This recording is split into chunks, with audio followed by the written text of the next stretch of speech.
We're taking a deep dive today into the fascinating world of oil and gas, and specifically, we're going to be zeroing in on unconventional reservoirs. Really interesting stuff. Yeah, and it's amazing how often we encounter these resources without even realizing it. Like, think about it, just your average day, right? You got the packaging that keeps your food from going bad, the fuel that powers your car, the heat that makes your home cozy, especially on a cold day. I mean, scratch the surface and oil and natural gas are there, kind of like the unsung heroes of modern life. Absolutely. And while oil tends to, grab all the headlines, natural gas really is a powerhouse in its own right. I mean, it heats our homes, fuels industries, even plays a role in producing fertilizers. Wow, I didn't know that about fertilizers, so it's really more than just keeping us warm and cooking our food. Oh, yeah, it's incredibly versatile. Okay, so before we get too far ahead of ourselves, let's just take a step back for a second. For anyone who might not be totally familiar with this, could you break down what natural gas actually is? Sure. So, at its most basic, natural gas is a mixture of hydrocarbons. Now, the primary component is methane, which is a simple molecule with one carbon atom and four hydrogen atoms. But it's rarely just pure methane. You'll usually find other heavier hydrocarbons mixed in, like ethane, propane, butane, and even some non-hydrocarbon gases like nitrogen, carbon dioxide, and trace amounts of oxygen. Okay, so it's not just one single gas, but it's really more like a family of gases all hanging out together. Exactly, a family of gases. So where do we find this family? I mean, they're not just floating around in the atmosphere, right? Not in quantities that we can readily use. Yeah. They're trapped underground in various geological formations. You often find them in these porous rock layers, kind of like a sponge, that are sandwiched between layers of impermeable rock. It's like a natural container that holds the gas. Oh, I see. And then we also see natural gas as these caps on top of oil deposits. And then there are more, let's say, exotic sources like gas hydrates, which are basically methane molecules trapped in these ice-like crystals. Wow, like methane ice. Exactly. And then there's coal bed methane, where you have methane absorbed onto the surfaces of coal seams. Okay, that's a lot of different places. Yeah. And, as technology advances, we're getting better at tapping into these less conventional sources, which is really exciting. So when we talk about the quantities of natural gas, we always hear about these units that sound kind of, well, unusual, like MSCF and BTU. Can you demystify those for us? Sure. So when we measure the volume of natural gas, we usually use the unit MSCF, which stands for 1,000 standard cubic feet. It's basically a way to quantify how much space the gas occupies. Now, BTU, which stands for British Thermal Unit, is a measure of the energy content of the gas. 1 BTU is the amount of energy needed to raise the temperature of 1 pound of water by 1 degree Fahrenheit. Okay. And it just so happens that burning 1 cubic foot of natural gas releases approximately 1,000 BTUs of heat. Approximately. So it's not a perfect one-to-one ratio. Right, because each component in that natural gas mix has its own energy value. Methane, for instance, gives you about 1,012 BTUs per cubic foot, where something like hexane, a heavier hydrocarbon, packs a much bigger punch, around 4,767 BTUs per cubic foot. In this BTU content, it's what directly determines how valuable the gas is in the market. Like if you have natural gas trading at, say, $4 per MMBTU, which is 1 million BTU, MMBTU. yeah, then 1,000 cubic feet of, let's say, pure methane would be worth just a smidge over $4. Got it. So the higher the BTU content, the more energy you get when you burn it, and therefore the more valuable it becomes. So how do they actually figure out the BTU of a specific sample of natural gas? Well, they use a really neat instrument called a gas chromatograph. They take a sample from the well, and this instrument separates out all the individual components in the gas and measures how much of each one is present, usually as a mole percentage. Like getting the recipe of the gas. Exactly. And then once you have that recipe, you can calculate the overall BTU value. That's like a weighted average, where you multiply the BTU value of each component by its percentage in the mix and add it all up. Ah, so it's similar to how you'd calculate like a GPA with different courses having different weights. Precisely. And the source even gives a nice example using table 1.4. Yeah, I was just looking at that. They list out methane, ethane, propane, the whole gang, but they're mole percentages. Right, and they show how they calculate these simple products and arrive at the weighted average BTU factor. In their example, it came out to be around 11,113 BTU. So that means that particular gas mix had more energy than pure methane, right? Exactly, because they had a higher weighted average BTU. And going back to that price example, if the benchmark is $4 per MMBTU, that specific sample with its higher energy content would be worth a bit more, like $4.45 per 1,000 cubic feet. Oh, so those decimals really matter. They really do. It's a whole science behind it, isn't it? It is. Okay, so the source also talks about different types of natural gas. It's not all just one homogeneous blob, it seems. Can you break those down for us? Sure. So we have what we call natural gas liquids, or NGLs. NG? These are those heavier hydrocarbons, your ethane, propane, butane, pentane, and hexane, that can be separated out, and they can actually exist as liquids at surface conditions. Mm. It's interesting because a specific group of these, isopentane, N-pentane, and hexane, are sometimes referred to as natural gasoline. Oh, so it's almost like a lighter version of crude oil in a way. In a sense, yes. And then you have compressed natural gas, or CNG. TNG. That's basically natural gas that's been compressed to take up way less space, usually less than 1% of its original volume. So it could be stored in high-pressure containers. This is what you'll often see used as fuel for vehicles in certain places. Oh, okay. And then there's liquefied petroleum gas, or LPG. Yeah. Most people are familiar with this one because it's what's in those propane tanks you use for your barbecue grill. Right, I know that one. It's primarily propane and butane that's been turned into a liquid by cooling it down and applying a bit of pressure. It's super versatile, used for heating, cooking, and all sorts of things. So we've got our NGLs, CNG, LPG. What about these last two categories? It says associated and non-associated gas. What's the key difference between them? So associated gas is gas that's found in the same reservoir as oil.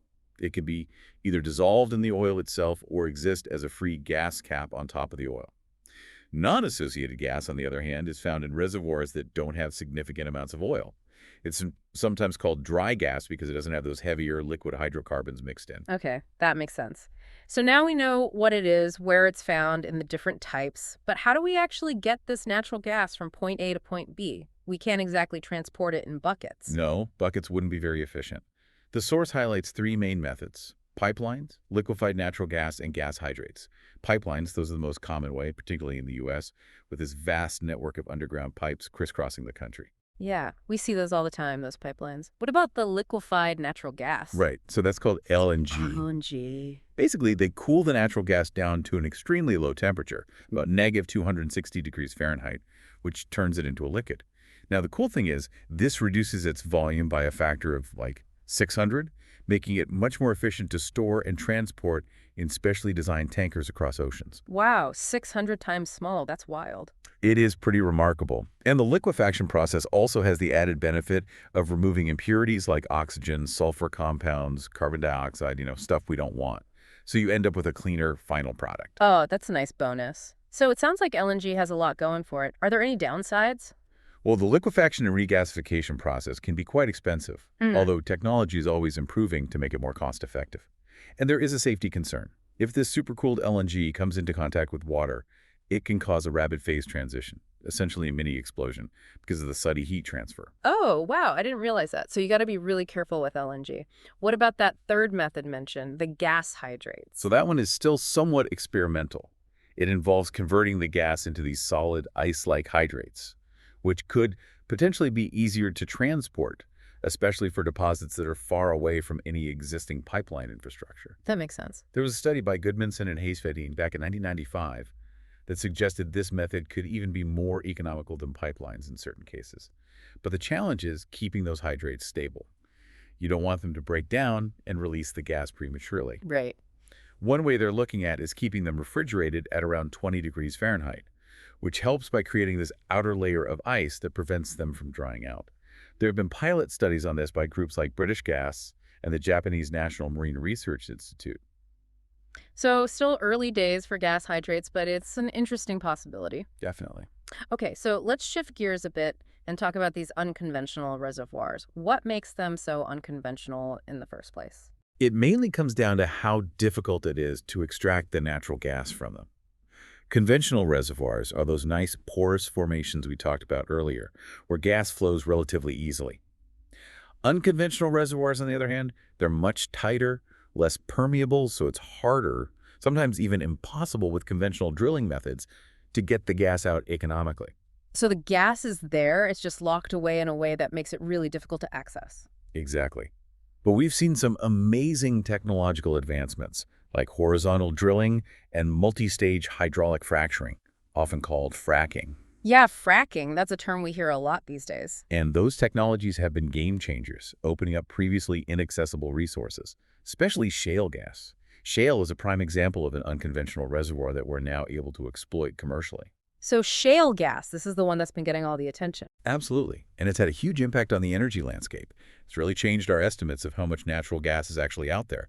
The source even suggests that in like 50 years from now, if you ask how much oil and gas is left, the answer might still be another 50 years. And that's because of the continuous advancements in extraction technology. Wow, that's pretty amazing. It seems like we're always finding new ways to get at these resources. It's really quite remarkable how technology keeps pushing the boundaries. And the source even mentions some pretty impressive figures from the U.S. Energy Information Administration, the EIA.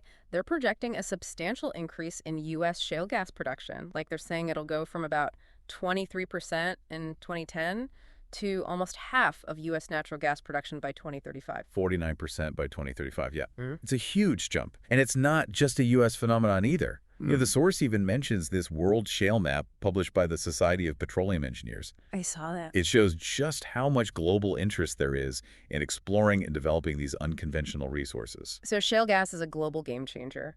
It really is. But like with anything, it's not without its challenges. Shale, because of its tight structure, presents some real hurdles. Even with the best technology we have today, we're only able to recover a relatively small percentage of the oil in those shale oil resources, like maybe 5 to 10%. Well, it's not a lot. No, it's not. And traditional methods for boosting oil recovery, like water flooding, they often don't work very well in these shale formations because the permeability is so low. You're essentially dealing with this nanoporous structure, so simply pushing more water in isn't very effective. So we need even more sophisticated techniques. Exactly. I think the breakthroughs in the future will likely involve understanding and manipulating the way gas is released from the kerogen itself, or creating these more complex fracture networks. And of course, there are the environmental concerns that have been raised about fracking as well. Right, that's a big one. So to get back to classifying these resources, the source uses this interesting analogy of a resource pyramid. Can you walk us through that? Sure. So imagine a pyramid, right? At the very top, you have the good natural gas resources, the ones that are easy to find and easy to produce, but they also represent a smaller volume overall. Okay. Now, as you move down the pyramid, you get to the average resources, and then at the very bottom, you have the poor resources.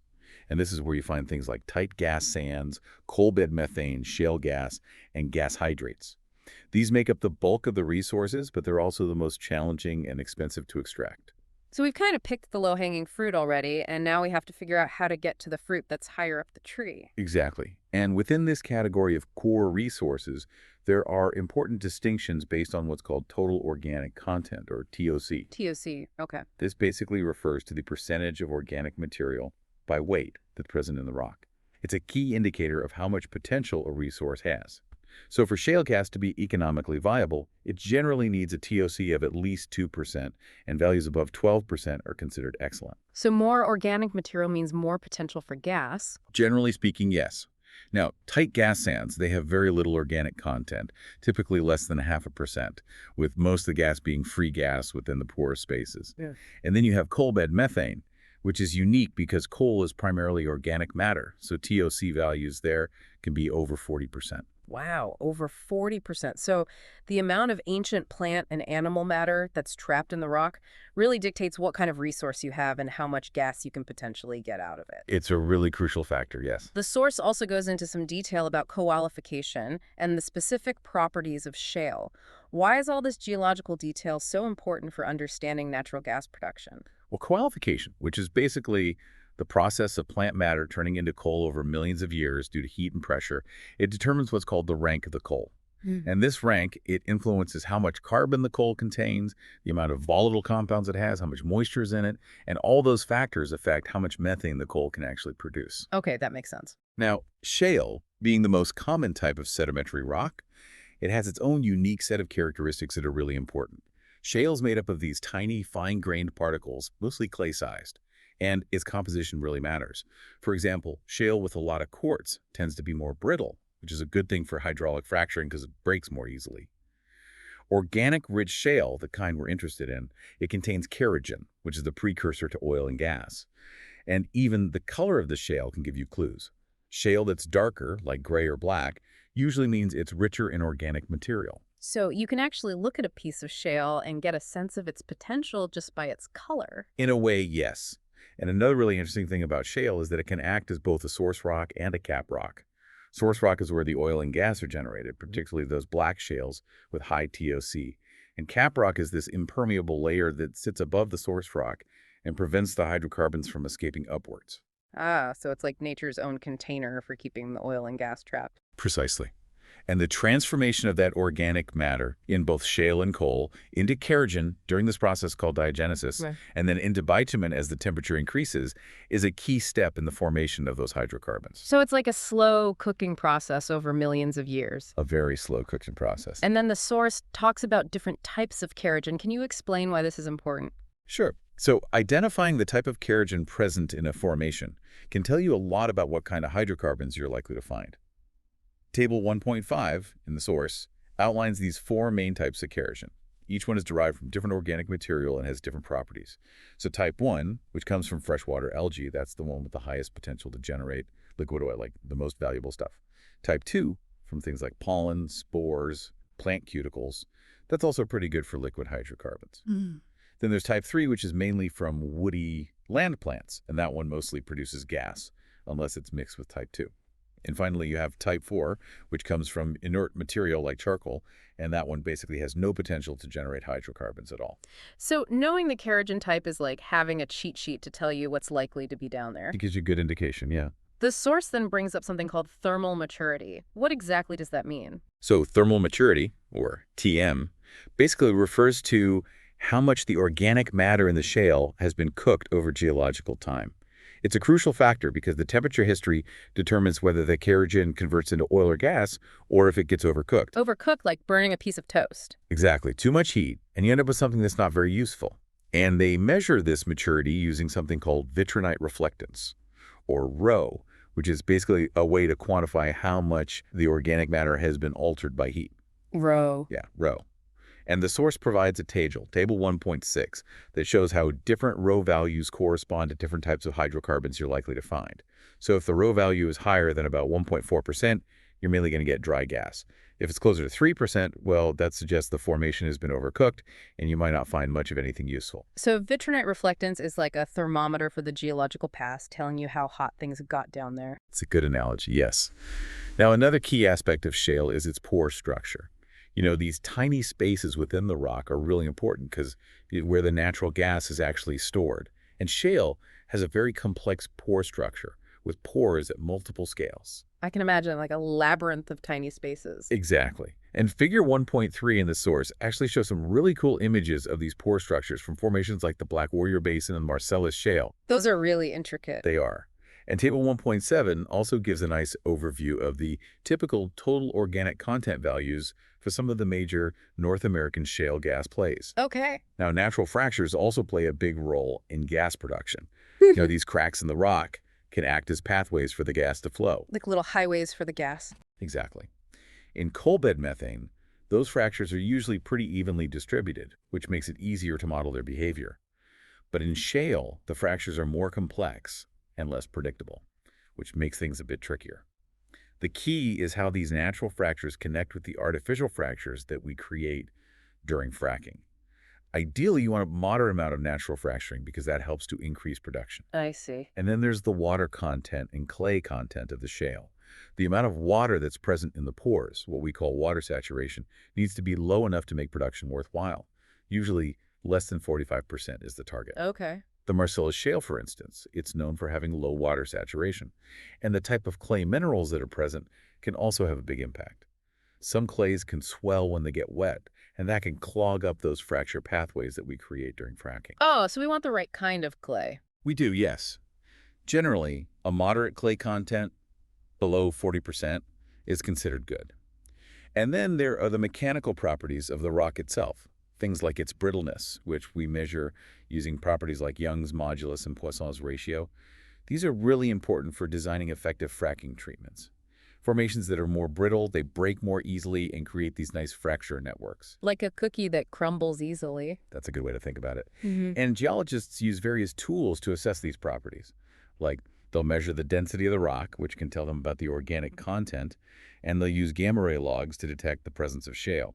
So it's almost like they're taking an X-ray of the Earth. Yeah, it's a way to see what's going on down there without actually digging a hole.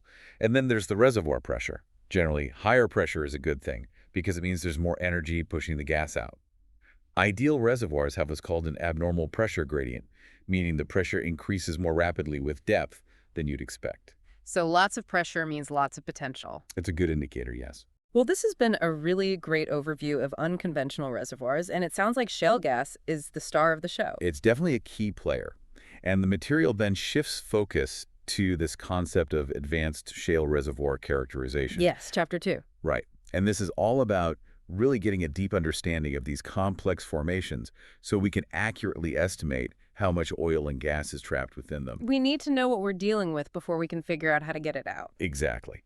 And this involves measuring things like the porosity of the shale, which is basically how much empty space there is in the rock to hold the hydrocarbons, and its permeability, which is how easily fluids can flow through those tiny pores. So porosity is about how much it can hold, and permeability is about how easily it flows. Exactly. And characterizing shale can be really tricky because it has these incredibly tight multi-scale pore structures. The traditional methods that we use for conventional reservoirs, they often fall short when we try to apply them to shale. I imagine. We need new and more sophisticated techniques. So let's dive into some of these advanced characterization techniques. The chapter starts with pore size distribution. Why is knowing the exact sizes of those tiny pores so important? Well, the pore size distribution, it basically controls both the storage capacity of the shale and how easily the gas can move through it. So to get a reliable estimate of how much gas is in a shale formation, we need to know the size distribution of those pores. And there's a whole classification system for these pores based on their diameter. We have macropores, which are the largest, mesopores, micropores, and even ultramicropores, which are incredibly tiny. So it's not just one size fits all when it comes to pores. Not at all. And what's particularly interesting about organic-rich shale is that a lot of the gas storage actually happens in these micropores within the organic matter itself, what we call kerogen-associated pores. They're often less than 10 nanometers in diameter. It's really remarkable when you think about it. It's happening at a nanoscale. Exactly. And to actually measure this pore structure, scientists use a whole suite of different techniques. One of the older methods is mercury intrusion porosimetry, where they force mercury into the rock under high pressure. I can see how that would work. And by measuring how much mercury goes in at different pressures, they can get an idea of the pore sizes. Yeah. And then there's nuclear magnetic resonance, or NMR, which you might know from medical imaging. Yeah, the MRI scans. Exactly. Well, scientists use NMR to study rocks, too. It can estimate pore size distribution by looking at how the fluids behave in a magnetic field. That's pretty neat. So the same technology that's used to image our bodies is also being used to image rocks. It's pretty versatile technology, yeah. And then we have more advanced imaging techniques like FIBSEM, which stands for Focused Ion Beam Scanning Electron Microscopy. It's a mouthful. But this technique allows you to create these amazing 3D images of the shale's internal structure so you can actually see and measure those tiny pores directly. And they also use gas desorption techniques, often using nitrogen, to determine pore size distribution. So we have all these different tools that give us different pieces of the puzzle. And when you put it all together, you get a more complete picture of the shale's pore structure. Okay, that makes sense. The chapter then moves on to shale sorption measurement techniques. Can you explain what sorption is and why it's important? Sure. So sorption, it's a general term that describes how molecules, in this case gas molecules, attach to or detach from a solid surface. It can happen through weak forces, what we call physical sorption, or through stronger chemical bonds, which is chemical sorption. Okay. And in the context of shale, we're mainly interested in adsorption, which is when gas molecules stick to the shale surface, and desorption, which is when they come off. The amount of gas that gets absorbed, it depends on the pressure of the surrounding gas. So like how humidity affects how much moisture sticks to surfaces. Exactly. And scientists use these things called sorption isotherms to study this behavior. Isotherm. Basically, they're graphs that show the relationship between the amount of gas absorbed by the shale and the gas pressure at a constant temperature. They help us figure out how much gas the shale can hold and how much gas will be absorbed at different pressures in the reservoir. Got it. And the most common model they use for this is the Langmuir isotherm. Langmuir isotherm. It makes a few assumptions to simplify things, like Assuming that only one gas molecule can occupy each adsorption site, there's no interaction between adsorbed molecules and all the sites have the same energy. But even with those simplifications, it's a really useful model for understanding gas sorption in shale. And it's expressed as a mathematical equation. Right. Yes, there's a whole equation for it. And it involves these parameters called Langmuir volume and Langmuir pressure, which give us information about the shale's storage capacity. So it gets pretty technical. It does. And the source even mentions some more complex models, like the Freundlich isotherm and the combined Langmuir-Freundlich isotherm. More and more complex. Yeah, but even the shape of those isotherm curves can actually tell us something about the pore structure of the shale. The source has a figure 2.2, that shows different types of isotherms and how their shapes relate to different pore characteristics. So you can learn a lot just by looking at the shape of a curve. You can. And of course, there are also various experimental techniques for actually measuring adsorption capacity in the lab. One of the most common methods is the volumetric technique, where they measure changes in pressure as gas is added to or removed from a shale sample.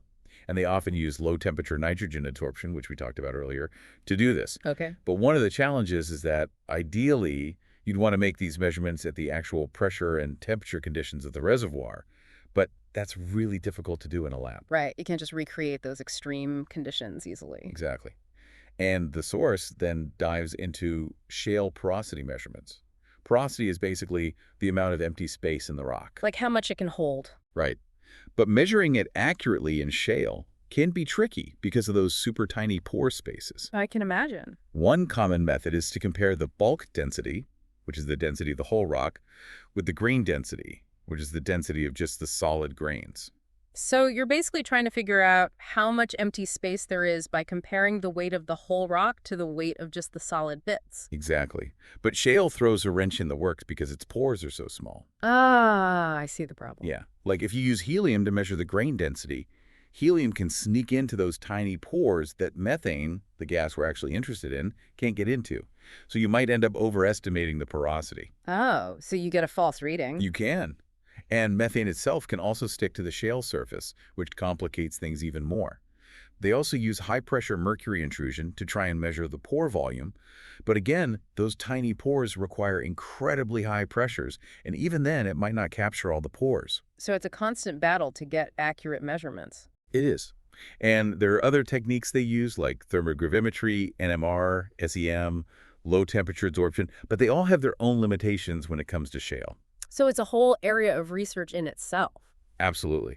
And then the source talks about pore compressibility measurements. Compressibility. This refers to how much the pore volume changes when you change the pressure around the rock. Okay. It's important because it affects how much fluid the reservoir can hold and how easily it can flow through those pores.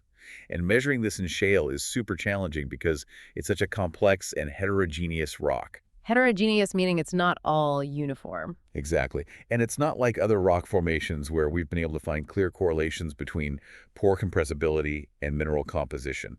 Shale is just more complicated. So we need specialized methods to measure this. We do. Oh. And scientists have developed techniques like modified pulse decay permeameters to do this. But even then, it's still a work in progress. So we're constantly trying to refine our understanding of shale. Absolutely. And then finally, the chapter delves into shale permeability measurements. Permeability, it's all about the rock's ability to transmit fluids, in this case gas. Right. And shale, it's notorious for having extremely low permeability. That's what makes it so unconventional in the first place. It's like trying to squeeze honey through a coffee filter. A very thick honey. Yeah, it's not going to flow easily. Exactly. And this poses a real challenge because the traditional methods for measuring permeability, they just don't work for shale. The flow rates are so low that it would take forever to make a measurement. So we need methods that are much more sensitive and faster. Precisely. And that's where unsteady state methods come in, especially pressure pulse decay techniques. Pressure pulse decay, okay. Basically, they apply a quick burst of pressure to a shale sample and then carefully monitor how the pressure decays over time. And they have these fancy pulse decay permeameters that can do this under the high pressure and temperature conditions you find in a reservoir. So they're trying to replicate the downhole conditions as much as possible. As much as they can, yes. But interpreting the data from these measurements can be complicated, so there's still some uncertainty in the results. Imagine. And the source even mentions this technique developed by the GRI, the Gas Research Institute, where they actually crush the shale before they measure its permeability. They should. Why would they do that? The idea was that by crushing it, you eliminate any influence from those natural fractures, so you're just measuring the permeability of the solid shale matrix itself. Oh, okay. But turns out it's not that simple. Crushing doesn't always get rid of all those tiny cracks, and the results can be influenced by factors like the particle size, the pressure used during. Okay, so you guys have sent in some really interesting stuff on unconventional shale gas reservoirs, Yeah. and we're going to jump right in. Yeah. How do we even begin to figure out just how much gas is trapped in these formations Right. and what makes its movement so incredibly complex? Yeah. This is kind of like your crash course in understanding shale gas recovery 101. Exactly. We're really focusing in on calculating what's called the initial gas in place, or IGIP for short, Right. and the unique ways that fluids flow or oftentimes don't flow very easily Right? within these organic-rich shales. And it's a very different puzzle than your traditional gas deposits. And one of the first things that jumps out from the stuff you sent is this idea of ultra-low permeability. Yeah. So we're talking about gas trying to navigate spaces that are on the nanometer scale, Right. like unbelievably tiny. Incredibly tiny. And that makes getting it out a real feat of engineering. Absolutely. So accurately estimating how much gas is potentially down there initially. Yeah. And then trying to forecast long-term production becomes really important, but also really difficult. Absolutely. It's absolutely vital and incredibly challenging. So the chapters you shared, specifically Chapter 3 on shale initial gas in place calculation, Right. and Chapter 4 on multi-scale fluid flow and transport in organic-rich shale, Yeah. really get into the nitty-gritty of this. They really unpack these intricacies. They dissect the methods Yeah. used to estimate the gas Yeah. that's present That's right. and these surprising ways that gas moves or doesn't move Struggles to make through it. the shale. Yeah. So our mission, should you choose to accept it, and you already have by tuning in, Right. is to walk away with a clear understanding of the science behind assessing Yeah. and potentially extracting gas from shale. Right. We're going to focus on the key concepts, Uh-huh. the factors that make this a very unique and complex challenge. Absolutely. We're not going to get lost in the weeds of super technical language, but we do want to highlight the fascinating nuances at play. Absolutely. Okay, let's start with how we actually calculate that initial gas in place, that IGP. Okay. The most common method, as your sources detail, is the volumetric approach. Okay. And imagine you're trying to determine how much air is trapped in a tightly packed bag of sand. Okay. You would need to know the bag's volume and what proportion of that is actually empty space filled with air. Right. And with shale, this involves getting really detailed information about the rock itself Yeah. and the fluids that are contained within it. Yeah. Things like porosity, so the amount of empty space, Mm-hmm. saturation levels of water in oil, Mm. how the gas volume changes under reservoir conditions. Right. That's the gas formation volume factor. Yeah. And the overall density of the shale rock. Uh-huh. And your sources point out that a lot of this data comes from analyzing, well, logs and doing a bunch of different lab experiments. Absolutely. What's really interesting is the structure of the shale matrix itself. Yeah. It's not just a simple network of pores. No, it's not. Figure 3.1 in the material you sent provides a really helpful visual. Yeah. It shows how the total volume is made up of not only the solid grains, so the minerals and the organic material, Right. also the space occupied by water, Uh-huh. including water molecules that are bound to clay surfaces, That are bound to core surfaces. Yeah. as well as any oil and quote-unquote free gas. Yeah. And then there are even isolated pores Mm-hmm. that don't actually contribute to the flow of gas. Right. So when we talk about the total gas in place, Yeah. it's not just the gas that's freely moving through fractures and pores. Exactly. You're absolutely right. Your sources make a really important distinction. Yes, they do. So talk to me about that. Well, in shale gas reservoirs, we have to account for what's called adsorbed gas. Okay. And this is gas that adheres to the surfaces of the organic material, Okay. the kerogen, and even some clay minerals. While the amount of absorbed gas, which is gas actually dissolved within the solid material, is often too small to measure accurately with current techniques, adsorbed gas is a substantial component. Okay. Gas dissolved in water or hydrocarbons also presents measurement challenges and is typically included with adsorbed gas for calculation purposes. Okay. So equation 3.1 simply tells us that the total original gas in place Right. is the sum of this free gas and the adsorbed gas.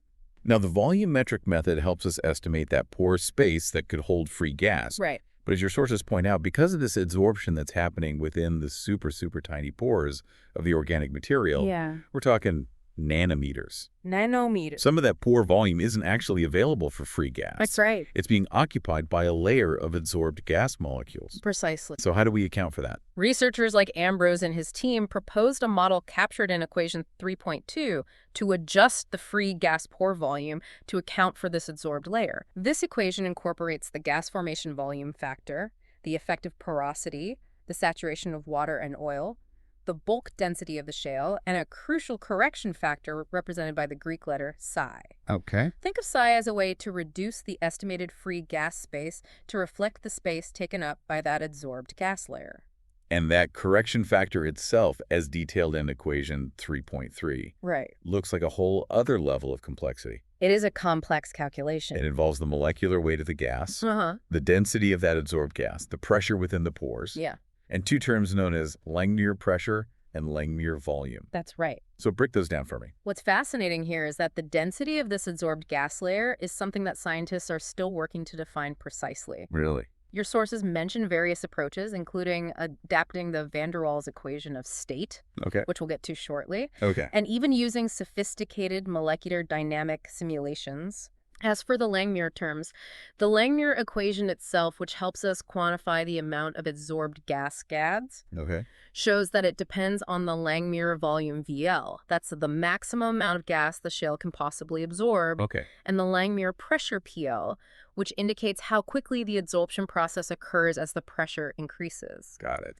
The key insight here is that gas doesn't just freely exist, it actively binds to the shale itself. Okay. This dual storage mechanism is what makes predicting shale gas recovery so unique Interesting. and challenging compared to conventional reservoirs where free gas dominates. And your sources walk us through a couple of example calculations, which I think is really helpful to make this abstract concept Right. a little more concrete. It is. The first one calculates the adsorbed gas in place Yeah, for just a half-foot vertical section of a reservoir, right. using specific values for the area, Mm-hmm. height, bulk density, Langmuir volume, and pressure, Yeah. and the reservoir pressure. Right. Following the steps, they arrive at a significant figure, 57,405 MSCF of adsorbed gas in that tiny slice. In that tiny slice, it really highlights how substantial the contribution of adsorbed gas can be. Wow. And the second example is even more comprehensive. Yeah. It calculates both the free and adsorbed gas in place for a full reservoir section,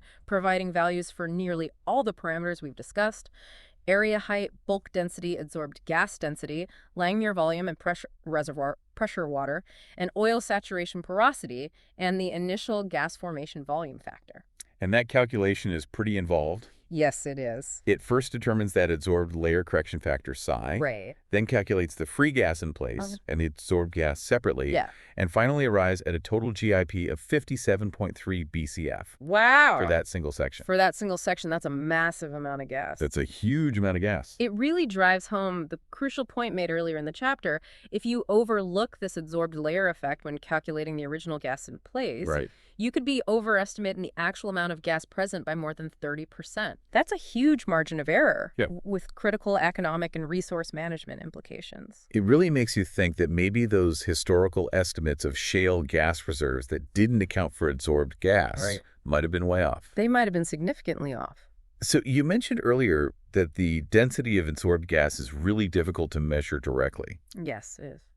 And your sources then kind of go into this a little bit further, Yeah. starting with the van der Waals equation of state. Right. For someone who might not be familiar, Yeah. what's the basic idea behind that equation in this context? Well, the ideal gas law provides a good approximation under certain conditions, Okay. but it doesn't account for the fact that real gas molecules do occupy a certain volume and that they do interact with each other. Okay.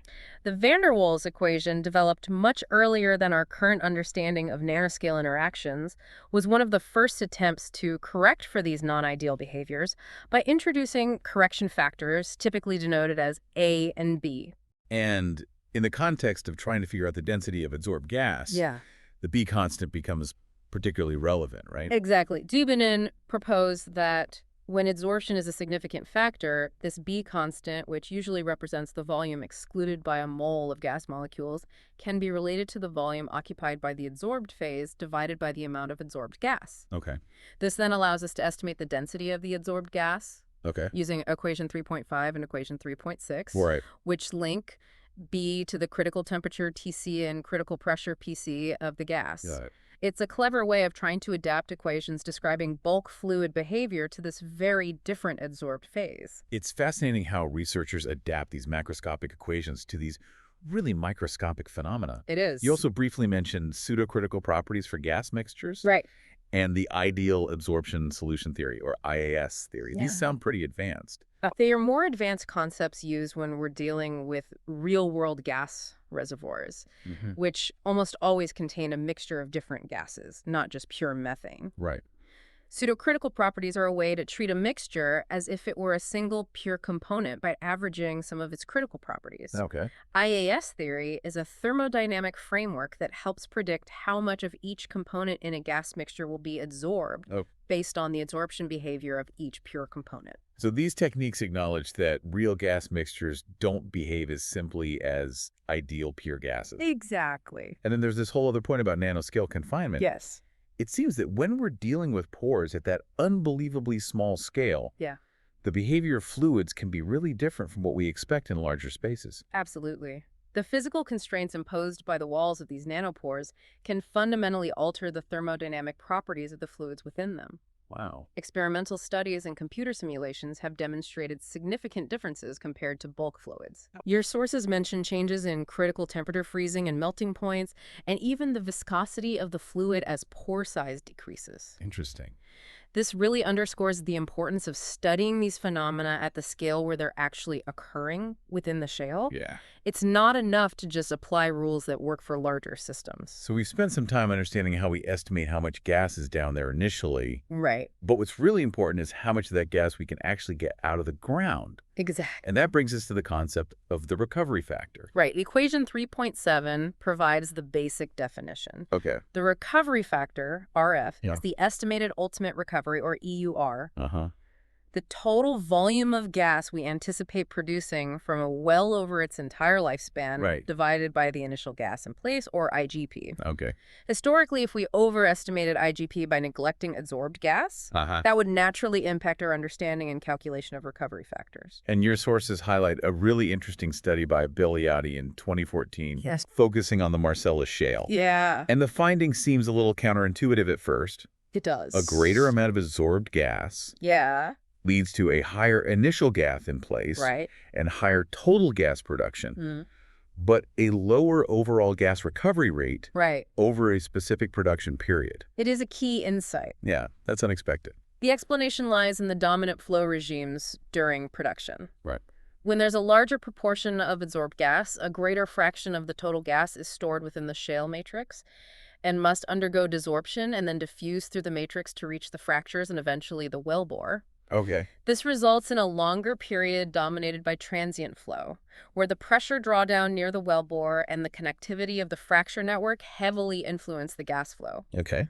Conversely, with less adsorbed gas, there's more free gas readily available within the fracture network, leading to a faster transition to boundary-dominated flow, where the overall size and shape of the reservoir begin to dictate production. Interesting. The counterintuitive finding that more gas in place can lead to lower recovery rates emphasizes that it's not just about how much gas is there, but how easily and quickly we can get it out, a crucial consideration for the economics of shale gas.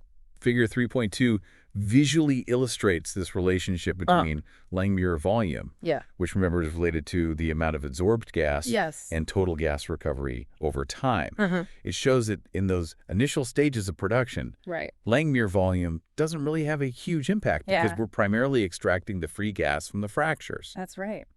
However, as time goes on, a higher Langmuir volume, indicating more adsorption, results in a lower overall recovery factor within that specific time frame. It's like having a lot of water stored in a really dense sponge. It's there, but it takes a long time to squeeze it out. Exactly. And table 3.1 presents the actual data, Yes. showing how cumulative gas production, IGIP, and the calculated recovery factor vary under different Langmuir volume conditions. Right. You can really see the inverse relationship between Langmuir volume and the recovery factor in the long term. Yeah, it's a critical reminder that a larger initial resource doesn't automatically guarantee a higher ultimate recovery, particularly in these complex unconventional reservoirs. So this really underscores the point that fluid flow in shale is not straightforward. It's not. It's not just gas flowing through a simple network of interconnected pores. No. This leads us really nicely into Chapter 4 Yes. and this discussion of multi-scale fluid flow and transport. Exactly. Early attempts to model flow in shale reservoirs often used a dual porosity approach, essentially treating the shale as having two main interconnected systems, the very low permeability matrix and a higher permeability natural fracture network. Okay. However, as our understanding has evolved, it's become apparent that shale is a much more heterogeneous material than the simple dual system suggests. So we've moved toward these more sophisticated multi-continuum models. Yeah. What's the main difference in how they represent the shale? Instead of just two interconnected flow pathways, the multi-continuum approach recognizes that shale contains multiple distinct components. Okay. For instance, the inorganic mineral matrix, Uh-huh. the organic matter kerogen, Okay. and the various types of fractures, Right. each with its own unique set of properties that influence how fluids can move through them. Right. These models then focus on understanding the coupling or the exchange of mass Okay. between these different continua. Interesting. Figure 4.1 provides a helpful conceptual breakdown of the shale matrix into these three primary continua. Okay. Think of it like different types of roads in a transportation network, each with different speed limits and capacities. Okay. And the model tries to understand how traffic flows between these different road types. So your sources describe different types of this coupling Yes. series, parallel and selective. That's right. Can you elaborate a little on what each of those represents in the context of gas flow? Imagine gas trying to get from the organic matter where much of it is stored to a production well. Okay. Series coupling would be like the gas having to move sequentially. Okay. First, it desorbs from the organic matter and moves into the adjacent inorganic matrix. Okay. And then from the inorganic matrix, it finally makes its way into a fracture. Got it. Parallel coupling, on the other hand, Yeah. would be like both the organic matter and the inorganic matrix directly contributing gas to the fracture network Okay. through independent pathways. Okay. Selective coupling is a bit more intricate. Okay. It's where two continua might not be directly connected to each other, but they both exchange mass with a third continuum. I see. Figure 4.2 gives visual examples of these different coupling scenarios. And the primary ways that gas moves can also differ Yeah. within these different parts of the shale, right? Precisely within the organic matter, the dominant transport mechanism is diffusion, Okay. both the movement of free gas molecules Uh-huh. and the movement of absorbed gas molecules along the surfaces of the organic material. Okay. In the inorganic matrix, the primary mechanisms are free gas diffusion and convection, Okay. which is essentially Darcy flow, Okay. the movement of fluids driven by pressure differences. Got it. Equations 4.2, 4.3, and 4.4 present the material balance equations for the organic micropores, the inorganic macropores, and the fracture networks, respectively. Right. These equations introduce terms for mass exchange between these systems, Wilhelm Right. that involve shake factors omega Okay. and transport functions psi. Okay. These are mathematical ways of accounting for the complex geometry of the pores and fractures Right. and how easily gas can move between them. Got it. Imagine trying to walk through a maze. Okay. The shape of the corridors and how many dead ends there are shape factor Right. and how wide and clear those corridors are transport function Okay. will determine how quickly you can move through it. Your sources also bring up the point that adsorption isn't always an instantaneous process. It is not. Introducing the idea of nonlinear adsorption kinetics in equation 4.5. Right.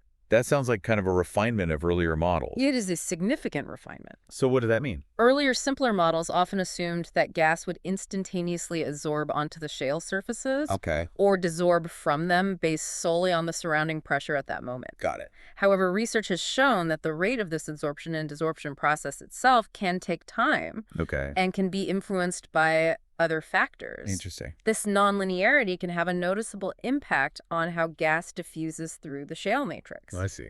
Interestingly, as your sources point out, under equilibrium conditions, Hello. This more complex model simplifies back to the familiar Langmuir isotherm that we discussed earlier. Now, shifting gears a bit, your sources then really delve into interfacial tension Yeah. and capillary pressure. Right. What role do these phenomena play in understanding how fluids behave Yeah. within the tiny pores of shale? Interfacial tension, or IFT, is essentially the force that exists at the boundary between two immiscible fluids, like gas and water or oil and water. Uh-huh. It arises from the attractive forces between the molecules within each fluid. Okay. Laplace law, as shown in equation 4.6, Right. describes how the pressure difference across this curved interface Okay. is related to the interfacial tension and the radius of curvature. Got it. IFT is a crucial factor in determining how fluids distribute themselves within the incredibly small pores of shale. Interesting. Think of water beating up on a waxy surface. Yeah. That's a manifestation of interfacial tension. So there are different methods to measure IFT. Yeah. Like the Dunui ring and capillary rise methods, which your sources describe and even provide example calculations for. Yes. But how does IFT behave within those nanometer-sized pores of shale? Yeah. Is it the same as in larger systems? That's where things get really interesting at the nanoscale. Molecular dynamics simulations have indicated that IFT can be significantly reduced within nanopores compared to bulk fluids. Okay. And this reduction is sensitive to factors like temperature and the degree to which the pores are saturated with fluid. I see. This has important implications for how we understand multi-phase flow, the simultaneous movement of gas, oil, and water in these very confined spaces.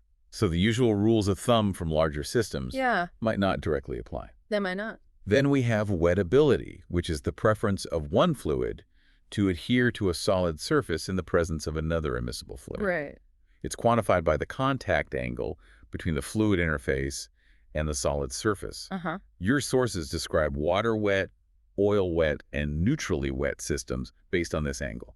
Exactly. The Young-Dupree equation 4.7 provides the fundamental relationship between the interfacial tensions of the different phases, non-wetting fluid, solid, and non-wetting fluid, and the contact angle. Figure 4.3 illustrates these interfacial interactions, and the contact angle isn't always static. Okay. Your sources introduce the concept of the dynamic contact angle, and even present Tadmore's equation 4.8 for estimating the equilibrium contact angle, taking into account surface roughness. And capillary pressure, which is the pressure difference between the non-wetting and wetting phases within the pores, is also strongly influenced by wettability. It is. As well as the saturation of the fluids and that intricate geometry of the pore network. The Young-Laplace equation 4.9 lays out this relationship under equilibrium conditions. It does. So there are different experimental techniques for measuring capillary pressure. There are. With mercury injection, pore symmetry being the most widely used because of its speed and the range of pore sizes it can probe. However, your sources also point out several limitations of mercury injection when applied to shale. I do. What are some of those? These include the potential to create artificial pore space between particles. The difficulty in accurately determining the actual pressure at which mercury enters the smallest pores. The risk of compressing the fragile shale sample, and the fact that it's typically performed on crushed samples rather than intact core samples under reservoir conditions. That advanced porous diaphragm method sounds like a more accurate approach. It is. Because it allows measurements to be conducted under actual reservoir temperature and pressure conditions. Using intact core plugs. But it's a much more time-consuming and complex procedure. It is. So it's clear that directly measuring these fundamental fluid-rock interactions in shale is a big technical challenge. It is. Which highlights the value of using molecular dynamics simulations to gain insights at the nanoscale. Absolutely. Finally, your sources address the effects of wettability on overall shale gas recovery. It's a key factor governing how hydrocarbons are stored and how multiple phases, gas, oil, water, move through the reservoir. That's right. Conventional methods for evaluating wettability, such as contact angle measurements and the Amat and USPM indices are described with equation 4.0. Showing how the Amat wettability index is calculated based on spontaneous and forced displacement of fluids. Yes. But, as with capillary pressure measurements, applying these traditional wettability assessment techniques to shale Right. presents some challenges It does. because of the inherent complexity of that pore structure Yeah. and the extremely low permeability. That's right. So how do we get around that? Techniques that are used to alter wettability in conventional reservoirs to enhance oil recovery, Okay. such as injecting specific chemical agents, are generally not practical for shale formations Yeah. due to their complexity, low permeability, and heterogeneity. Okay. Instead, non-destructive analytical techniques like nuclear magnetic resonance NMR Right. are increasingly being used to study wettability characteristics in shale. A study by Odusina and colleagues in 2011 Ah. on a diverse set of 50 U.S. shale samples using NMR Okay.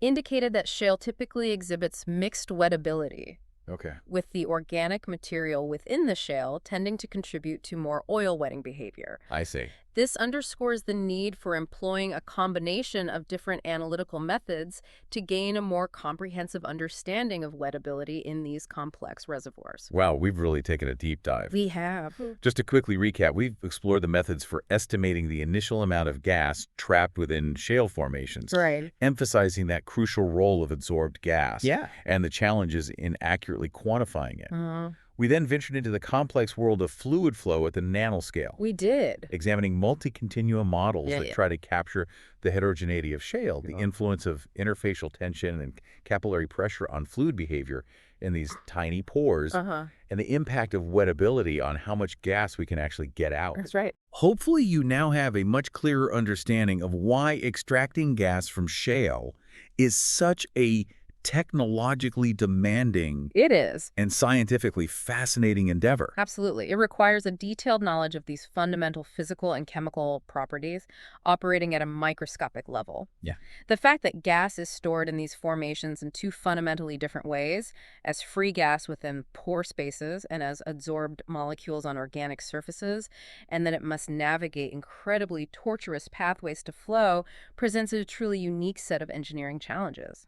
I bet this deep dive has sparked even more questions. Bravo. How do these complex calculations and theoretical models translate into what we observe at an actual producing well? Right? What are some of the latest technologies and strategies being developed to enhance gas recovery from these challenging shale reservoirs? Right. These are all complex and actively evolving areas of ongoing research and development. So to leave everyone with a final thought, Okay. if a big portion of the total gas resource is so tightly bound to that organic material within the shale, Yeah. and its release is so slow, are we really and accurately accounting for the long-term energy potential That's a good question. and the environmental implications Yeah. when we decide to tap into these vast, unconventional resources? That is the question. The scientific understanding of shale gas behavior Yes. is still a relatively young and rapidly advancing field. Absolutely. And your understanding of these core principles Great. makes you an informed participant in this ongoing story. It does. Thanks for joining us for this deep dive. Thanks for listening. All right. Welcome back to the deep dive. Today we're going to be really cracking open a topic that I think is going to be pretty interesting. We're talking all about hydraulic fracturing, Okay. or as most people know it, fracking. Yeah. And I've got to say, this is one that I thought I knew, at least the basics of. But going through all this material that you sent me was really eye-opening, especially when it comes to just how vital fracking is for getting to the oil and gas that's locked up in these incredibly tight shale formations. We're talking about rocks with such low permeability that without this technique, trying to extract those hydrocarbons would be like trying to sip, I don't know, molasses through a pinhole. It just wouldn't happen. Yeah, I would agree with that. Those unconventional reservoirs, those shale reservoirs, they hold vast amounts of oil and gas. Yeah. They're very, very tight, very, very low permeability. So they don't want to give up those hydrocarbons. So hydraulic fracturing is what's needed to unlock that potential. Okay, so let's start with the fundamentals, just for anyone tuning in who might be, newer to this whole world. When you talk about fracking a well, what's actually going on down there? Well, you can kind of think of it like we're essentially creating artificial pathways in the rock. We pump this mixture of water, sand, and certain chemicals down into the wellbore at extremely high pressures. And that pressure is what causes the rock to fracture. So, it's kind of like inducing a mini earthquake, a very controlled earthquake right there in that reservoir rock. Okay, and it's not just the sand and the chemicals aren't just kind of along for the ride, right? They play very specific roles. Oh, absolutely. So the sand that we pump, we call that proppant, right? That's essentially what holds those fractures open once they've been created. Like imagine, you have a crack in something and you wedge little pebbles into that crack to keep it from closing. That's the basic idea. So the proppant, once those fractures have been created, it lodges itself in those cracks, holds them open. And that massively increases the permeability, allowing the trapped oil and gas to flow into the wellbore more easily. The chemicals we add also serve several different purposes. They can help to reduce friction so the fluid flows more easily. They can also help to prevent any sort of damage to the formation itself. So it's really a dual benefit. We're increasing the flow rate, but we're also protecting the reservoir in the process. Yeah, and that's, I think when people hear about like chemicals, that's one of the things that they sort of get, concerned about. But I think it's important to note that it's not like these are, random concoctions being, carelessly thrown down there. It's really a very precisely engineered process. It is. It is. It's all about, protecting the well, protecting the formation, and ensuring the long-term productivity. Now, another thing that really surprised me going through all the material you sent was just how far back this technique goes. Yeah, I think a lot of people think that hydraulic fracturing is this new technology, especially with the whole shale revolution and everything. Mm. But the first documented instance of hydraulic fracturing goes all the way back to 1947. Really? Wow. However, what really transformed the industry, what really made those tight shale reservoirs economically viable, was the development of what we call slick water multi-stage horizontal stimulation, or slick water frac for short. This happened in 1998 in the Barnett Shale in Texas. And the real pioneer behind this was George Mitchell. He realized that using much, much higher volumes of water pumped at these incredibly high rates, they could really get those hydrocarbons flowing out of those tight rocks much more efficiently than traditional methods. So this was like a complete paradigm shift in how we access oil and gas resources. Absolutely. Before that, the focus was primarily on conventional reservoirs. Those are the ones where oil and gas are relatively easy to produce once you find them. Unconventional resources, like these shale plays, they're much more abundant, but getting to them economically, that really hinges on technologies like fracking. It's like the difference between, drilling into a sponge full of water and trying to squeeze water out of, a solid rock, a really impermeable rock. Right. And you also highlighted in the material you sent that fracking has quite a few applications beyond just, boosting permeability. It does. It does. It's quite versatile.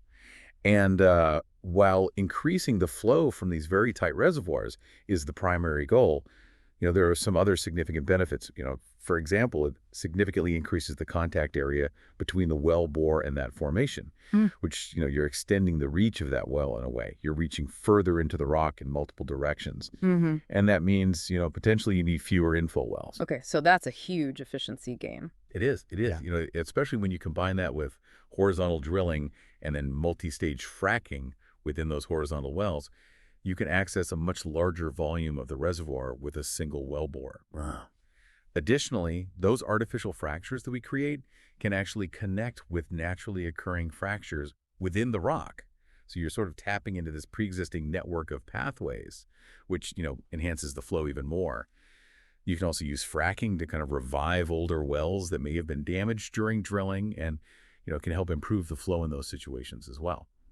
And then another surprising application is that in some conventional formations that are prone to sand production, carefully designed hydraulic fracturing can actually lower the pressure drop around the well, which in turn reduces sand production. So it can even have unexpected benefits in formations that are more permeable than those tight shales. That's really interesting. Now, I noticed throughout all these materials that different formations seem to call for different types of fracking fluids, or fracking fluid systems, I think was the term used. Yeah, and it really comes down to the characteristics of the rock itself. The permeability, the brittleness, how it behaves under stress. Mm-hmm. All these things will really dictate which fluid system works best in a particular formation. Okay, and can you give us a little rundown of those main types and why you might choose one over the other? Sure, yeah. So the main categories that we typically talk about are slick water systems, cross-linked gel systems, hybrid systems, and foam fracturing. Each has its own pros and cons. Okay, well, let's start with slick water, because I feel like that's the one that we hear about the most, at least in the news, and it seems to be pretty common in a lot of these big shale plays. Yeah, definitely. Slick water is definitely, very common, especially in those low permeability shale plays like the Marcellus, the Barnett, and the Utica. As the name suggests, it's primarily water-based with sand added in there, the proppant and also friction reducers. And what's really key here is that it's pumped at very, very high rates, and this creates a very, very complex network of fractures throughout the reservoir rock. The goal isn't just to create like one, big dominant crack. The goal with slick water is to create a very, very high surface area within those tight rocks to expose as much of the reservoir to the well bore as possible, right? Yeah. And that high surface area ultimately leads to better productivity. And those high pumping rates are really essential for achieving that intricate fracture system. Now, pumping things at those speeds, it must come with its own set of challenges, though. Yeah, definitely, definitely. There are definitely limitations to how fast we can pump. One of the big ones is just the pressure capacity of the surface equipment in the well casing itself. I mean, in the Marcellus Shale, for example, depending on the casing, there might be a pressure limit of, I don't know, around 9,500 psi.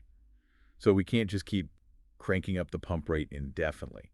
At some point, we'll hit that pressure limit and we'll have to back off. Also, the size of the well site itself can be a constraint. I mean, there's only so much space to put pumps and other equipment. And then, of course, there's the cost, right? I mean, pumping at these extremely high rates requires a lot of energy, a lot of hydraulic horsepower, and that adds up in terms of the overall cost of the operation. But it sounds like that rate is really, I mean, you've said it a couple of times now, but it sounds like that's really the key factor in creating this network of fractures. Exactly. Generally, the higher the rate, the more complex and extensive that fracture network can be. And that's really what George Mitchell, realized with his work in the Barnett Shale was that by going to these super high rates, he could really unlock the potential of those really tight reservoirs. Mhm. And shale formations, they're often riddled with all these pre-existing natural fractures. And the more of those that your hydraulic fracturing treatment can connect with, the better the flow of hydrocarbons into the wellbore. And low viscosity fluids, like slick water, they're really good at seeking out and following those natural fractures, and you end up contacting a much larger surface area and creating a much more interconnected network of pathways. And when we say slick water, what makes it slick? Well, the slickness refers to the friction reducers that we add to the water. I mean, without those additives, trying to pump water at those rates would be incredibly inefficient just due to friction, friction inside the pipes, friction within the rock itself. The friction reducers, they make the water much, much slipperier in a sense, so you can achieve those high rates without losing all your energy to friction. Okay, that makes sense.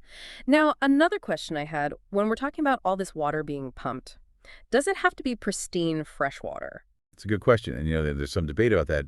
Some people argue that actually the water that flows back from after the fracking job, the flowback water, they argue that might actually be better to reuse because it already contains minerals and ions from the formation. And some people even believe that using fresh water could actually create what they call a filter cake along the fracture faces, which could actually reduce the permeability and the conductivity. So often operators will actually use a blend of fresh water and treated or untreated flowback water to try and find that balance to get the right, water chemistry. Makes sense. Now, it sounds like a massive amount of water is used in each of these fracking stages. Oh, yeah, it is. A single fracking stage using slick water can consume anywhere from, 4,000 barrels to 11,000 barrels of water. That's a lot of gallons. Wow. And the exact volume, it really depends on how much sand we're pumping, the design of the treatment, how aggressive are we being.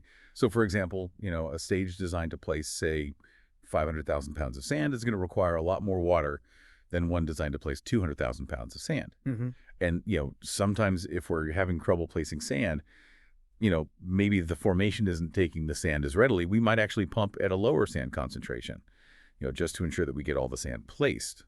Because it's better to place all the proppant at a lower concentration and get that larger surface area than to try and force higher concentrations and risk a screen out. Okay, so what kind of formations would you say are most, best suited for slick water fracking?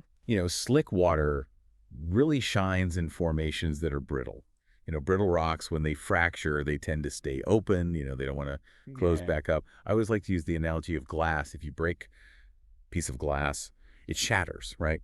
Those pieces don't readily fuse back together. So in geological terms, brittle rocks are characterized by what we call a high Young's modulus, meaning they're stiff, they tend to fracture cleanly, and also a low Poisson's ratio, meaning they don't tend to squeeze in when they're pulled apart, when those fractures are being created. Okay. With slick water, the typical maximum sand concentration is in the range of, 3 to 3.5 pounds per gallon.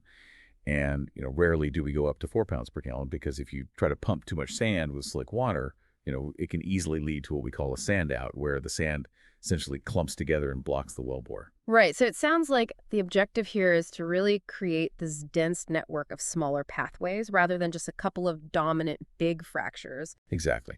So it's really about that complex fracture network, not a dominant single fracture. The low viscosity of slick water encourages that complexity, whereas higher viscosity fluids, they tend to create more defined, what we call B-wing fractures. In naturally fractured reservoirs, the real power of slick water is in its ability to connect those pre-existing fractures, create these multiple flow paths, and, it does that by applying high energy, that high pumping rate. So that combination of the high rate and the low viscosity, that helps carry the sand deep into the formation, and that tends to lead to better long-term production. You mentioned earlier that, sometimes the industry focuses too much on just the initial production rates. Yeah, and I think sometimes there's this tendency to get excited about those really high initial production numbers, Right. From a single well. But, the long-term economic viability of the well really depends on its sustained production over many years. So we have to be careful not to just base decisions solely on those initial results. We have to look at, broad field-wide production data, to really get a better idea of which strategies are most effective. Now, you keep mentioning these high pumping rates. What are we talking about? Like, how fast are we actually pumping slick water into these formations? Typically, treating rates for slick water are in the range of, 70 to 100 barrels per minute. Some areas, like the Barnett Shale, they can go even higher. They've been known to go up to around 130 barrels per minute. And that high rate, it's crucial for a few reasons. It helps to overcome what we call fluid leak-off. Fluid leak-off is basically when the fracturing fluid escapes into the surrounding rock, right? And so by pumping at a high rate, you're minimizing the amount of time that the fluid has to leak off. You're also helping to keep the sand suspended in the fluid, preventing it from settling out prematurely. And, especially in these low permeability unconventional reservoirs, maintaining that high rate is really vital for creating that really large surface area that we need for long-term production. If you throttle back the rate too much, you limit the complexity of that fracture network. And, once that area around those fractures is depleted, the production can decline really rapidly. Now, is slick water something that you would consider for older wells? Can you use it for refracturing? Oh, absolutely. Naturally fractured reservoirs, they often become great candidates for refracturing down the line. If a well's production rate drops below a certain economic threshold, maybe after 10, 20 years or so, we can often go back in there and re-stimulate it through refracturing. And, those pre-existing natural fractures really help make that refrac effective. However, for a refrac to be really successful, there are certain criteria. Ideally, the reservoir has a high initial gas in place, high pore pressure, good reservoir properties overall. And actually, wells that have a, suboptimal initial completion design can be even better candidates for refracturing because, there's more room for improvement. Yeah, that makes sense. Yeah, those wells that weren't fracked optimally the first time around can really benefit from a second treatment that's, better designed. And I know we're not, doing a visual presentation here, but you mentioned a figure that shows, this intricate, this complex fracture network that you get from slick water. I wish people could see it because it sounds like it would be quite something to behold. Yeah, figure 5.1 in your materials, it really shows a good visual representation of how those interconnected fractures branch out, using a slick water system. Really highlights that density and the interconnectedness that we're aiming for to maximize the contact with those hydrocarbons. Okay. Let's switch gears now and talk about cross-linked gel fluid systems. What are these and how do they differ from slick water?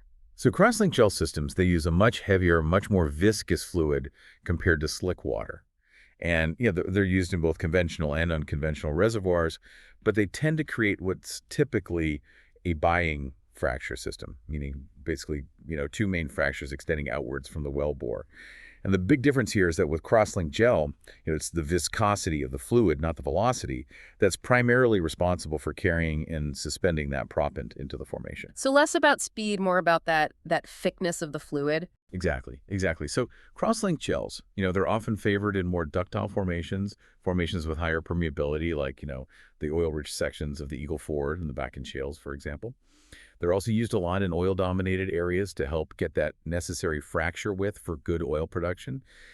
And the main objective here is to achieve the highest possible concentration of sand very near the wellbore. Because we're really trying to create a very high conductivity pathway for the oil to flow out of the formation. Yeah. Typical pumping rates with cross-linked gels are lower than with slick water, typically in the range of, 25 to 70 barrels per minute. And I imagine because it's so thick, it can carry a much higher load of sand. It can. Yeah, with a good cross-linked gel, you can achieve concentrations of up to, 10 pounds of sand per gallon of fluid. But that high viscosity also means that if you have a pump malfunction and the gel stops being pumped, you need to react very quickly. You've got to cut that sand and flush the wellbore, because without the viscous fluid to keep it suspended, that high concentration of sand can really quickly plug up the well. One mistake that people sometimes make is, they'll use a cross-linked fluid, but then they'll pump at a lower sand concentration, maybe like below 6 pounds per gallon. And, that really misses the main point of the system, which is using that heavy viscous fluid to place those high sand concentrations, create that really dominant fracture with a large proppant pack right there near the wellbore. So it's really about maximizing that initial conductivity right around the well. It is. It's about getting that oil flowing as readily as possible. Okay. Are there any other advantages beyond that ability to carry a high sand concentration to using these thick, viscous fluids? One of the big advantages is just reduced fluid leak-off, especially in reservoirs with higher permeability, where slick water might lose a lot of fluid into the surrounding formation. And, the high viscosity helps to keep the proppant suspended in that fracture until the fracture closes. And these gels, they can achieve incredibly high viscosities. We're talking thousands of centipoise. So what type of formations would you say are best suited for cross-linked gel fracking? Ductile formations are usually the main candidates. These are rocks with, lower Young's modulus, higher Poisson's ratio, generally a little bit higher permeability. But it's important to remember, real-world production data trumps everything. So you might have a formation where the rock properties, seem to point toward one type of frac fluid, but then when you look at the actual production results from nearby wells, it might suggest that a different fluid system would actually perform better. And, a perfect example of that is the Marcellus and the Barnett. Those are super low permeability formations, and yet slick water fracs have been extremely successful there, even though, based on just the rock properties, you might think a gel would be better. Right, yeah, because it's really about what actually works, not just what the theory suggests. Exactly. It's about, what gives you the best long-term results. Now, with these cross-linked gels, are there any potential downsides to using such a viscous fluid? Well, one of the main concerns with these cross-linked fluids is gel residue. Even though we use what we call gel breakers, these are chemicals that are designed to break down the gel after the fracking job. There's always a possibility of leaving some residue behind. And that residue can actually damage those fractures by reducing the permeability and the conductivity. So, getting a complete and thorough breakdown of the gel is very important for the long-term success. Okay, so there's definitely a trade-off there. And you mentioned this bi-wing fracture system that you tend to get with cross-linked gels. Is there a good, visual comparison of that versus, the slick water network? Yeah, there is. In your materials, Figure 5.2 shows a good illustration of that botting fracture system. It's much more focused with those two main fractures extending outwards as opposed to that complex branching network that you see with slick water. Okay, yeah, I think I see it now. All right, moving on, we also have something called hybrid fluid systems. Why would someone combine slick water and gels into a hybrid system? So hybrid systems, they really try to exploit the strengths of both slick water and gel-based fluids. A common approach is to start with slick water, low sand concentration, to initiate and propagate those fractures, and then transition over to either a cross-linked gel or, even more common, a linear gel to carry those higher sand concentrations, especially near the wellbore, right? So you're kind of getting the best of both worlds. It makes a lot of sense. And, this approach is really common in situations where maybe you have trouble placing those higher sand concentrations initially directly into the formation. Maybe the formation just doesn't like to take sand at those high concentrations right away. So, a linear or cross-linked gel can help with that. For example, in the Marcellus Shale, if operators are having trouble getting the designed amount of sand in there with just slick water, they might switch to a linear gel, increase that viscosity a bit. And that helps widen the fractures and overcome what we call tortuosity near the wellbore, those kind of restricted twisting pathways that we talked about earlier. And then, once they've overcome that, they can place those higher sand concentrations more effectively. Okay. So when they decide to use linear gel and hybrid system, what kind of concentrations are we talking about? Typically, they might start with a fairly low concentration, maybe 5 to 10 pounds per 1,000 gallons, something like that. And then in more challenging situations, maybe you've got severe tortuosity, they might start with even 15 or 20 pounds per 1,000 gallons. And then once they've established a good flow rate and they start placing that initial proppant, they might back off that gel concentration, go back to more of a slick water approach. Mhm. And that's really about preventing a screen out, right? You want to make sure that those pathways are open and that sand can flow freely into the formation. And when you're talking about gel concentration, how do you actually measure that? I mean, what's the practical difference between, say, using dry gel versus a liquid gel concentrate? So gel concentration is usually expressed as pounds of polymer per 1,000 gallons of the base fluid, which is usually water. So if someone says 20-pound gel system, that means that for every 1,000 gallons of water, they've added 20 pounds of that specific gel polymer. Now, gel comes in two main forms for field operations: a dry powder, which is the polymer itself, and then a premixed liquid gel concentrate, LGC. That LGC is basically a very high concentration of the dry gel, but it's premixed with a solvent, usually water, so it's much easier to handle in the field. And a common concentration for that LGC is 4 pounds of gel per gallon of solvent. And there's a simple conversion formula, equation 5.1 in your notes, that you can use to figure out how many gallons of LGC you need to add per 1,000 gallons of water to achieve a certain linear gel concentration. For example, if you wanted to create a 5-pound linear gel system and you're using an LGC that has 4 pounds per gallon, you would need to add 1.25 gallons of LGC per 1,000 gallons of water. So that LGC, it can be really convenient in the field because it eliminates the need for those complex dry polymer mixing systems. So even just that small amount of added gel can make a huge difference in the fluid's viscosity and ultimately its ability to carry the proppant. Oh yeah, definitely.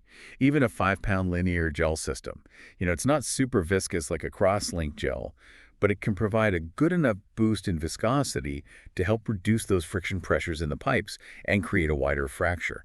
And, that can really help get that initial proppant into place, especially when you're dealing with those tight, restricted pathways.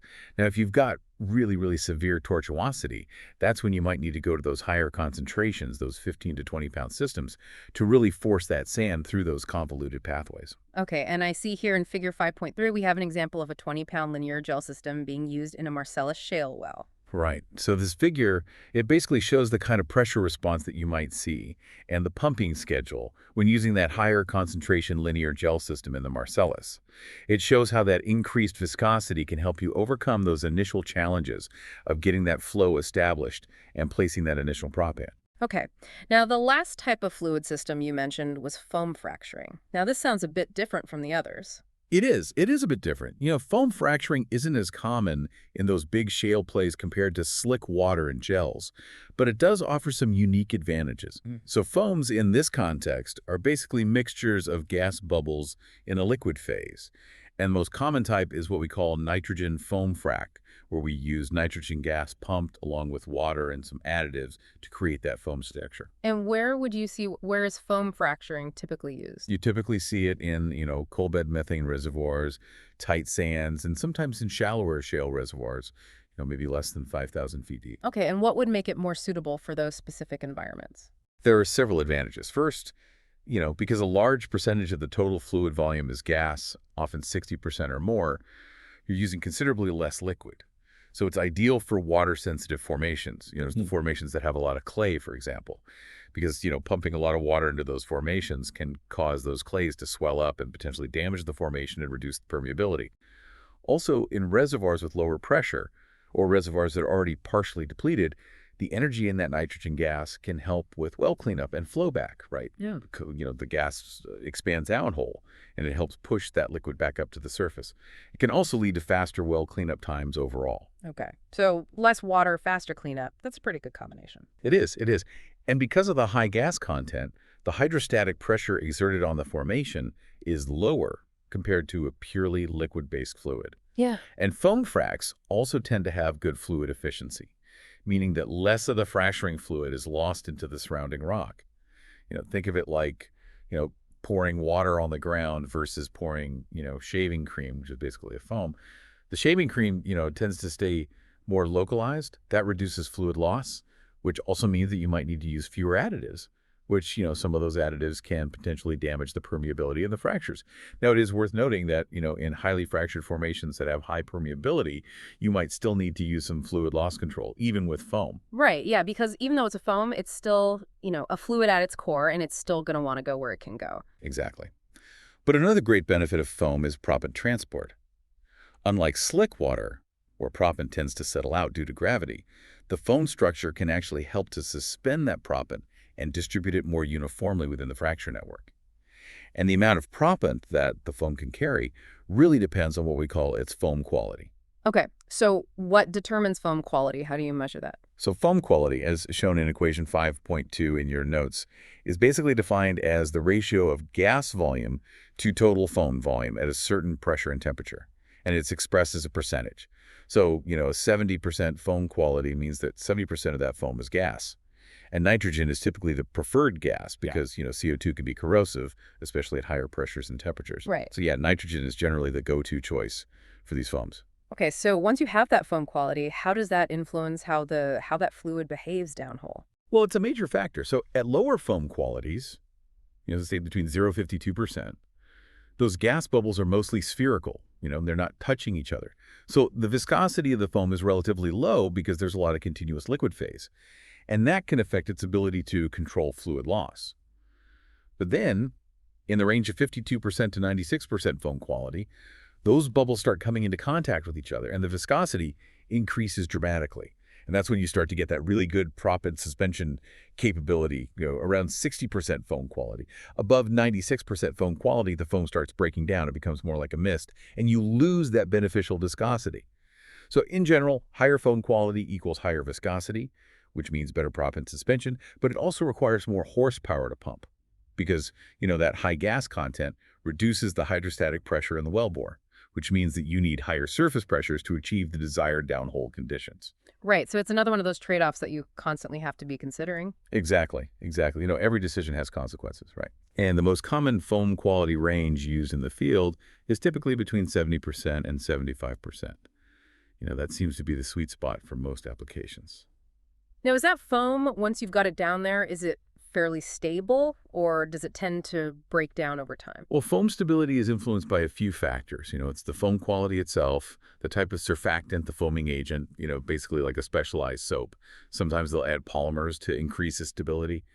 And keeping the foam in motion is also really important for maintaining its stability. If the flow stops, gravity starts to take over, that liquid phase starts to drain out, and the foam can collapse. And the rate at which that happens depends on the temperature, the viscosity of that liquid phase, and the concentration of the foaming agent. And gelling agents, like some linear gel polymers, can be added to kind of increase the stability. But you have to be careful because too much added viscosity can make it harder to actually create the foam and can also increase those horsepower requirements. Makes sense. And I see in figure 5.4, it shows, this relationship between foam quality and how much proppant it can carry. Exactly. So as you increase that proportion of gas in the foam, you need to increase the concentration of proppant at the blender on the surface to achieve that same proppant loading downhole in the foam. Okay, so it's another one of those, careful calculations that need to be made Yep. to get it right. All right, let's move on to the next topic. Tortuosity. Now, this sounds like it could be a real pain in the neck. Oh, yeah, it can be. It can be. Tortuosity basically refers to, the pressure losses that happen as the fracking fluid moves from those perforations in the well casing out to the main hydraulic fractures. Yeah. It's like trying to pour water through a twisting maze of narrow channels, as opposed to just a straight pipe. You're going to get a lot more resistance. And tortuosity can lead to what we call screen-outs. It's a major culprit for that, where the proppant ends up blocking the flow path before it reaches the fractures. Welcome back, everyone, to The Deep Dive. We're diving into unconventional reservoir development today. It's a pretty big topic, so we're going to try to really get to the bottom of it, specifically the hydraulic fracturing process. Yeah, for sure. Hydraulic fracturing, it's got a lot of moving parts and a lot of, well, frankly, controversy around it. Absolutely. And we've got some great information to work with here. You sent over some excerpts from 2 chapters that really dig deep. One is all about the footprint of this type of development, and the other breaks down the chemistry behind it. Right. Chapter 7, Unconventional Reservoir Development Footprints. I mean, the title kind of says it all. We're looking at induced seismicity, the whole wellbore integrity issue, and just the wider environmental and societal impacts. And that's what we really want to unpack here. What are the real implications of these practices? Then Chapter 8 gets into the nitty-gritty, hydraulic fracturing, chemical selection, and design. This is where things get really interesting, I think. Oh, yeah. It goes way beyond just pumping chemicals down there. It's a whole science. Each chemical has a specific job to do. Exactly. So we're going to try to pull out the most important insights from all of this. And, our listeners, they're smart folks. They want to know what's really going on, but they also don't want to wade through a whole textbook to get there. Totally agree. We're aiming for those aha moments, the things that make you go, huh, I never thought of it that way. Exactly. Okay, so let's jump in. Maybe a good place to start is with this idea of induced seismicity. It's something that's been in the news a lot, and it's a big concern for a lot of people. Yeah, for sure. And, right off the bat, one thing that jumps out from that USGS data you sent is the pretty dramatic increase in earthquakes in the central and eastern U.S., starting around 2005. Yeah, that's a pretty clear trend. And that does kind of line up with the boom in unconventional development in those areas, right? Absolutely. So it's easy to see why folks might connect the dots and think, well, more drilling, more earthquakes. But the chapter makes it clear that trying to directly correlate this increase with specific activities, like the actual hydraulic fracturing process or even just the withdrawal of fluids or the injection of wastewater, it's actually a lot trickier than it seems. Right. Just because two things happen around the same time doesn't automatically mean one caused the other. It's that classic correlation versus causation problem. Exactly. And, that USGS 2014 hazard map, that adds another layer to this. It shows that most of the earthquakes that were magnitude 3 or greater, they actually happened near major fault lines, but those fault lines just happen to be kind of close to these shale development areas. So is it possible that the act of fracturing the rock itself isn't actually the main trigger for these bigger quakes? Well, the chapter suggests that it might be more about the changes we're making to the whole stress environment underground, Yeah. the natural pressure and forces that are already down there. When you mess with that, it can definitely impact the stability of these formations, including faults, and that can potentially reactivate them. Right, you're injecting all this fluid under crazy high pressure. It's got to have some effect. And this is where it gets really interesting for me. The chapter points out that for these ultra-low permeability shale formations, which is most of what we're dealing with here in the U.S., hydraulic fracturing isn't just a nice to have. It's absolutely essential to make production even economically possible. That's huge. Without it, we wouldn't be able to get anything out. Yeah. And, to be clear, the seismicity that we can actually link to the hydraulic fracturing process itself, it's usually super low magnitude. We're talking tiny tremors. The industry even uses these tiny seismic events, they call them microseismic events, to map out the fractures they're creating, like listening to the rock adjust on a microscopic level. Wow, that's wild. But okay, there is that mention of extremely rare cases where the fracturing might interact with natural fractures in a way that could have some impact we actually feel up top. Right. So it definitely underscores how incredibly complex the geology is beneath our feet. Even if that primary fracturing is very targeted, got to think about those interactions. So careful planning, lots of monitoring, good risk assessment, all that's essential. Now, stepping back a bit, it's clear the environmental considerations here go way beyond just earthquakes. Wellbore integrity, making sure that well is solid, that's a major concern, and it's heavily regulated for good reason. Yeah, you're drilling thousands of feet down, that well better be tough. And the hydraulic fracturing itself, all that pressure, that puts a ton of stress on the well, right? Absolutely. That's why there's so much research going on right now focused on how the cement that surrounds the steel casing behaves under all that pressure, and also how that pressure might interact with older wells in the area. Making sure those seals hold is crucial. And you even have the potential for the casing itself to burst during the treatment, either from too much pressure or if there was some weakness in the pipe. So choosing the right casing, that's got to be a big deal. It's huge. I mean, the whole thing can go wrong if you don't get that right. And there are other impacts to consider too, like protecting groundwater, the potential effects on wildlife, and obviously what all of this means for the community and the land itself. Right. It's not just about what's happening underground, it's the whole picture. But, the chapter does point out that there are some pretty significant potential positives, too, from a social and political standpoint, I mean. Oh, yeah. It mentions job creation, boosting our energy security, and the argument that natural gas can be a cleaner bridge fuel compared to other fossil fuels. Better for the environment and could lead to a better quality of life overall. It's a complex equation with a lot of factors to weigh. Absolutely. Okay, so let's dig into that whole well integrity thing a bit more. This idea of the casing as like a multi-layered defense. The chapter breaks down the four main types of casing used in horizontal wells. We start with the conductor casing. Sounds like the foundation, right? Keeps the hole from caving in right at the top, helps with circulating those drilling fluids. It's cemented or grouted in place and doesn't go down too far. Exactly, like setting the stage. Then we go to the surface casing, and this is where the EPA gets really involved. This one's all about protecting those freshwater aquifers. It goes down a few hundred to maybe 2,000 feet, depending on the location. And the EPA, they're not messing around with this layer. They say it has to be cemented at least 500 feet deeper than the deepest freshwater zone.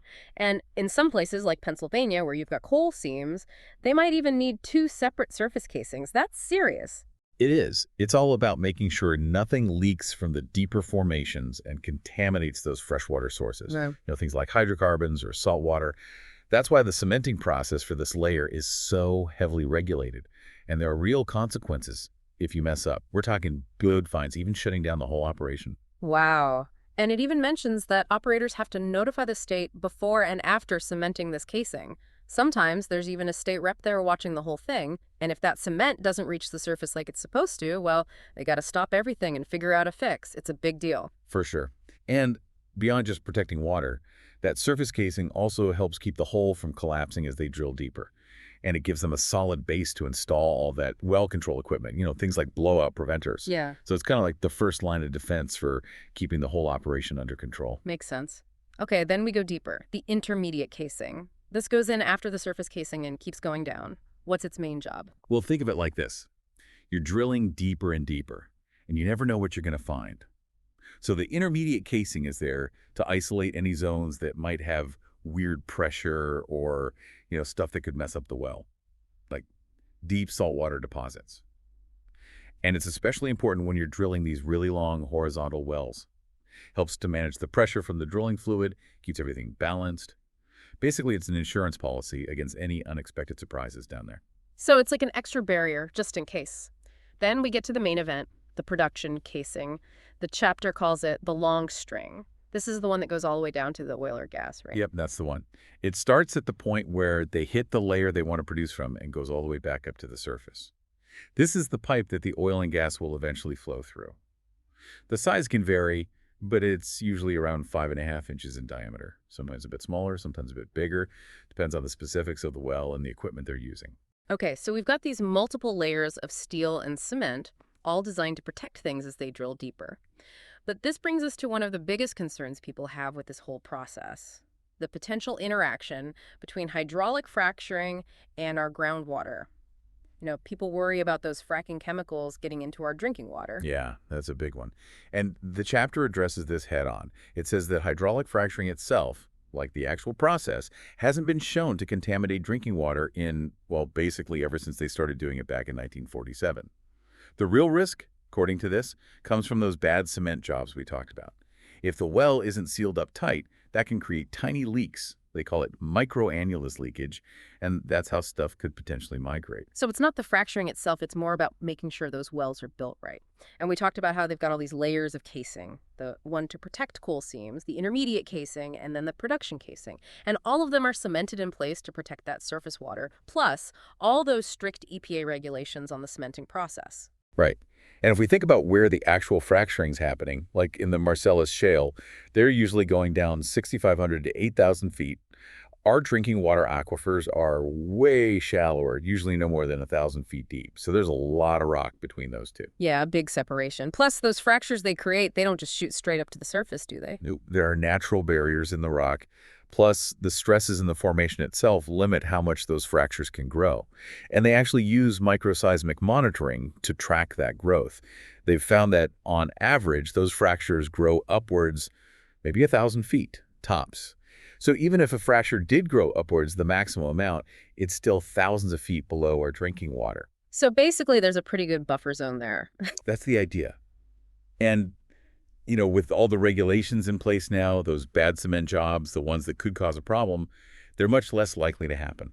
But there is a caveat here. The chapter does mention that those induced earthquakes, even though they're usually really small, we don't feel them, they could potentially reactivate faults. Yeah. To go all the way up to the surface. And if that were to happen, That sounds like it could be a problem. yeah, if one of those faults got reactivated and it connected the deep zone where they're fracturing all the way to the surface, it could create a pathway for those fracking fluids to migrate up. And not only could that cause problems at the surface, but it could also mess up the whole fracturing job itself because they'd be losing all that fluid into the fault. Okay, so let's break down how that actually works. How can changing the stress that far underground actually cause these faults to slip? So basically, when they're doing the hydraulic fracturing, they're changing the natural stress that's already present in the rock. And how much that stress changes depends on a bunch of things, like the type of rock, the pressure they're using, and the specifics of any faults that are nearby, like how they're oriented and how strong they are. And when we talk about a fault slipping, that's all about friction, right? Exactly. How likely a fault is to slip depends on something called its coefficient of friction. Basically, how much resistance there is to movement. They've done a bunch of experiments and found that for most rocks, that coefficient of friction is somewhere between 0.6 and 1 point level. So when they do the hydraulic fracturing and change the stresses around a fault, it can reduce the friction on that fault, and that can make it more likely to slip. And the chapter mentions a study from 2015, Gao et al., that looked at this. What did they find? Well, they found that whether a fault slips or not depends a lot on where it is relative to those fractures they're creating. Like, if a fault's already kind of close to slipping and it's at a certain angle and distance from the fractures, then it's much more likely to slip. So it's not just about pumping the fluid in, it's about how those fractures interact with any weak spots that are already there. So the placement of the fractures is really important. It is. And the pressure from the fluid in those fractures, that plays a role too.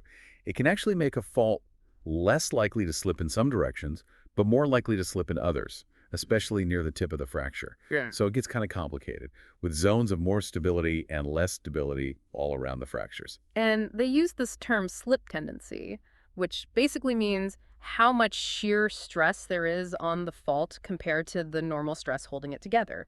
So if the shear stress gets high enough to overcome the friction, then the fault can slip. Exactly. And that brings us to the whole earthquake thing. When these faults slip, they can cause earthquakes.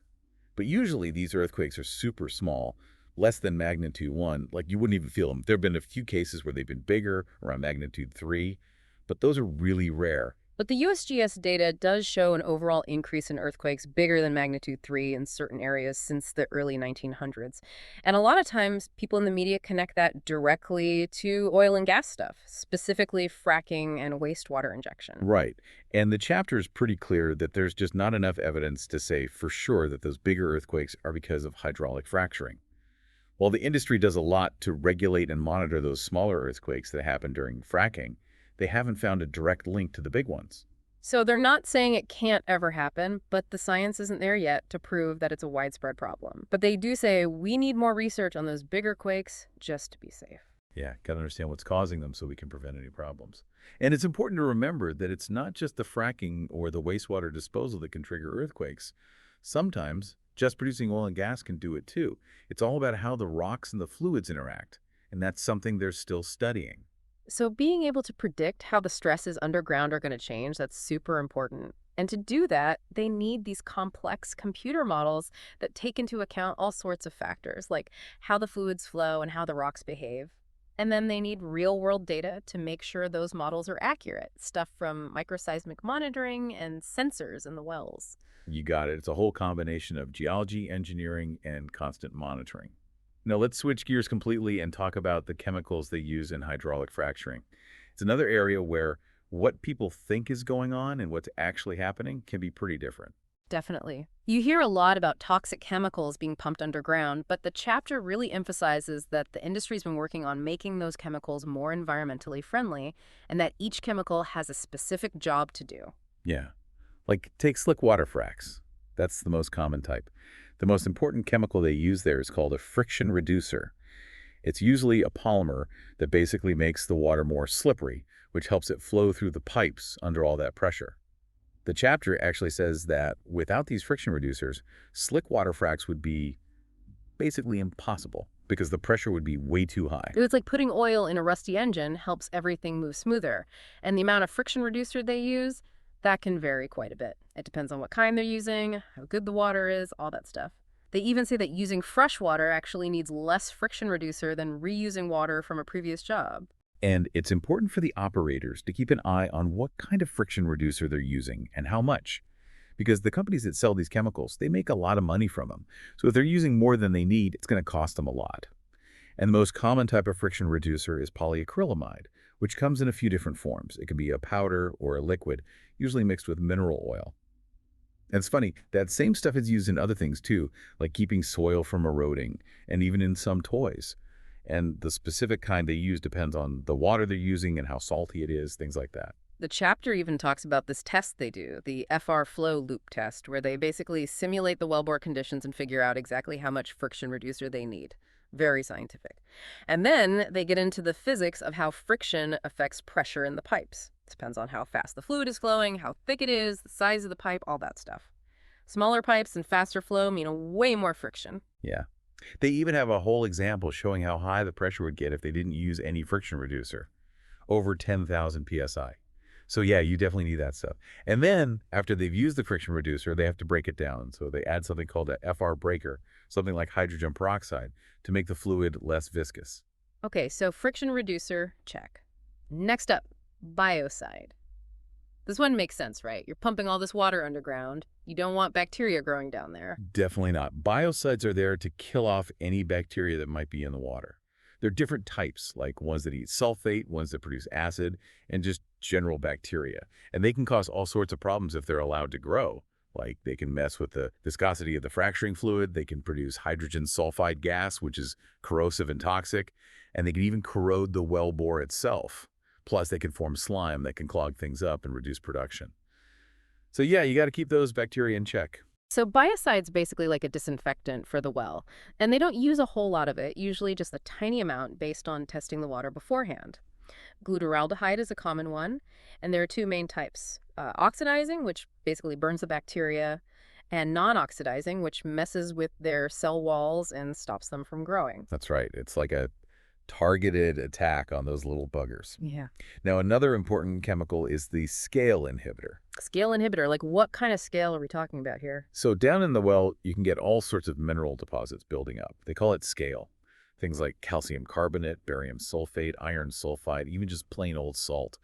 And when that scale builds up, it can block the flow of oil and gas and make the whole well less productive. Yeah. And this scale forms because of changes in temperature and pressure, mixing different types of water, even just the movement of the fluid itself. So the scale inhibitor is there to prevent that from happening, keep everything flowing smoothly. And what kind of stuff do they use for that? Well, one example is ethylene glycol, which is the main ingredient in antifreeze. And they usually use a pretty small amount, just a fraction of a percent of the total fluid volume. But it makes a big difference. Interesting. Okay, so we've got our bug killer and our scale preventer. What about linear gels? Those are sometimes used in slickwater fracs, right? Mainly to help carry the proppant into the fractures. Yep, that's one of their main jobs.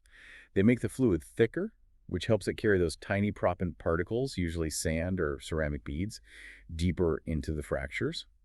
And the thicker fluid also helps create wider fractures. There are a bunch of different polymers they use for this. Gar gum is a common one. It's cheap, but it can leave a bit of residue. There's also HPG, CMHPG, HEC, and polyacrylamide. Those tend to leave less residue. So they choose the right one based on the specific well and what they're trying to achieve. Exactly. And that thicker fluid, it actually helps lower the pressure at the wellbore too, which means they can pump the fluid faster. So it's all about getting that proppant where it needs to go. That's the key. But just like with the friction reducer, after the gel has done its job, they got to break it down. Otherwise, it can damage the formation and block the flow of oil and gas. So they use gel breakers to reduce the viscosity back downhole. And it's important to test those breakers beforehand to make sure they'll work properly at the temperatures they're going to encounter down in the well. Makes sense. You don't want to get down there and have things gum up the works. Now, sometimes they need to use a buffer with these linear gels, right? Yeah, sometimes. The buffer is there to adjust the pH of the fluid. They need to make sure the pH is just right for those gelling agents to work their best.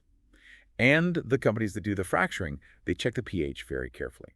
There are acidic buffers and basic buffers. Each one has a different job. Like acidic buffers can speed things up, and basic buffers can slow things down. It all depends on the specific gel they're using. So it's all about fine-tuning the chemistry to get the best results. Okay, last one, cross-linkers. Those are used with the linear gels sometimes to make the fluid even thicker, right? For carrying more proppant and creating bigger fractures. Exactly. The cross-linkers basically link those long polymer chains in the gel together, making it super viscous. Yeah. It's a more efficient way to get that extra thickness. But, sometimes using cross-linkers can increase the friction in the wellbore, so they got to watch out for that. There are a couple of main types, borate and zirconate. Each one works best at different temperatures and pH levels. So they got to choose the right tool for the job, literally. Okay, so that covers friction reducers, biocides, scale inhibitors, linear gels, and cross-linkers. What about surfactants? I know those are used in a bunch of different ways. Yeah, surfactants are pretty versatile. They're mainly used to reduce surface tension between different liquids. Like if you've got oil and water mixed together, surfactant can help separate them. And they're used for all sorts of things in fracking. There are microemulsions that help get more of the fluid back out of the well, non-emulsifiers that help separate oil and condensate from water, and foamers that create stable foams, which can be helpful for carrying proppant in some situations. Common ones include methanol, isopropanol, and ethoxylated alcohols. And they just choose the right one based on what they're trying to do, right? Yep, each one has its own specialty. Okay, last but not least, iron control chemicals. Those are there to keep iron from precipitating out of the water and clogging up the formation, right? That's right. Iron can be a real pain in the neck. It can basically form rust that plugs up the pores in the rock and makes it harder for the oil and gas to flow. So they use things like ammonium chloride, EDTA, citric acid, and glycolic acid to keep that iron dissolved in the water. So all in all, it's a pretty sophisticated mix of chemicals they're using down there. Each one has a very specific purpose, and they're all carefully selected and managed. It's not just a random cocktail of chemicals. There's a whole science behind it. Well, this has been a truly fascinating deep dive into the world of unconventional reservoir development. We've covered a lot of ground here, from the intricacies of induced seismicity and the importance of wellbore integrity, to the surprisingly complex chemistry behind hydraulic fracturing. And I think our listeners now have a much better understanding of the regulations involved, the environmental considerations, and the role each component plays in this whole process. What I find really interesting is how interconnected all these things are. Like the geology of the area dictates the stress conditions, which influences the risk of earthquakes. And then you've got the engineering of the well and all the regulations that are there to protect the environment. And then the chemistry of the fluids is all about optimizing the process and minimizing any negative impacts. Yeah, it really shows you just how complex this whole thing is. It's not just about drilling a hole and getting the oil and gas out. There are so many factors to consider. For sure. And that's why it's so important to keep researching and innovate. We need to find ways to make this process even safer and more sustainable. Absolutely. So for our listeners out there, I'd love to hear your thoughts on this. We've talked about the potential benefits and the risks, the science and the engineering. What do you think the future holds for unconventional development? What kind of innovations or regulations do we need to ensure that we're doing this right? This is a conversation that needs to keep going. Ever think about the sheer volume of material that gets pumped down hole during a frac job? Yeah, some of these modern fracs use a truly mind-boggling amount of sand. Seriously, like we're talking more sand than the weight of the Eiffel Tower in some cases. It's incredible. And all that sand, every single grain, has to be pushed miles down into the earth, all with carefully controlled pressure. That pressure and how we design the pathways for that fluid to flow, those are the heart of what we're diving into today. Exactly. Fracture pressure analysis and perforation design in hydraulic fracturing. It's a fascinating area. We've got a great chapter here that really breaks down how engineers approach this absolutely critical part of oil and gas extraction. It does a really good job of laying out the fundamental ideas behind the pressures we're dealing with deep underground. Right, from something as basic as the weight of the fluid itself, all the way up to the pressures needed to crack the rock and create those fractures. And then, of course, we have to think about how those fractures actually grow and how we can control that growth. Exactly. So we'll be exploring how engineers design those pathways for the fluid, those perforations, for both standard slick water fracs and the more specialized foam fracs.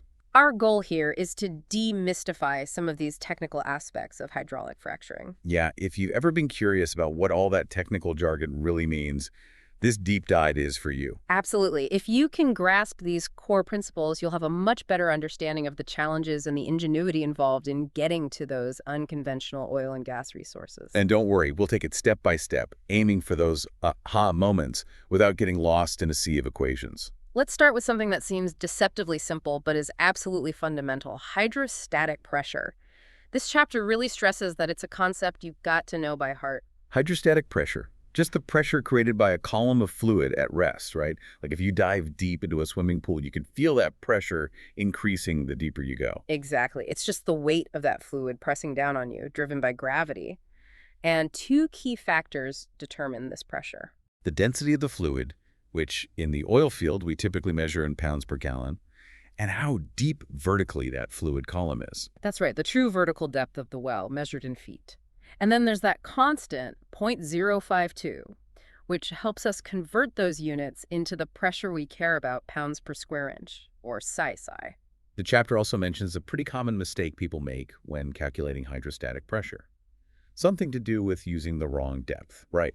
Yeah, it's a mistake that can lead to some pretty significant miscalculations and potentially big problems downhole. So what's the trap to watch out for? The mistake is using the measured depth of the well instead of the true vertical depth. Ah, okay. So with a long horizontal well, the measured depth, the total length of the well bore, can be way longer than the true vertical depth, the straight down distance to the target formation. Exactly. And it's tempting to just plug that measured depth into the hydrostatic pressure equation. But that would give you way too high pressure, right? Because it's only the vertical column of fluid that's creating that hydrostatic pressure. That's exactly it. The measured depth is important for other things, like figuring out the volume of the well bore. But when it comes to hydrostatic pressure, stick with the true vertical depth. So to sum it up, the formula we need is pH equals 0.052 times the fluid density times the TVD. That's the one to memorize. And then we have the hydrostatic pressure gradient, which is simply the pressure increase per foot of true vertical depth. So if the gradient is 0.5 psi per foot, then for every foot you go deeper, the hydrostatic pressure increases by half a psi. Precisely. And the formula for the gradient is even simpler. It's just 0.052 times the fluid density. For example, fresh water has a density of around 8.33 pounds per gallon. So the hydrostatic pressure gradient for fresh water would be about a 0.433 psi per foot. Correct. The chapter gives us a good practical example to work through. Let's say we have a well with a true vertical depth of 10,500 feet, but the actual drilled path is 19,500 feet, a much longer measured depth because of the horizontal section. And let's say the drilling fluid in this well weighs 8.55 pounds per gallon.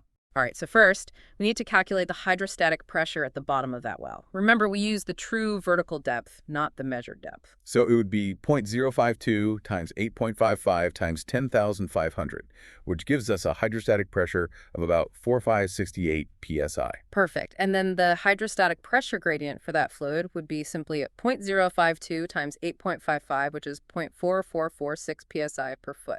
Okay, so we've got a handle on hydrostatic pressure. Now, let's shift gears a bit and think about what happens when we start pumping fluid downhole during a fracturing job. Right. We're pumping at a high rate, and then suddenly we shut those pumps off. That's where ISIP comes into play. ISIP, that stands for instantaneous shut-in pressure, right? Exactly. It's the pressure you see at the surface, at the wellhead, the instant the pumps stop pumping. Whether it's after a fracturing stage or during a diagnostic fracture injection test, a DFIT. Right. If you look at a graph of the pressure over time, you'll see a very rapid drop in pressure the moment the flow starts. And ISIP is that peak pressure just before that drop. The chapter has a good figure 9.1, that illustrates this. It shows how the treating pressure, the bottom hole pressure, the slurry rate, and the sand concentration all change over time during a stage, and they clearly mark where the ISIP is. Now, why is knowing ISIP so valuable, especially when we're exploring a new area? It's especially critical in those early stages of exploration. We don't have a lot of historical data to go on. So ISIP gives us a really important first indication of what kind of surface pressure we can expect when we start doing the main fracturing jobs.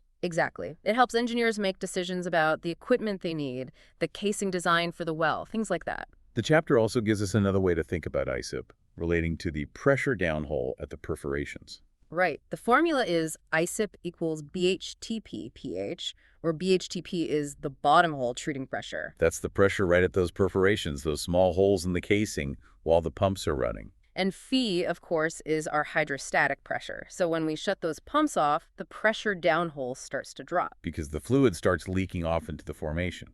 That's right. And the rate at which that pressure declines tells us something about how permeable the formation is and how viscous the fracturing fluid is. The chapter has another good figure, figure 9.2, that shows how engineers can analyze this pressure decline after shut-in to determine ISIP. It's a bit more technical, but it essentially involves drawing lines on the pressure curve to estimate that initial peak pressure. The chapter also provides an ISIP example calculation. Yeah, let's say the bottom hole treating pressure, the BHDP, was 10,000 psi in a well that has a true vertical depth of 7,550 feet, and the fluid in the well weighs 8.9 pounds per gallon. Okay, so first we figure out the hydrostatic pressure. Right, which would be 0.052 times 8.9 times 7,550.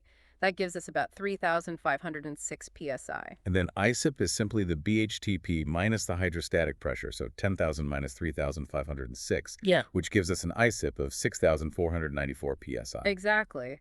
Now, moving on, the next pressure concept to understand is fracture gradient. It's often just called Frac gradient, or FG. Fracture gradient, is that basically how much pressure it takes to crack the rock and initiate a fracture? You got it. It's typically expressed as the pressure increase per foot of depth that's needed to break that rock. So a higher fracture gradient means the rock is stronger, harder to break. Exactly. And knowing the frac gradient is crucial for figuring out what that bottom hole treating pressure needs to be before we even start the main fracturing job. We have to make sure that pressure downhole is high enough to actually overcome the strength of the rock. Absolutely. The formula for fracture gradient is Fg, equivalentship plus pH, TV. So we're taking the ISIP, adding the hydrostatic pressure, and then dividing by the true vertical depth. Makes sense. The chapter gives a good DFIT example to illustrate this. Let's say they measured an ISIP of 4,500 psi during a test in a formation that's 7,500 feet deep vertically. And for simplicity, let's assume they're using fresh water for this test. Okay, so first we'd calculate the hydrostatic pressure using the freshwater density. That's 0.052 times 8.33 times 7,500, which comes out to 3,249 psi. And then we can plug those numbers into the fracture gradient equation. Right, so 4,500 plus 3,249 divided by 7,500 gives us a fracture gradient of about 1.033 psi per foot. Meaning for every foot deeper we go, we need about 1.033 psi more pressure to fracture the rock. That brings us to bottom hole treating pressure, BHTP. This is the pressure we need to maintain right at those perforations to keep those fractures growing and propped open. Exactly. It's sometimes also called bottom hole frac pressure, or BHFP. The two terms are used interchangeably. And knowing the BHTP is essential for predicting the surface treating pressure, which drives the whole design of the fracturing job. The chapter gives us two main formulas for calculating BHTP. The first one is BHTP equals FG times TVD, and the second one is BHTP equals ISIP plus pH. They point out that the second formula is really just a rearrangement of the first one. You're just substituting in the formula for fracture gradient. That's right. It highlights how all these pressure concepts are connected. So let's use an example to illustrate these BHTP calculations. Say we have an ISIP of 6,427 psi and a TVD of 8,500 feet. And again, let's assume fresh water for the hydrostatic pressure. Okay, so first we calculate the hydrostatic pressure. 0.052 times 8.33 times 8,500, which gives us approximately 3,679.82 psi. Now, if we want to use the first BHTP formula, we need to calculate the fracture gradient first, which would be 6,427 plus 3,679.82 divided by 8,500. That gives us a fracture gradient of roughly 1.189 psi per foot. Then BHTP would be 1.189 times 8,500, which is about 10,106.5 psi. And if we use the second formula, it's even more straightforward. BHTP is just 6,427 plus 3,679.82, which comes out to 10,106.82 psi. So we get almost the same answer either way, just a tiny difference due to rounding. Exactly. It shows that both approaches are valid and should give very similar results. All right, so we're pumping at high pressure, fractures are growing, but all that fluid rushing through pipes and those tiny perforation holes can't be moving without any resistance, right? Of course not. That's where total friction pressure comes into play. Total friction pressure, or FPT. It's all the energy we lose due to friction as the fluid travels from the surface all the way down to the fractures, and even within the fractures themselves. And the chapter breaks it down into three main components. First, We have the friction within the pipes themselves. Just the fluid rubbing against the inside of the wellbore. Right. Then we have perforation friction, the resistance the fluid encounters as it squeezes through those tiny perforation holes. Ah, okay. And the third component. That's called tortuosity pressure. It's the extra friction that arises because the fluid isn't flowing in a perfectly straight line. Because the fractures themselves are complex, with twists and turns. Exactly. And we can estimate the total friction pressure after each stage of the frac job by taking the average surface pressure during pumping and subtracting the ISIP. The chapter gives a great example from the Barnett Shale that really shows how big this friction pressure can be. Yeah, they had an average surface treating pressure of 8,650 psi and an ISIP of 4,500 psi. So that means the total friction pressure was 4,150 psi. That's almost half of the total pressure. 48% to Yeah. be precise. It really highlights why understanding friction pressure is so important for making fracking operations as efficient as possible. Now, let's break down those individual contributors to total friction, starting with pipe friction pressure. Pipe friction is probably the most intuitive one. It's affected by things like the diameter of the pipe and the flow rate. But also the properties of the fluid itself. Sorry. Absolutely. The type of fracturing fluid we're using, especially the friction reducer chemicals that are added, can have a significant impact. The service companies that provide those fluids, they do a lot of lab testing to figure out how much pressure reduction their friction reducers can deliver. It's all about trying to maximize the flow rate we can achieve with a given pressure. Now, the next component, perforation friction pressure, that's the resistance the fluid experiences as it flows through those perforations, those tiny holes in the well casing. It's like trying to squeeze honey through a pinhole, right? Takes a lot of force. That's a great analogy. And this is another really important aspect that engineers consider when designing a frac job. The chapter gives us an equation for calculating perforation friction pressure. It looks a bit complicated at first glance. It is a bit involved, but let me walk you through the key parts. It's perforation friction pressure equals 0.2369 Q2, CD2, DP4, N2. Okay, break it down for us. Q is the flow rate, typically measured in barrels per minute, or is the density of the fluid in pounds per gallon. CD is the discharge coefficient. Discharge coefficient, what's that? It's basically a measure of how efficiently the fluid flows through the perforation. A perfectly smooth round hole would have a higher C than a rough jagged hole. EP is the diameter of the perforation, measured in inches, and N is the number of perforations we have. So if we pump faster or use a heavier fluid, the perforation friction goes up. But if we have more perforations or wider perforations, the friction goes down. Exactly. The chapter gives a numerical example. They use a flow rate of 85 barrels per minute, a fluid density of 8.5 pounds per gallon, a discharge coefficient of 0.8, a perforation diameter of 0.42 inches, and 40 perforations. And plugging all that into the equation gives us a perforation friction pressure of roughly 457 psi. That's right. Now, one important thing to keep in mind is that just because we create a certain number of perforations doesn't mean they're all actually open and taking in fluid during the frac job. That's the idea of open perforations, right? Yeah. Only the holes that are actually accepting fluid contribute to the stimulation. Exactly. In the early days of unconventional drilling, companies might have used a lot of perforations, like 90 or more, in a single stage. But they quickly realized that many of those perforations weren't doing much. They weren't open. Right. So the trend has been to use fewer perforations, placed more strategically, to try and increase the percentage that are actually open. A typical open perforation might handle a flow rate of 1 to 3 barrels per minute, depending on the formation. The chapter even gives us a way to estimate how many perforations are open if we know what the ideal friction pressure should be in a given area. It involves rearranging that perforation friction pressure equation. It does, and that leads us to the concept of perforation efficiency, which is simply the percentage of the total design perforations that are actually open. If we have 100 perforations, but only 60 of them are open, then our efficiency is 60%. Exactly. And a higher efficiency generally means we're stimulating the reservoir more effectively because the treatment is being distributed through more points. The chapter mentions that a typical range for perforation efficiency is 30% to 80%, with 80% being considered excellent. Of course, if our efficiency is low, it means we're not getting the bang for our buck that we want. So what are some of the factors that affect how efficient our perforations are? Well, the design of the perforations themselves, the properties of the rock formation, any natural fractures that might already be present, the stresses in the rock, all these things play a role. Now, when it comes to perforation design, Mhm. especially in unconventional reservoirs like shales, the chapter really emphasizes this concept of limited entry. What's the big idea there? Limited entry is a strategy where we intentionally use a relatively small number of perforations for a given fracturing stage. We're purposely restricting the number of flow paths. Sounds counterintuitive. It might seem that way at first, but the goal is to actually create more friction as the fluid is forced through those fewer openings. And why would we want to do that? That increased friction generates back pressure within the well casing, and that back pressure helps to distribute the fracturing fluid more evenly across different zones in the horizontal well bore. Ah, okay. Because different zones might have slightly different stresses, so they might not all fracture as easily. Exactly. And by creating this back pressure, we're essentially forcing the fluid to go where we want it to go, even into those zones that might be a little more resistant to fracturing. So it's a way to gain more control over where the stimulation occurs. Precisely. And it's not just a theoretical concept. Experience in the field has shown that limited entry can actually improve perforation efficiency and lead to better production. So instead of trying to create as many flow paths as possible, we're actually creating a bit of a bottleneck to improve the overall stimulation. That's the essence of it.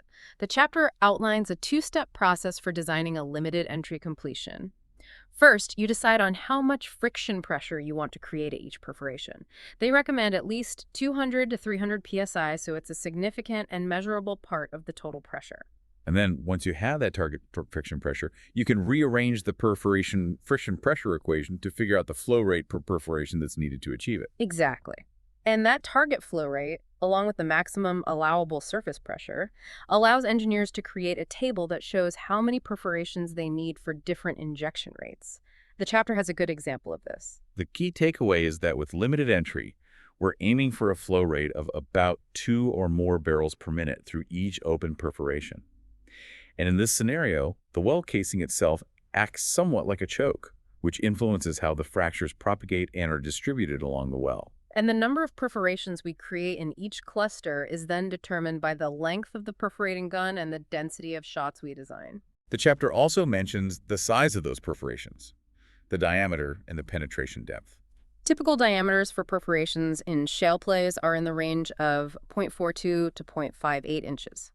And the penetration depth, how far those perforations extend into the formation, can vary quite a bit depending on the type of perforating gun and the explosives used. What's a typical range for penetration depth? You might see penetration depths anywhere from 7 to 45 inches.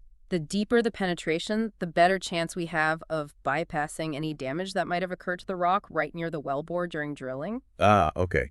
So those deeper perforations are more likely to connect with undisturbed rock, which is what we want for initiating those fractures. Exactly. And then, of course, there's perforation erosion to consider. Erosion, what do you mean? All that fluid and proppant rushing through those small holes at high speed, it causes wear and tear over time. So the perforations actually get a little bit bigger. They do. And that increase in size can actually reduce the amount of friction the fluid experiences as it flows through them. That makes sense. Remember the discharge coefficient we talked about in that perforation friction pressure equation?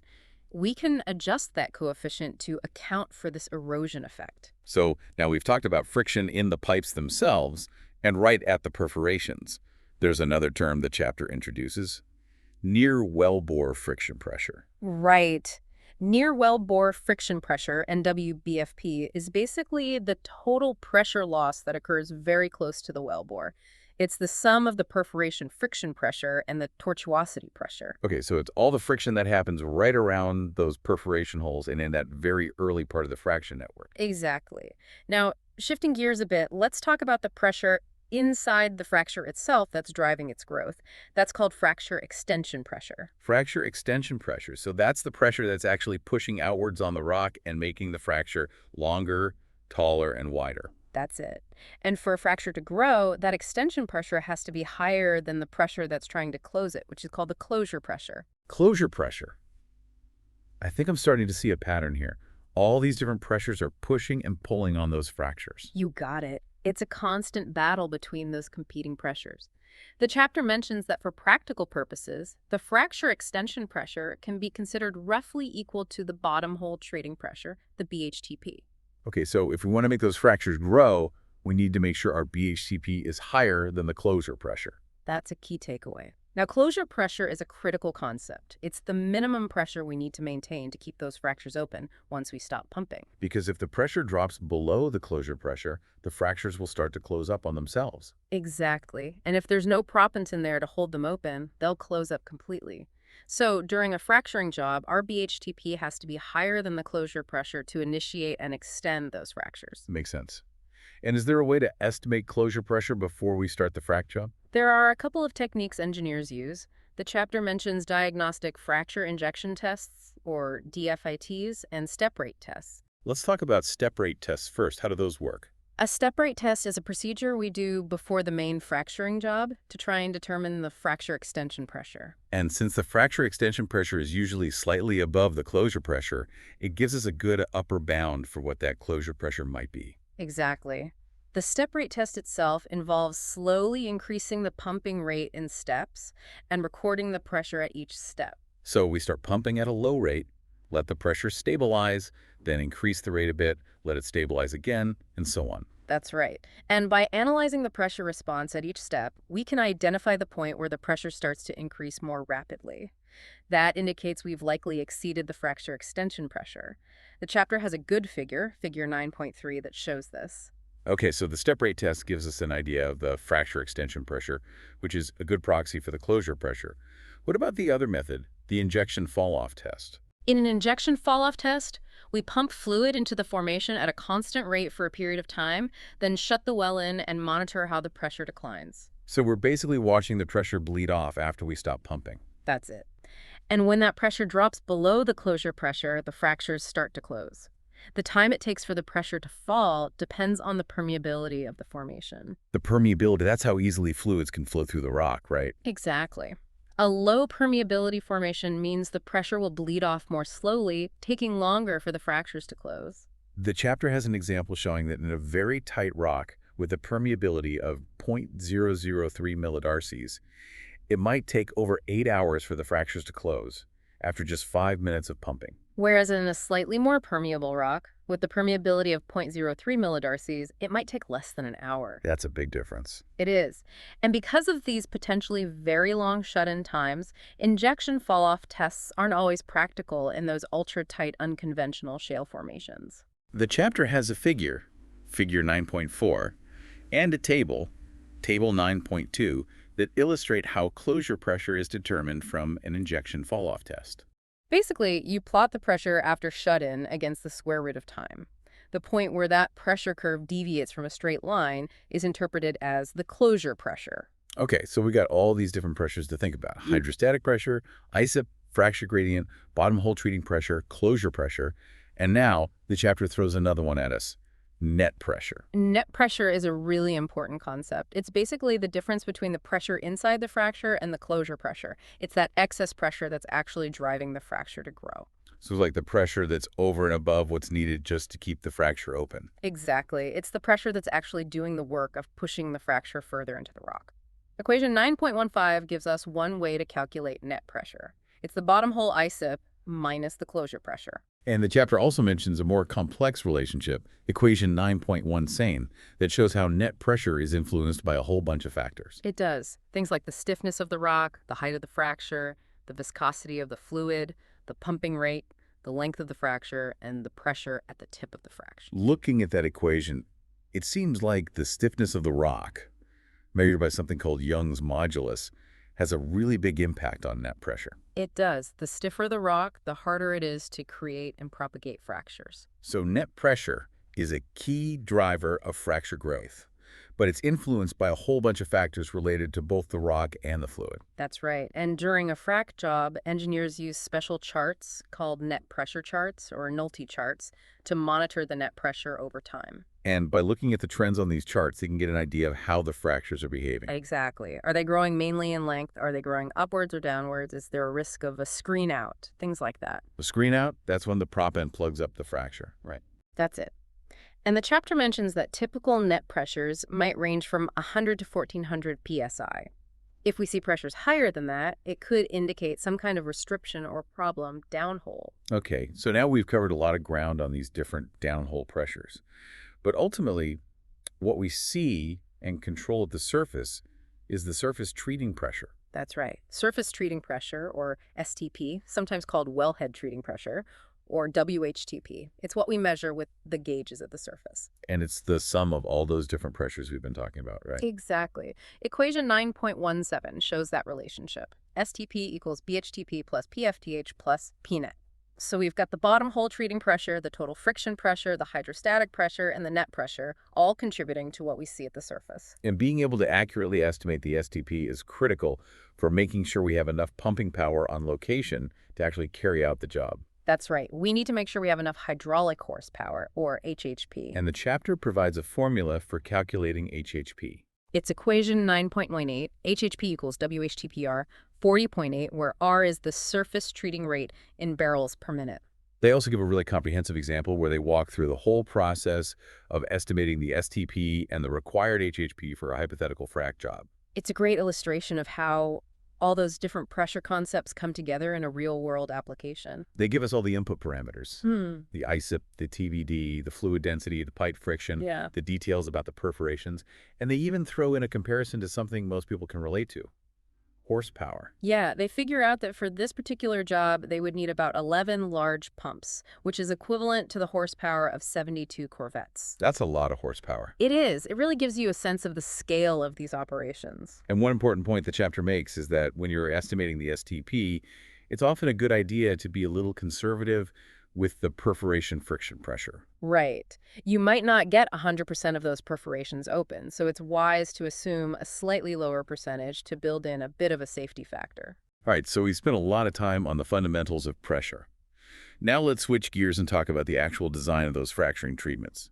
The next chapter in our source material dives into creating these frac schedules, and it starts with something called the absolute volume factor. The absolute volume factor, or AVF, think of it as a way to quantify how much space that solid proppant material takes up when it's mixed with water. Okay, so it's not just the volume of the sand itself, but the volume of the sand plus the water it displaces. Exactly. And the AVF depends on the density of the fracturing fluid and the specific gravity of the proppant. The specific gravity, that's basically how dense the proppant is compared to water. Right. The chapter gives us a formula for calculating AVF. AVF is 1, fluid density times specific gravity. And they provide a couple of examples. For typical Ottawa sand, which has a specific gravity of 2.65 mixed with fresh water, the AVF is about 0.0453 gallons per pound. For a denser proppant, like sintered bauxite, the AVF is lower, meaning it takes up less space in the mixture.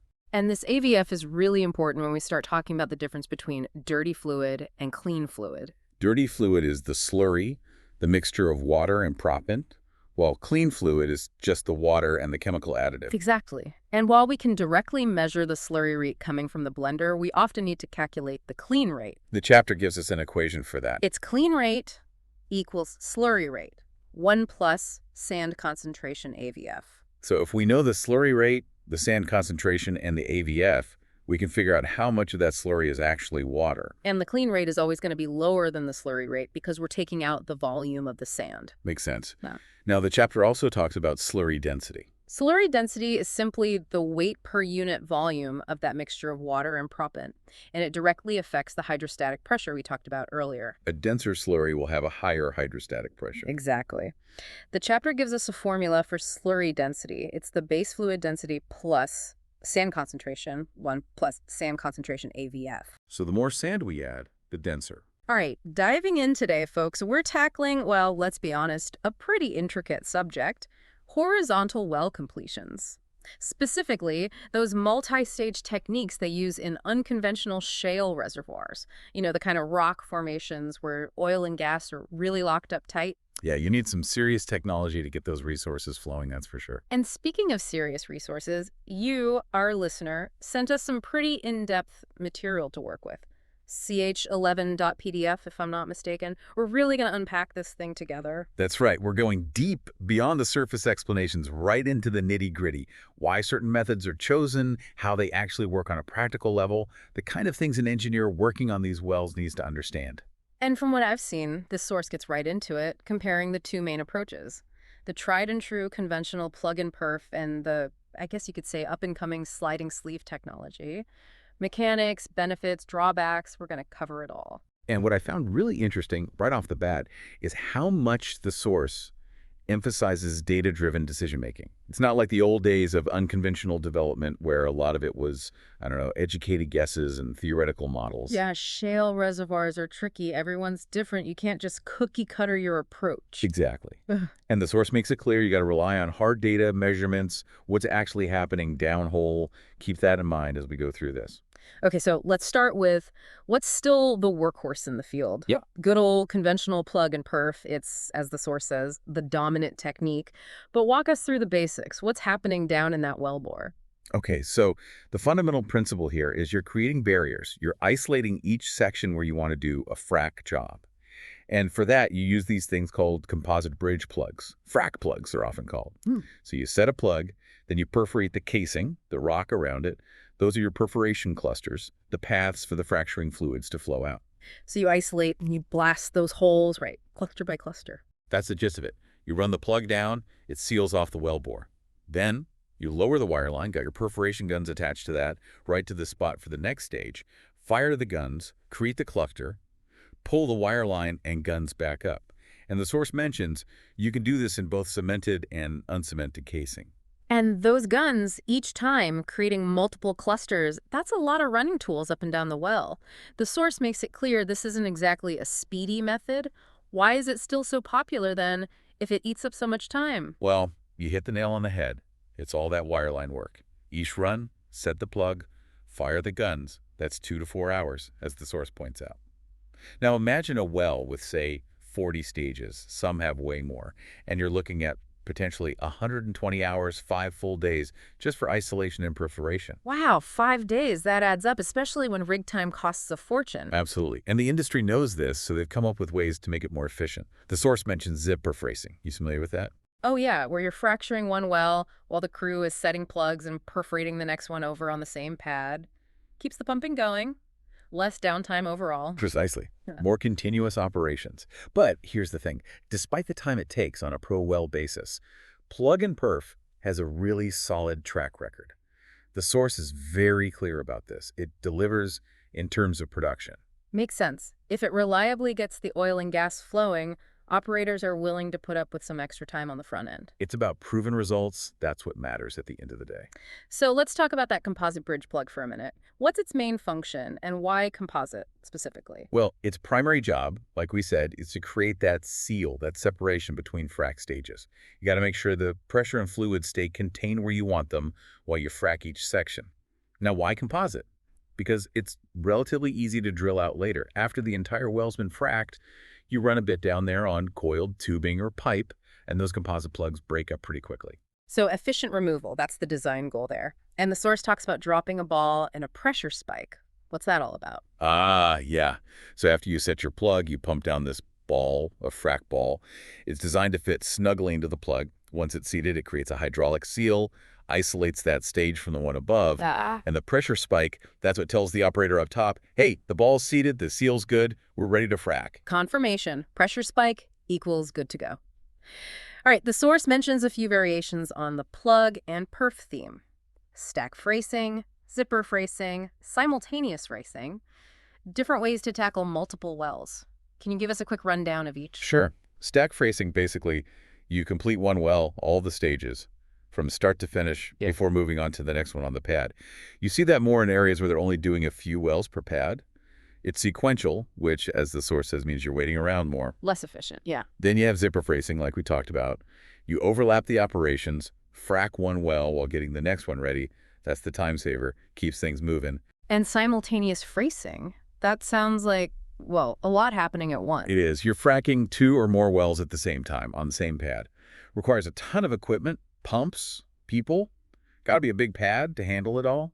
The source points out it's not as common because of that complexity. Makes sense. Sounds like a logistical headache, even if it is efficient in theory. Okay, let's move on to the alternative.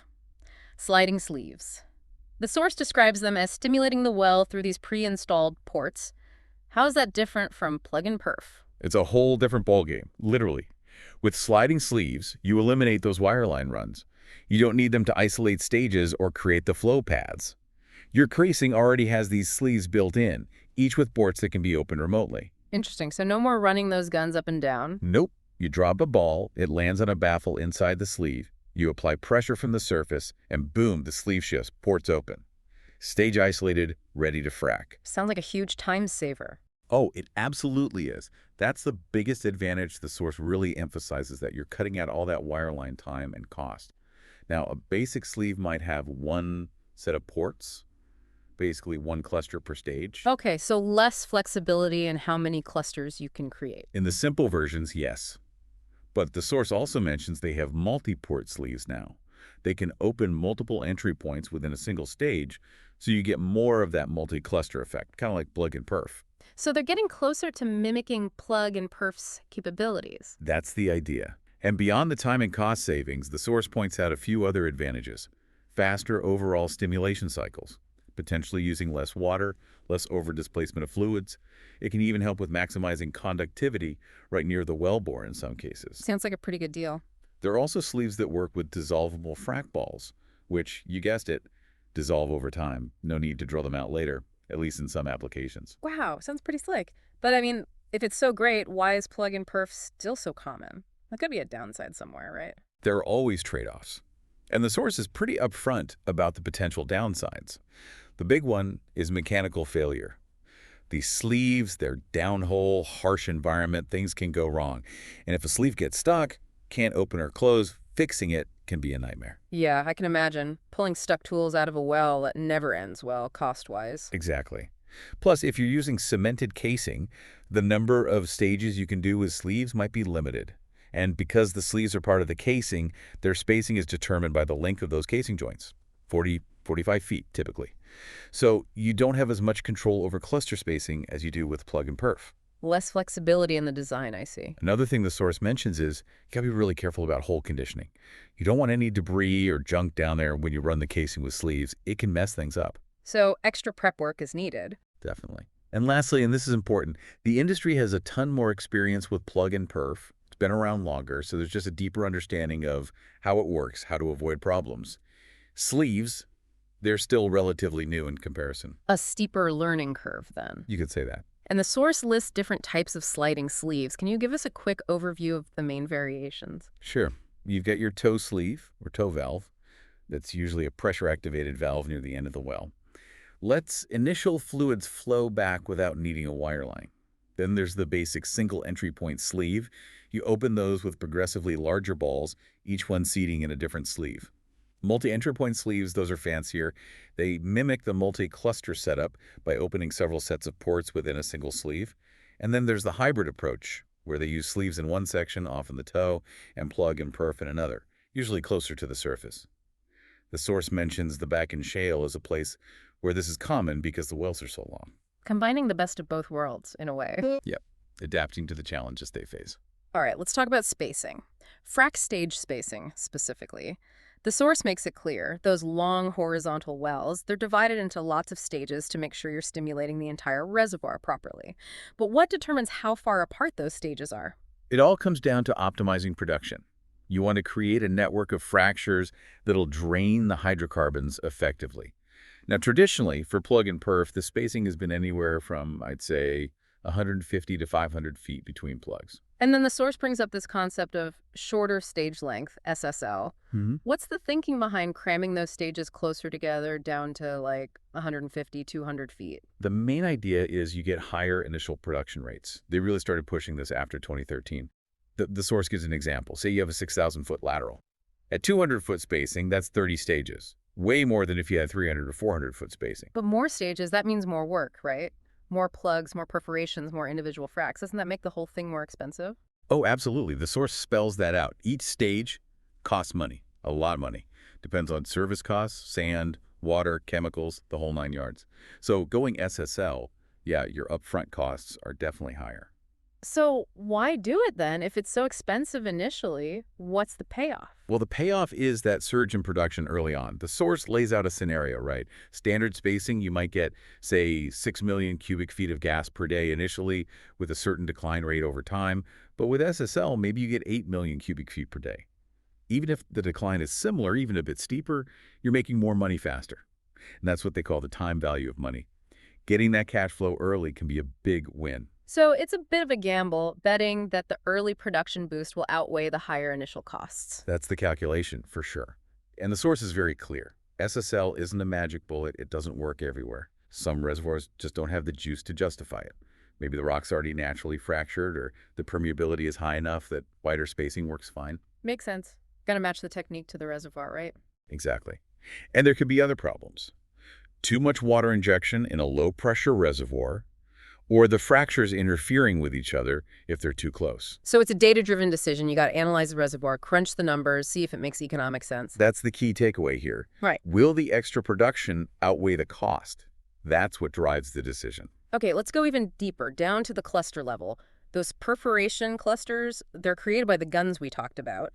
But how do they decide on the number of clusters per stage and how far apart they should be? It varies a lot. Depends on the formation, the operator, their philosophy. The source uses the Marcellus Shale as an example. They say 3 to 8 clusters per stage is pretty typical.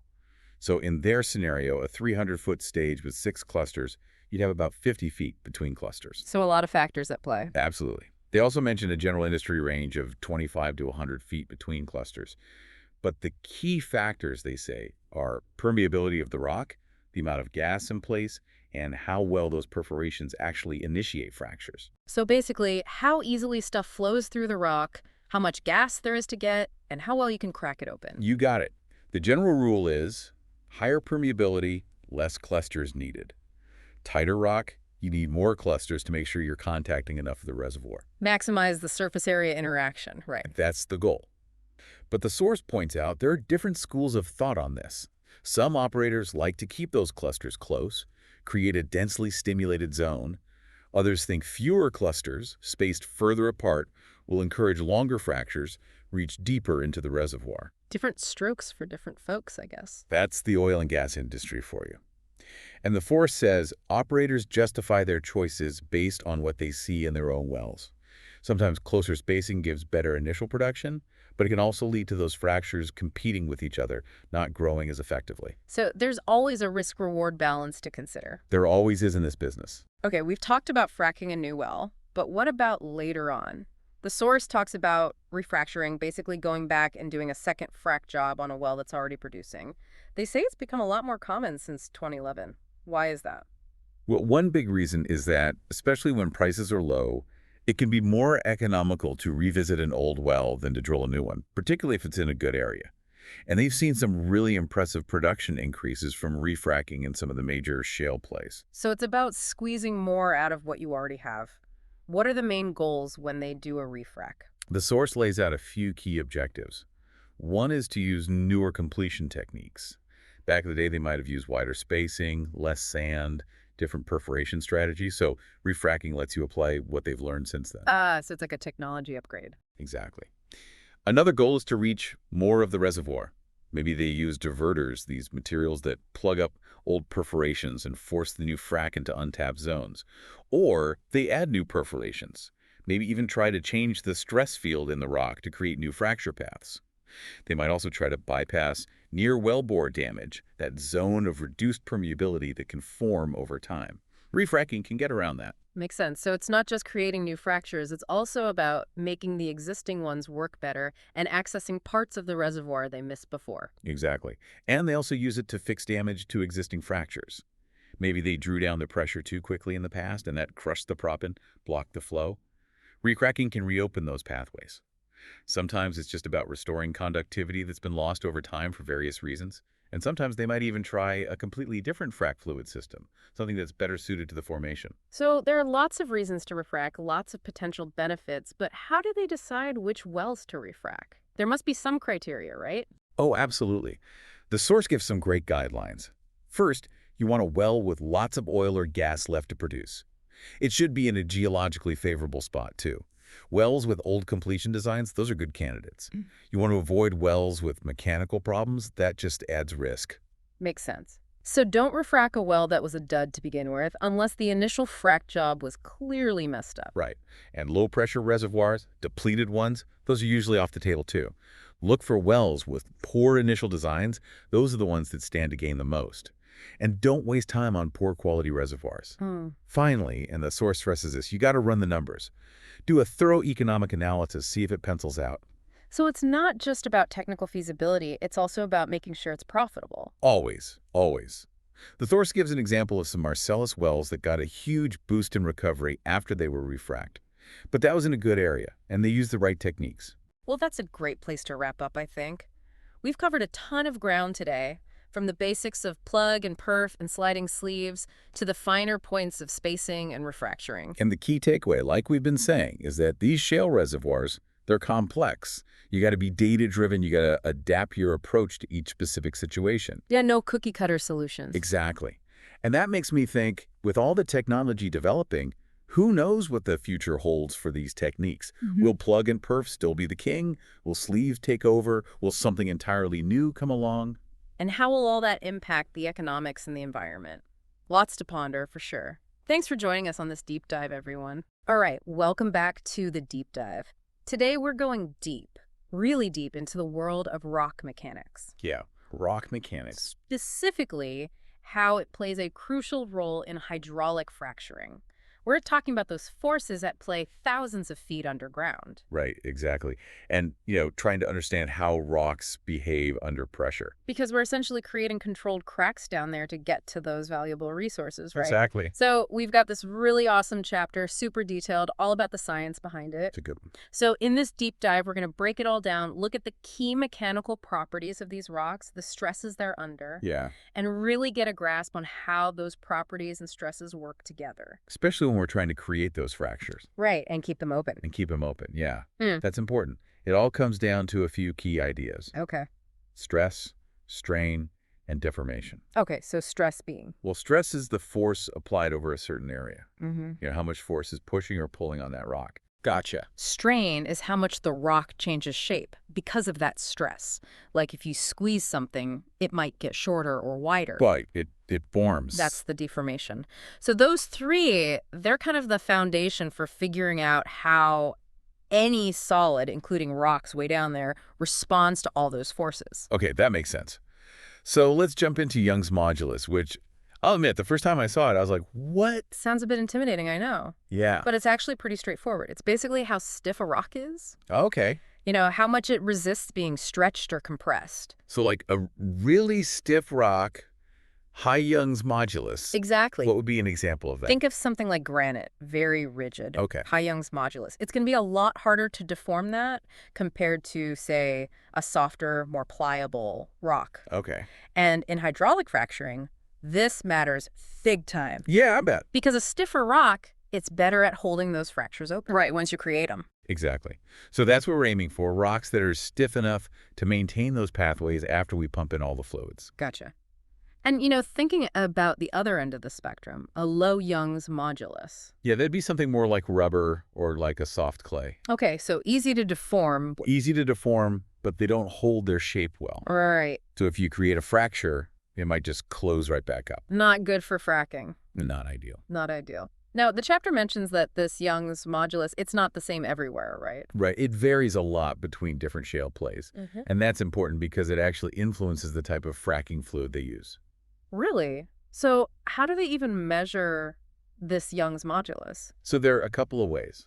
One is by actually testing core samples in a lab. Okay, so real hands-on. Exactly. They basically take a small piece of the rock, apply a controlled force to it, and very precisely measure how much it deforms. Okay. And from that, they can calculate the static Young's modulus. So that's static. Static, yeah. But they also use sonic logs. Right, those are run down the well bore, right? Yep, downhole. These logs measure the speed of sound waves traveling through the rock. And from that, they can get the dynamic Young's modulus. So static versus dynamic, and why would you need both? Well, they each provide slightly different perspectives. Okay. The static is like a direct measurement under controlled conditions, Yeah. Yeah. But the dynamic, it's more representative of how the rock might behave under those very rapid pressure changes during fracking. Okay. And the chapter, it actually has a nice example of how they calculate Young's modulus from a core sample. Right. They give all the numbers. They applied a force of 30,000 pounds to this tiny area, and then the length changed just slightly. Right, and by plugging those numbers into the formula, they got a Young's modulus of 3.5 million CSI. That's pretty stiff. Yeah, that's a tough rock right there. It is. Okay, so that's Young's modulus. Now, you mentioned Poisson's ratio earlier. Yes, Poisson's ratio. What is that all about? So this one tells us how a rock deforms, but not just in the direction you're pushing or pulling, but sideways.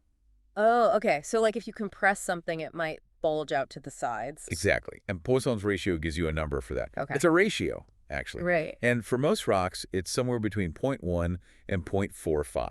All right. Now, the lower this number is, the less it bulges out sideways. Okay. And why do we care about that for fracking? Because a low Poisson's ratio usually means the rock is easier to fracture. Oh, okay. So it's more brittle. More brittle, yeah. It'll break cleanly instead of just bending and deforming. And that's what we want.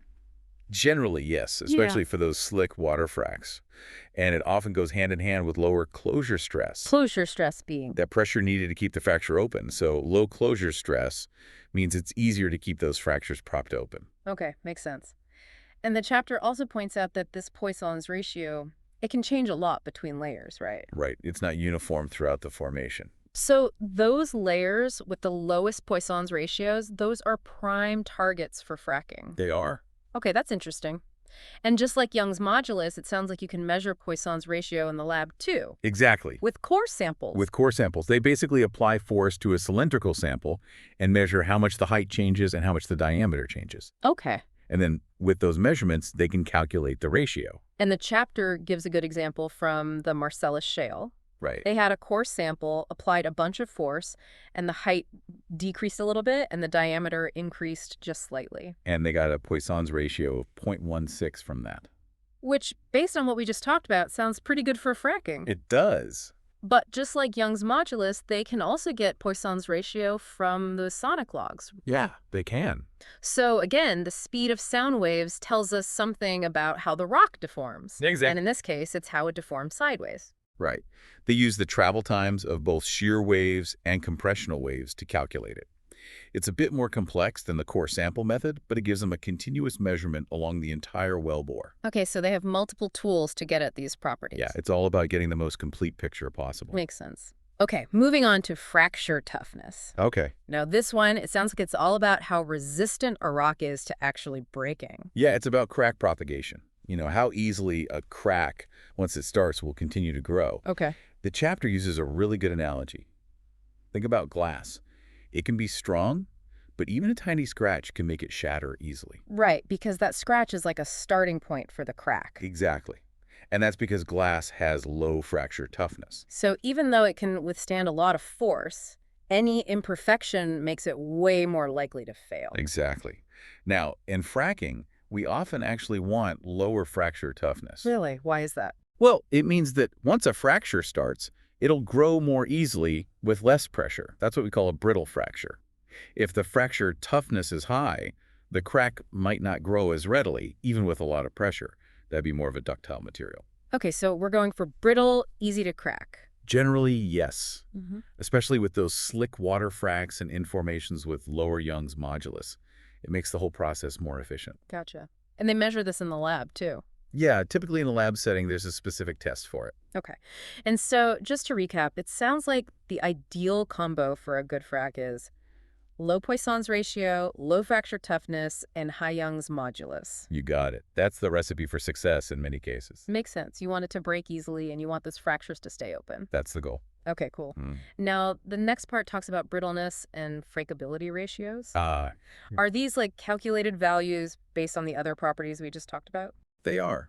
It's like taking Young's modulus and Poisson's ratio and combining them to get an even better sense of how likely a rock is to fracture. Okay, so instead of looking at them individually, you get a more holistic view. Exactly. The simplest one is just dividing Young's modulus by Poisson's ratio. Okay, and a higher value there means... Higher brittleness. Right, because stiff and not bulging sideways equals brittle. Precisely. But then the chapter gets into some ratios specifically for the Barnett Shale, which is a big natural gas play. Okay. And those ratios have specific thresholds for what they consider brittle and fragile. So for the Barnett, they want a brittleness ratio above 50 and a fragility ratio below 1. Yep, those are their benchmarks based on experience in that specific formation. Gotcha. And even with those dynamic measurements from the sonic logs, they still convert to static values for these ratios. Right, they use a correlation to make sure everything is consistent. Okay, that makes sense. And then they use these ratios to pinpoint the best zones for fracturing. They do. Sometimes they're analyzing intervals as small as 6 inches. Wow, that's incredibly detailed. It is. They're looking for those sweet spots with the highest potential. Right, those zones where the rock's really going to fracture well. Precisely. But of course, they're not just looking at these ratios, right? There are other factors too. Absolutely. There's geology to consider, other formation properties. Right. These ratios are important, but they're not the only piece of the puzzle. Okay, so let's talk about stresses. All right, stresses. We've got vertical stress, minimum horizontal stress, and maximum horizontal stress. The big three. Yeah, they sound pretty important. They are. These are the forces that are always acting on those rocks underground. Okay, so vertical stress, that's like the weight of everything above it. Exactly, the overburden stress. It's the force from all the rock layers and fluids pressing down. Okay, so the deeper you go, the higher the vertical stress. Generally, yes. But porosity also plays a role. Porosity, that's the amount of empty space in the rock. Right, the pore space. And those pores are usually filled with fluids, which are less dense than the rock itself. So a rock with higher porosity will have lower vertical stress. At a given depth, yes, because the fluids weigh less than the rock. Okay, that makes sense. And they have a formula for calculating this vertical stress. They do. It takes into account the densities of the rock and the fluids and the porosity. Yeah. And the chapter has an example where they calculate the vertical stress at a depth of 8,000 feet. Right, and they break it down into zones with different properties. And they end up with a total vertical stress of around 8,700 psi. That's a lot of pressure. It is. They also calculate a vertical stress gradient, which is about 1.09 psi per foot. Yeah, that's pretty typical. It usually falls between 1 and 1.1 psi per foot. Okay. And in practice, they use density logs to get a more precise measurement of the vertical stress. So those logs give them a continuous profile. Exactly. Okay, cool. So that's the downward force. What about those horizontal stresses? Right. Let's start with the minimum horizontal stress. Okay. The chapter mentions that it's often approximated as the fracture closure pressure. Yeah, that's a good starting point. It's the pressure needed to keep the fracture open against those horizontal forces. Okay, so it's all about keeping those cracks from closing back up. Exactly. And how do they figure out this minimum horizontal stress? Well, they can measure it directly with a diagnostic fracture injection test, or DFGT. We'll get into those later, really. We will. Okay. But they can also estimate it using equations that consider things like Poisson's ratio, vertical stress, pore pressure, and even tectonic stresses. So all those factors we've been talking about, they all play a role. They do. It's a complex system. Okay, and you mentioned Biot's constant earlier. What's that all about? Right, Biot's constant. This one tells us how much the fluid pressure inside the rock is actually helping to support the overall stress. So, like, the fluid is pushing back against the rock? Kind of, yeah. It's a bit more nuanced than that, but essentially it's a measure of how much that fluid pressure is contributing to the rock's strength. Okay. And it's a number between 0 and 1. All right. Close to 1 means the fluid pressure is doing a lot of the heavy lifting, supporting a big chunk of the stress. Close to 0 means it's not contributing much. And how does porosity factor into this? Well, rocks with high porosity tend to have a Biot's constant closer to 1. Because there's more fluid in there. Exactly. More fluid, more pressure, more support. Gotcha. And the chapter even provides a way to estimate Biot's constant just based on porosity. They do. It's a handy approximation when you don't have all the detailed geomechanical data. Okay, that's cool. And they go through a whole example calculation using all these factors to estimate that minimum horizontal stress. You do. And it really highlights how interconnected all these properties are. Right. It's like a complex web down there. It is. Okay. What about maximum horizontal stress? Ah, the trickiest one. This one's more challenging to determine accurately. How come? Well, it's influenced by a lot of factors, including regional tectonic forces, those big slow movements of the Earth's crust. Okay, that's tough to measure down in a well. It is. And it's also related to the tensile strength of the rock, which is how much it resists being pulled apart. So how do they even go about estimating it? Well, they often look at the breakdown pressure during the fracking operation itself. That's the pressure needed to actually initiate a new fracture. Okay. And there are equations that relate this breakdown pressure to the maximum horizontal stress, taking into account things like the minimum horizontal stress, pore pressure, and tensile strength. So they kind of work backward from that breakdown pressure. Exactly. It's not a direct measurement, but it gives them a good estimate. And there are different equations depending on the type of fracking fluid they use. There are. They have one for penetrating fluids, like slick water, and another for non-penetrating fluids, like gels. Okay, so they have to take that into account too. They do. It all matters. All right, so we've got these three main stresses. Knowing their relative magnitudes, it can actually tell us something about the geology of the area, right? It can.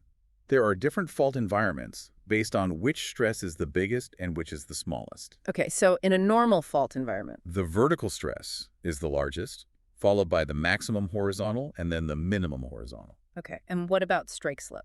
In strike slip, the maximum horizontal is the biggest, then vertical, then minimum horizontal. In reverse fault. Reverse or thrust fault is where both horizontal stresses are larger than the vertical. Okay, so knowing which fault environment you're in, that helps you understand the stresses at play.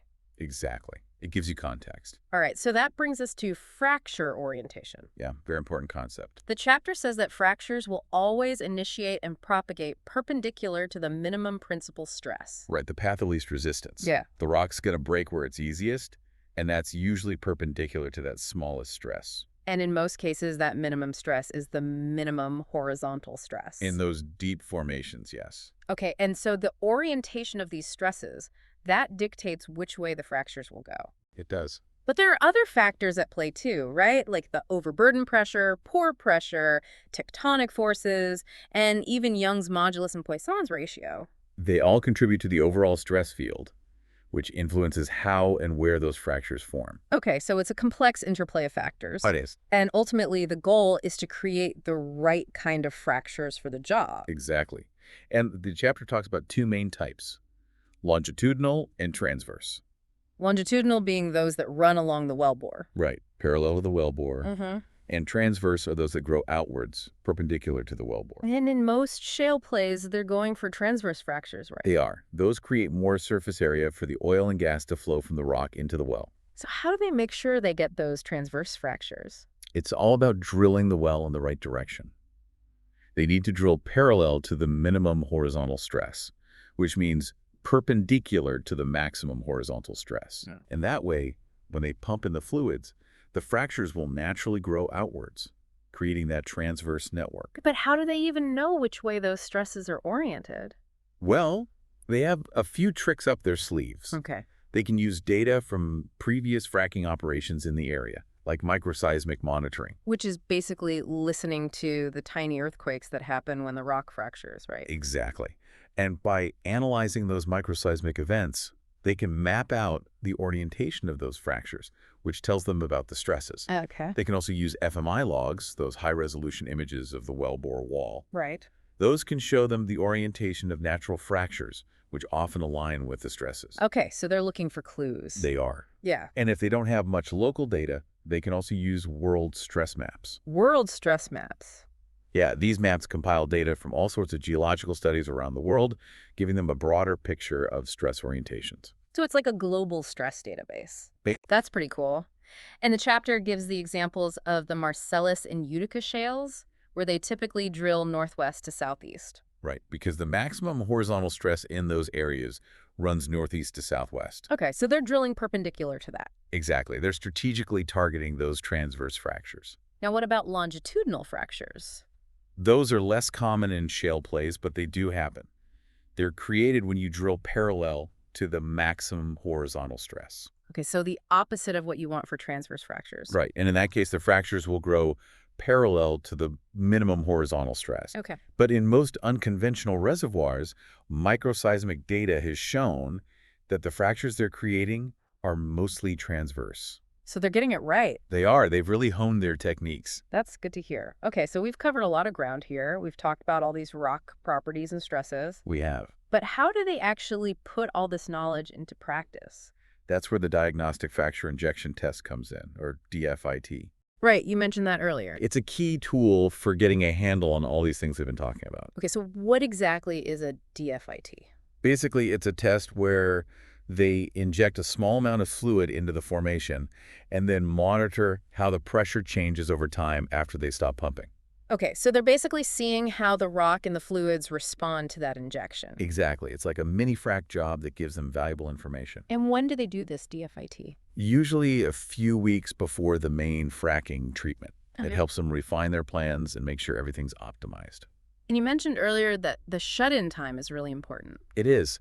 That's the time they wait after stopping the injection before analyzing the pressure data. Okay. And it needs to be long enough for the pressure to propagate into the formation and reach a specific flow regime called pseudoradial flow. Pseudoradial flow, what's that? It's a flow pattern that tells them about the reservoir's properties on a larger scale. Okay. And how long it takes to reach pseudoradial flow, it depends on the permeability of the rock. Permeability being how easily fluids can flow through the rock. Exactly. If the rock is very tight, low permeability, it could take a long time. Okay. Sometimes weeks or even a month. Wow, that's a long wait. It is.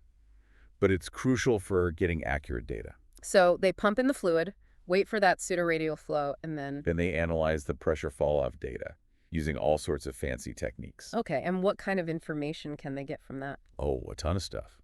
They can estimate things like the fracture gradient, the closure pressure, the Yeah. permeability of the reservoir, even the pore pressure, Pore pressure being... the pressure of the fluids that are naturally trapped in the rock. Okay. So it's a very valuable test. And the chapter outlines the typical procedure for a DFIT. Yeah. They use perforations or a toe initiation tool to get the fluid into the formation. Right. Then they pump in a specific fluid, usually water, and they monitor the pressure very carefully using gauges both at the surface and downhole. And they record all sorts of data, like the fluid type, the pumping rate, the pressures at different times, any operational events that happen. It's all about gathering as much information as possible. Makes sense. And then they analyze that data in two phases, right?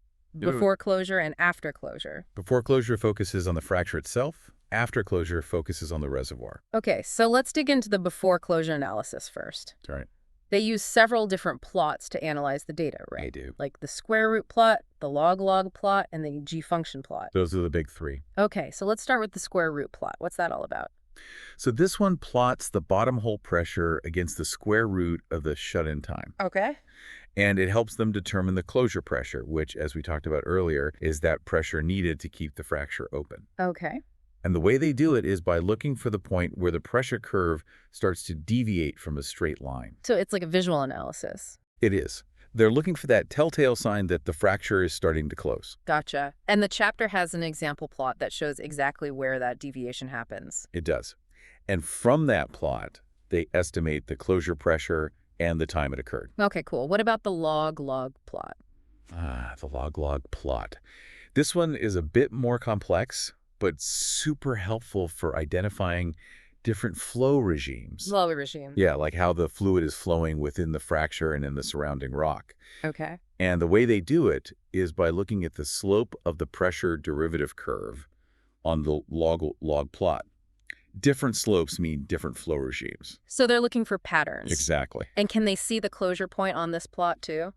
They can. It usually shows up as a change in slope on the derivative curve. Okay, and there are different characteristic slopes for different flow regimes. There are. Like linear flow, bilinear flow, pseudolinear flow, and pseudoradial flow. You got it. And that pseudoradial flow, that's the one they really want to see. Because it means they've waited long enough for the pressure to propagate into the reservoir. And that gives them more confidence in the reservoir property calculations. So that's the gold standard. It is. But the chapter also shows some examples where they don't reach that pseudoradial flow, right? Right. Sometimes it's just not possible due to data quality issues or complex reservoir behavior. So it's not always a perfect scenario. It's not. But even without that perfect pseudoradial flow, they can still get valuable information. Okay, that's good to know. Now, what about the G-function analysis? The G function. This is another way to analyze the pressure data, but it uses a special time function that helps to normalize the data and account for different leak-off scenarios. Leak-off. Yeah, that's when the fluid injected during the DFIT leaks out of the fracture into the surrounding rock. Okay. And there are different ways this can happen, each with its own signature on the G function plot. So this plot helps them understand how the fluid is behaving. It does. And it can also help them identify the closure pressure and estimate things like permeability and fluid efficiency. Okay, and the chapter goes through 4 different leak-off regimes they can see on this plot. Normal leak-off, pressure-dependent leak-off, height recession leak-off, and fracture tip extension. Right. Let's talk about pressure-dependent leak-off first. Okay, so this one happens when the leak-off rate increases as the pressure increases. Okay, so the higher the pressure, the more fluid leaks out. Exactly. And why does that happen? It's often because of natural fractures in the rock. These fractures can open up more as the pressure goes up, creating more pathways for the fluid to escape. So it's like the rock is becoming more permeable at higher pressures. In a way, yes. And how do they see this on the G-function plot? It usually shows up as a concave downward shape on the second derivative curve. Okay. And the pressure at which that curve returns to a straight line, that can give them an estimate of the maximum horizontal stress. Oh, interesting. So this leak-off behavior can actually tell them about the stresses. It can. And by comparing that maximum horizontal stress estimate to the closure pressure, they can get a sense of the stress anisotropy, which is basically the difference between those stresses. Okay. And that anisotropy is small, it might mean the fracture network is more complex, or that those natural fractures are very sensitive to pressure. Okay, so they're getting all these insights from how the fluid is leaking out. They are. It's pretty amazing. What about height recession leak-off? This one happens when the height of the fracture decreases during closure. Okay, so it's like the fracture shrinking vertically. Right. It might be because the fracture hits some less permeable layers or zones with different stresses. So it gets pinched off at the top and bottom. Exactly. And that causes the fluid to redistribute within the remaining open part of the fracture, which can slow down the pressure decline. And how do they see this on the plot? It usually shows up as a concave upward shape on the second derivative curve. Okay, and this can lead to a narrow, tall fracture. It can. And the chapter gives some tips on how to adjust the fracking treatment to minimize this effect. Like reducing the injection rate and the amount of proppant? Exactly. Okay, and finally we have fracture tip extension. Right. This one happens in those really tight, low permeability reservoirs. Okay. And it's basically when the fracture tips continue to grow even after they stop pumping. So the fracture is still propagating. It is. Because instead of linking out into the surrounding rock, the energy from the injection is going into extending the fracture tips. Okay, and how does this show up on the G-function plot? It might look like an extended straight line on the second derivative curve, and they might not see a clear closure point. Okay. And to manage this, they might increase the volume of the pad fluid they pump in before the proppant. All right, so they're trying to create longer fractures initially. Exactly. Wow, so this G-function analysis is really powerful. It tells them all sorts of things about the fracture and how the fluids are behaving. It does. And it even helps them estimate permeability and fluid efficiency. It's a versatile tool. Okay, so that's before closure analysis. Now, okay, so we're diving deep today into something that I know a lot of you have been curious about, and honestly, I am too. It's hydraulic fracturing. Yeah. We've got these two, I guess you'd call them dense documents, CH15, CH16. And they get into a lot of the science and the theory, but also, the practical application of it all, how this actually works out in the field. Right. So I think what we're aiming to do today is try to break down some of that technical stuff and give you a sense for how they build these simulations and what it means for actually, getting energy out of the ground. Yeah, and I think, I'm excited to be here to talk about this because when we think about hydraulic fracturing, it's such a relevant topic, especially today. Absolutely. And I think that when people think about it, they often immediately go to oil and gas. Right. And while it's incredibly important for accessing unconventional oil and gas resources, these principles of hydraulic fracturing are applied in a number of other applications that are pretty fascinating. Yeah, what else? So we're thinking about things like, measuring stresses deep underground. We can use it for creating these storage caverns. Oh, interesting. And we're even, looking at applications for things like geothermal energy and constructing these underground barriers. Oh, okay. So really understanding the simulations behind hydraulic fracturing, gives you a much broader perspective, I think. Yeah, absolutely. And when it comes to getting those oil and gas resources, these simulations are so important for optimization. We're talking about production from these reservoirs that, otherwise are very challenging. Yeah. So it has a huge economic impact, as well as for our energy supply. Okay, so let's jump into it. One of the first things that kind of stood out to me as we were going through this material is that hydraulic fracturing really isn't just about cracking rocks. It's this interaction between, how the rock deforms, how fluids move through it. Right. It's all linked together. Absolutely. Yeah, the sources make it very clear that, the coupled nature of hydraulic fracturing, the way the rock responds to the fluid and vice versa. Mhm. That's a major hurdle in actually trying to investigate this process directly. And that's really where, numerical simulations step in. It allows us to model these complex interactions that would be, you know, difficult, if not impossible, to observe directly. So it's like a virtual lab for what's happening miles underground. Yeah, exactly. How do these simulations, how do they model this? Like, what are the different approaches? Well, historically, some of the major, players here have been boundary element methods, Okay. and specifically, something called the discontinuous displacement method, or DD, Okay. and finite element methods. Okay. So the boundary element approach, in particular DD, this became a really popular way of, modeling these fractures, how fractures propagate. But, it faces some limitations, particularly when you have really complex geological structures. Finite element methods, on the other hand, are a little bit more adaptable to these complex geologies, but they require a ton of computational power. Okay. So, the original methods kind of had their limitations. Right.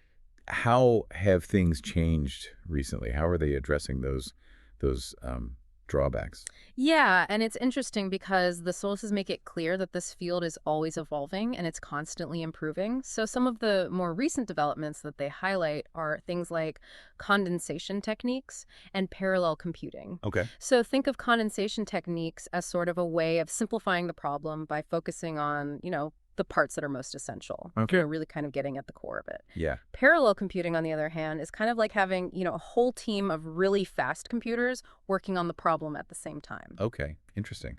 So this helps with these massive calculations that are required for things like finite element methods. So we're seeing, constant development of, smarter, faster ways to build these models. It makes sense, like upgrading your tools to handle tougher jobs. Right, exactly. Now, let's shift focus a little bit to something that was kind of interesting to me in the sources. Yeah. It seems like there's a lot of knowledge about how fractures, look at how they behave Mhm. while they're being created. So when the high pressure injection is going on.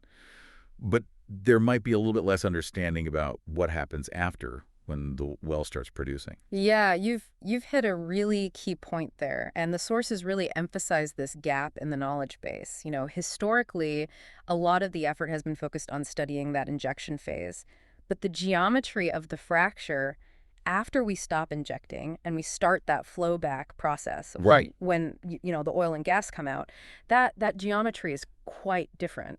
And it's not as well understood. And that's really, what dictates that long-term pathway for production. So what makes it so different? What changes once you stop pumping the high pressure fluid in? Well, two of the main players here are proppant distribution and closure stress. Okay. So during injection, you have that high fluid pressure that's forcing the fracture open. But once that pressure is released during flowback, it's the proppant, these, little sand particles we pump in to hold the fracture open. Yeah. They really dictate how that conductive pathway looks. And then closure stress, which is essentially the pressure from the surrounding rock that's trying to squeeze that fracture shut. That acts differently depending on where and how much proppant we've packed in there. Oh, I see. So it's not just about getting the proppant down there. It's about making sure it's in the right places and packed effectively to hold that fracture open. Right. And I imagine getting those tiny grains to go exactly where you want them to is not easy. Oh, it's incredibly challenging. Proppant transport is really a complex process. Okay. And it's influenced by, a number of things. How fast are we pumping the fluid? The size and density of those proppant particles themselves. Yeah, yeah. And the characteristics of the fracturing fluid. How thick or thin it is. Oh, I see. Okay. So because all these factors interact in these very complex ways, we really need these fully coupled simulations. Simulations that consider all these parameters to try to optimize where that proppant ends up and ultimately, how much oil and gas we can recover. Okay, so they're not just, cracking the rock. Right. They're trying to predict where all these, tiny grains are going to end up. Right, exactly. Okay, so that's quite a modeling challenge. Yeah. Now let's move on to how these models incorporate, the actual environment underground. I noticed a section on modeling the different, rock layers, geological structures. Why is getting that right so important for these simulations? Yeah, that's a great point. And to put it into perspective for you, Right. imagine you're trying to navigate a maze, right? Okay. If you just have a blank map, it's going to be pretty difficult. Right. But if you have a map that shows you all the different walls Mhm. and turns, it's much easier to find your way. Yeah. And it's the same with hydraulic fracturing. I mean, it doesn't happen in this uniform block of rock. Right. The subsurface is so variable. You have these different layers of rock that have very different properties. Yeah, yeah. So these 3D geological models, these detailed models, are incredibly important because they give us information about, the mechanical properties of these rocks. Yeah. So we're talking about things like the maximum and minimum horizontal stress. Okay. So those are the forces pushing on the rock horizontally. Right. The vertical stress, how stiff or flexible the rock is. And that's measured by Young's modulus and Poisson's ratio. Okay. And how much stress the rock can handle before it breaks. And that's the tensile strength. Got it. These models also give us information about the petrophysical properties of the rock, Okay. which can influence things like, where the fracture is likely to start and in what direction it'll tend to grow. So they're feeding the simulation a really, detailed blueprint of what's underground, including all of its weak points, strong points. Right, exactly. It's giving it all the necessary information, all that background information it needs to make accurate predictions. Okay. And the sources mention two main ways to build these models. Okay. The first is our statistical methods. And these use, existing data that we have to try and estimate what's happening in between the points where we have that data. Okay. One example of that is kriging. And then we have deterministic methods, which use actual, direct measurements.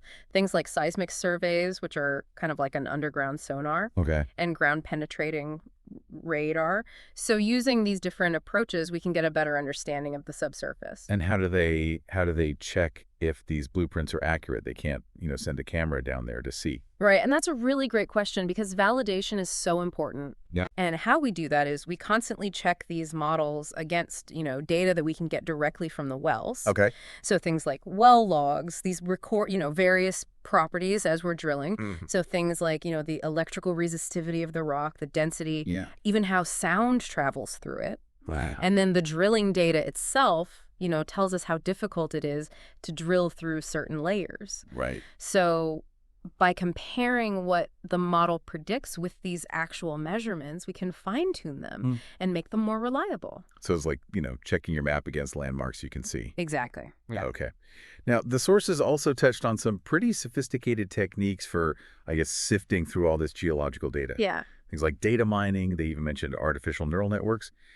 How do these, more advanced tools help them build better blueprints of what's going on underground? Right. So it's really fascinating because we're trying to get, every piece of information we can out of the limited data that we have. So these advanced techniques like, decision trees, support vector machines, artificial neural networks, they can help us identify different types of sedimentary rocks. So these sedimentary facies Right. and variations in the rock's physical makeup, the lithology. Okay. So, they can spot these patterns that might not be as obvious with traditional methods. But, the sources are careful to say that, we can't rely solely on these mathematical approaches. Right. We still need to understand the geology. So really, the best way forward is to combine those, advanced tools with our understanding of the geological processes. So it's enhancing, not replacing our understanding of geology. Right. Yep. Right. So let's talk about the actual creation of these hydraulic fracturing simulators. Okay. It sounds like multi-stage fracturing in these horizontal wells was a real game changer. Why was that such a big deal? Yeah, it's really transformed the production of oil and gas from unconventional resources. I mean, think about it. Before, in a vertical well, you might create one main fracture. Yeah. But with these horizontal wells and the ability to do multi-stage fracturing, we're creating numerous pathways along the entire length of that horizontal section for the oil and gas to flow back. So it's like, having one small door versus a whole series of doors. Right, exactly. Increasing that connection between the well and the reservoir. I see. So it's maximizing the access to the oil and gas. Exactly. Okay. And it sounds like a lot of the research into making these simulations, more accurate and better has been focusing on all these different factors that influence how well these multi-stage fractures actually perform. Yeah, that's exactly right. And the sources talk about a number of factors that researchers have been looking at. Okay. So we're thinking about the natural stresses in the underground, the properties of the rock itself, how we design the treatment. So the volumes of fluid, the pressures we use, the spacing between those stages, and they've also been studying how multiple fractures within the same wellbore interact with each other. Right. How these man-made fractures intersect with the natural fractures that are already there. And the main takeaway here is that these interactions can really change the size and direction of the fractures. So getting this right is so important for maximizing production. Okay, so a lot of variables to consider. Now, the sources mentioned this thing called linear elastic fracture mechanics. Yeah, LEFM. LEFM. Okay. Yeah. Can you break that down for us in a way that makes it easy to understand? Okay, so LEFM is essentially a set of rules that was developed back in the 1920s. Okay. That describes how fractures start and grow. And one of the key assumptions here is that the rock formation is uniform in all directions, so what we call isotropic, Okay. and that it behaves elastically. So if you apply force to it, it deforms, but then it returns to its original shape when you release that force. Like a rubber band. Exactly. So LEFM essentially calculates, how much stress is building up at the tip of that growing fracture. Okay. And it says that the fracture will keep growing when that stress exceeds the rock's resistance to fracturing, which is called fracture toughness. Okay. So you can think of fracture toughness as, the rock's inherent toughness. It's something we actually have to measure experimentally for different types of rock. Okay, so it's like the stress at the tip of the crack has to overcome like the inherent toughness of the rock. Exactly. Okay. But the sources also point out that LEFM has some limitations, especially when dealing with softer types of rock. What's the issue there? Right. And the main limitation is that LEFM doesn't really consider any deformation that might be happening right there at the fracture tip. Okay. It assumes that's negligible compared to the overall size of the fracture. Okay. However, in softer formations, you can have, significant plastic deformation right at the fracture tip. Okay. So in those cases, LEFM's predictions might not be as accurate. Okay. And they briefly mentioned this cracked tip plasticity, or CTP, Right. as a potential alternative. If it's potentially more accurate, why isn't it used more often? Well, the trade-off with CTP is that while it does offer a more realistic way to model those, fracture tip processes, it's just much more complicated. Okay. The math is harder, the computational power needed is much higher. I see. So that's why it hasn't really become a standard tool. So it's like a more precise instrument, but it's not always practical to use. Exactly. Okay. Let's go back to LEFM for a minute. They mentioned a bunch of other terms that are important in understanding how, solids behave under stress. Things like normal stress, shear stress, strain, and so on. Can you give us a quick overview of why those are important to understand? Yeah, and those are really the foundational concepts for understanding how rocks respond to these forces that we apply during hydraulic fracturing. Okay. So stress, as the source explains, is essentially force per unit area. Okay. We have normal stress, which acts perpendicular to a surface, and shear stress, which acts parallel to it. Okay. So think about, trying to slide one layer of rock past another. Okay. And then we have principal stresses, which are kind of like the maximum and minimum normal stresses acting at a point. Okay. Strain, on the other hand, is how much the rock deforms. Okay. So how much it stretches or compresses. Okay. And we have Hooke's law, which describes how stress and strain are related. Okay. And Young's modulus tells us how stiff the rock is. Okay. And then tensile strength is how much pulling force a rock can withstand before it breaks. Okay. And yield strength is the point where it starts to deform permanently. Okay. So all of these properties really influence how that fracture starts and grows. So it's like, knowing your playing field, knowing the properties of your materials. Right, exactly. Okay. The sources also introduced this idea of cohesive zone models, CZM, Yeah. as maybe a better way to model what's happening at the fracture tip. Right. How's that different from LAFM? So CZM takes a slightly different approach. Imagine a small zone right at the tip of the fracture called the cohesive zone. Okay. Within this zone, there are still forces that are trying to hold that material together. Yeah. And as the fracture grows, those forces, gradually weaken and eventually break down completely. Okay. So it's kind of like a zipper that's being pulled apart. Right. Yeah. And there's still some connection between those teeth right at the point where they're separating. Yeah, I see. Okay.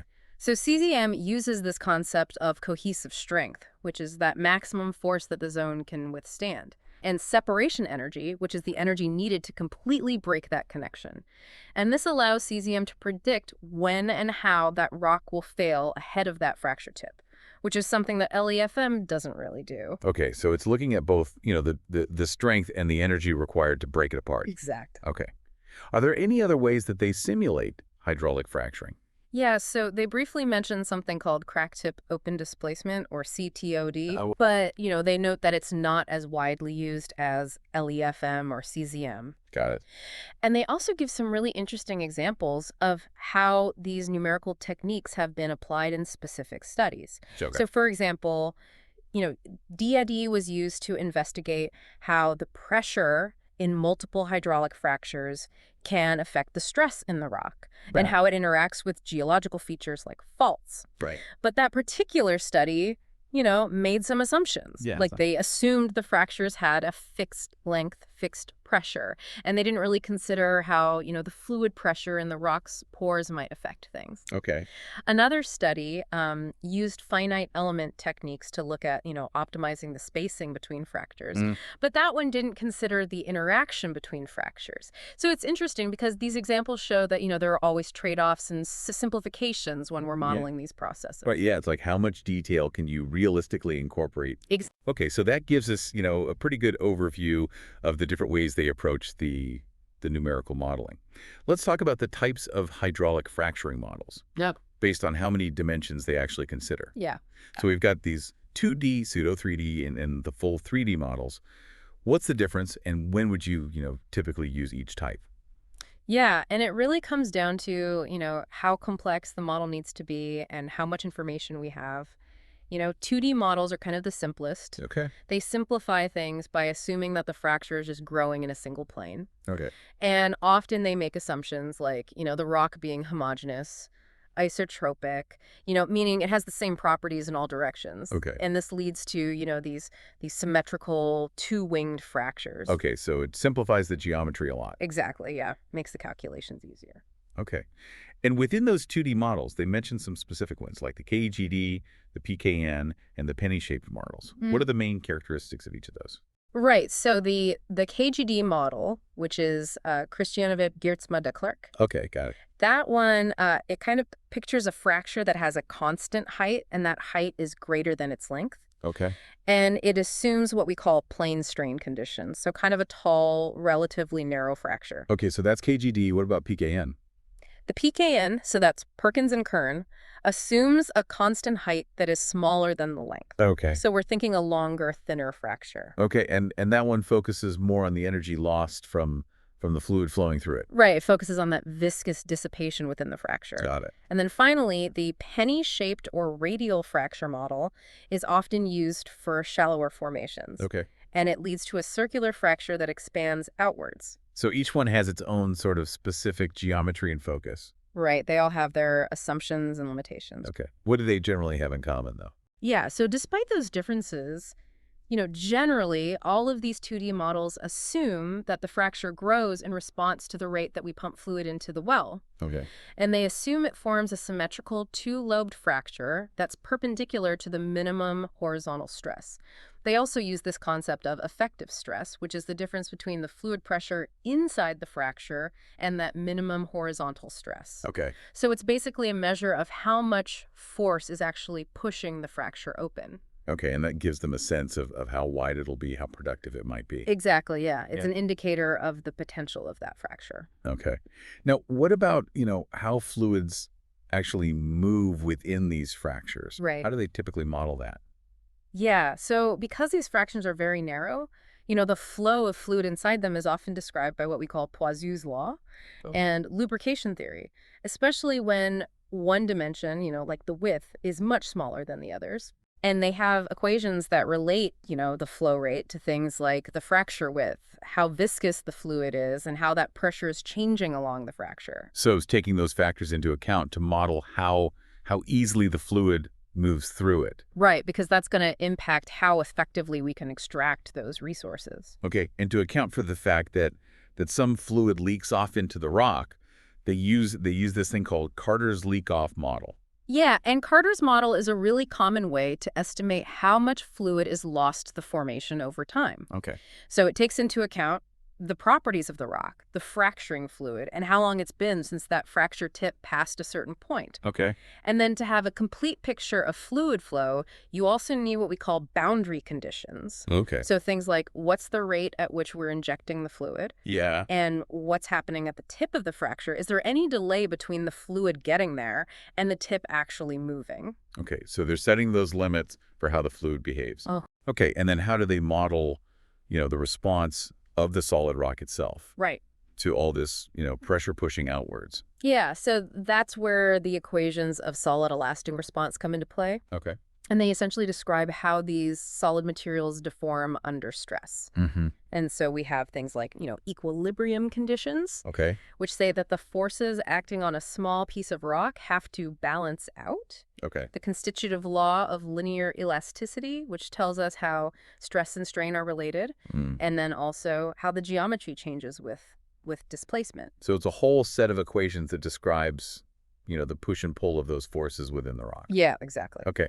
So we've covered 2D models. What about pseudo 3D models? What do they add? Yeah, so pseudo 3D models were developed to overcome, a key limitation of the 2D models, which is that they assume a constant fracture height. Right. So they still kind of retain some of those 2D aspects, Okay. but they allow the height to vary along the length of the fracture. So one common approach is to assume a constant height, similar to the PKN model. Okay. But then they allow that height to change based on different criteria as the fracture propagates. Okay, I see. So there are different types of pseudo 3D models. We have the equilibrium height models where they assume the pressure is uniform vertically. Okay. And then dynamic height models where they use 2D fluid flow calculations to kind of estimate the height. So it's a step closer to reality, allowing it to be taller or shorter in different sections. Yeah, exactly, yeah.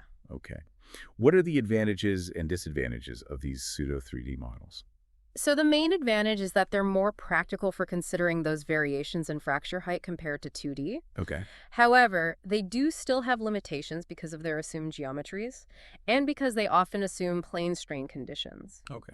This can lead to inaccuracies, especially in cases where the rock's fracture toughness or the viscous flow perpendicular to that fracture are really important. Mm-hmm. Right. Okay. And I guess that kind of gets at the fact that there are different regimes of hydraulic fracturing. Right. Depending on whether, most of the energy is going into breaking the rock or overcoming the friction of the fluid. Right. How are those regimes characterized? Yeah, and the sources talk about a dimensionless parameter called currem that helps us distinguish between those. Okay.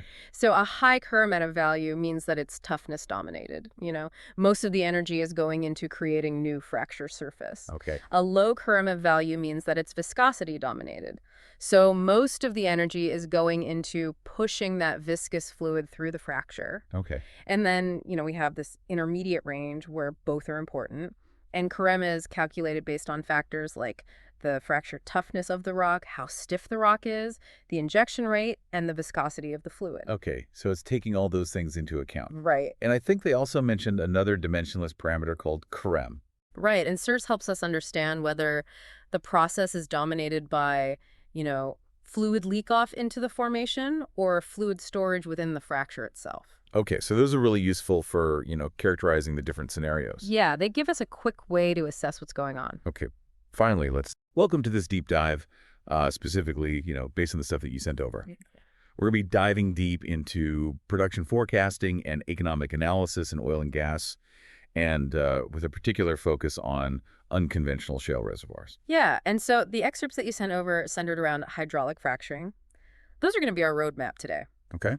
Our mission, if you choose to accept it, is to extract the key concepts, the methodologies used to predict, how much oil and gas these wells are going to produce over their lifetime, and really importantly, how to determine if these projects make economic sense. Right, and this isn't just, some theoretical exercise. This is really like how decisions are made in the real world, from, selecting the right drilling technology to, making a massive multi-billion-dollar investment. Yeah, absolutely. So by the end of this deep dive, you'll have a clearer understanding of how the industry assesses the potential of a well and what are the factors that drive profitability. Yeah, and you won't have to be, a petroleum engineer, to understand it either. we're not going to get bogged down in the really technical details. Yeah. We're really aiming for those aha moments, Right. especially when we talk about things like decline curves and economic models. Absolutely.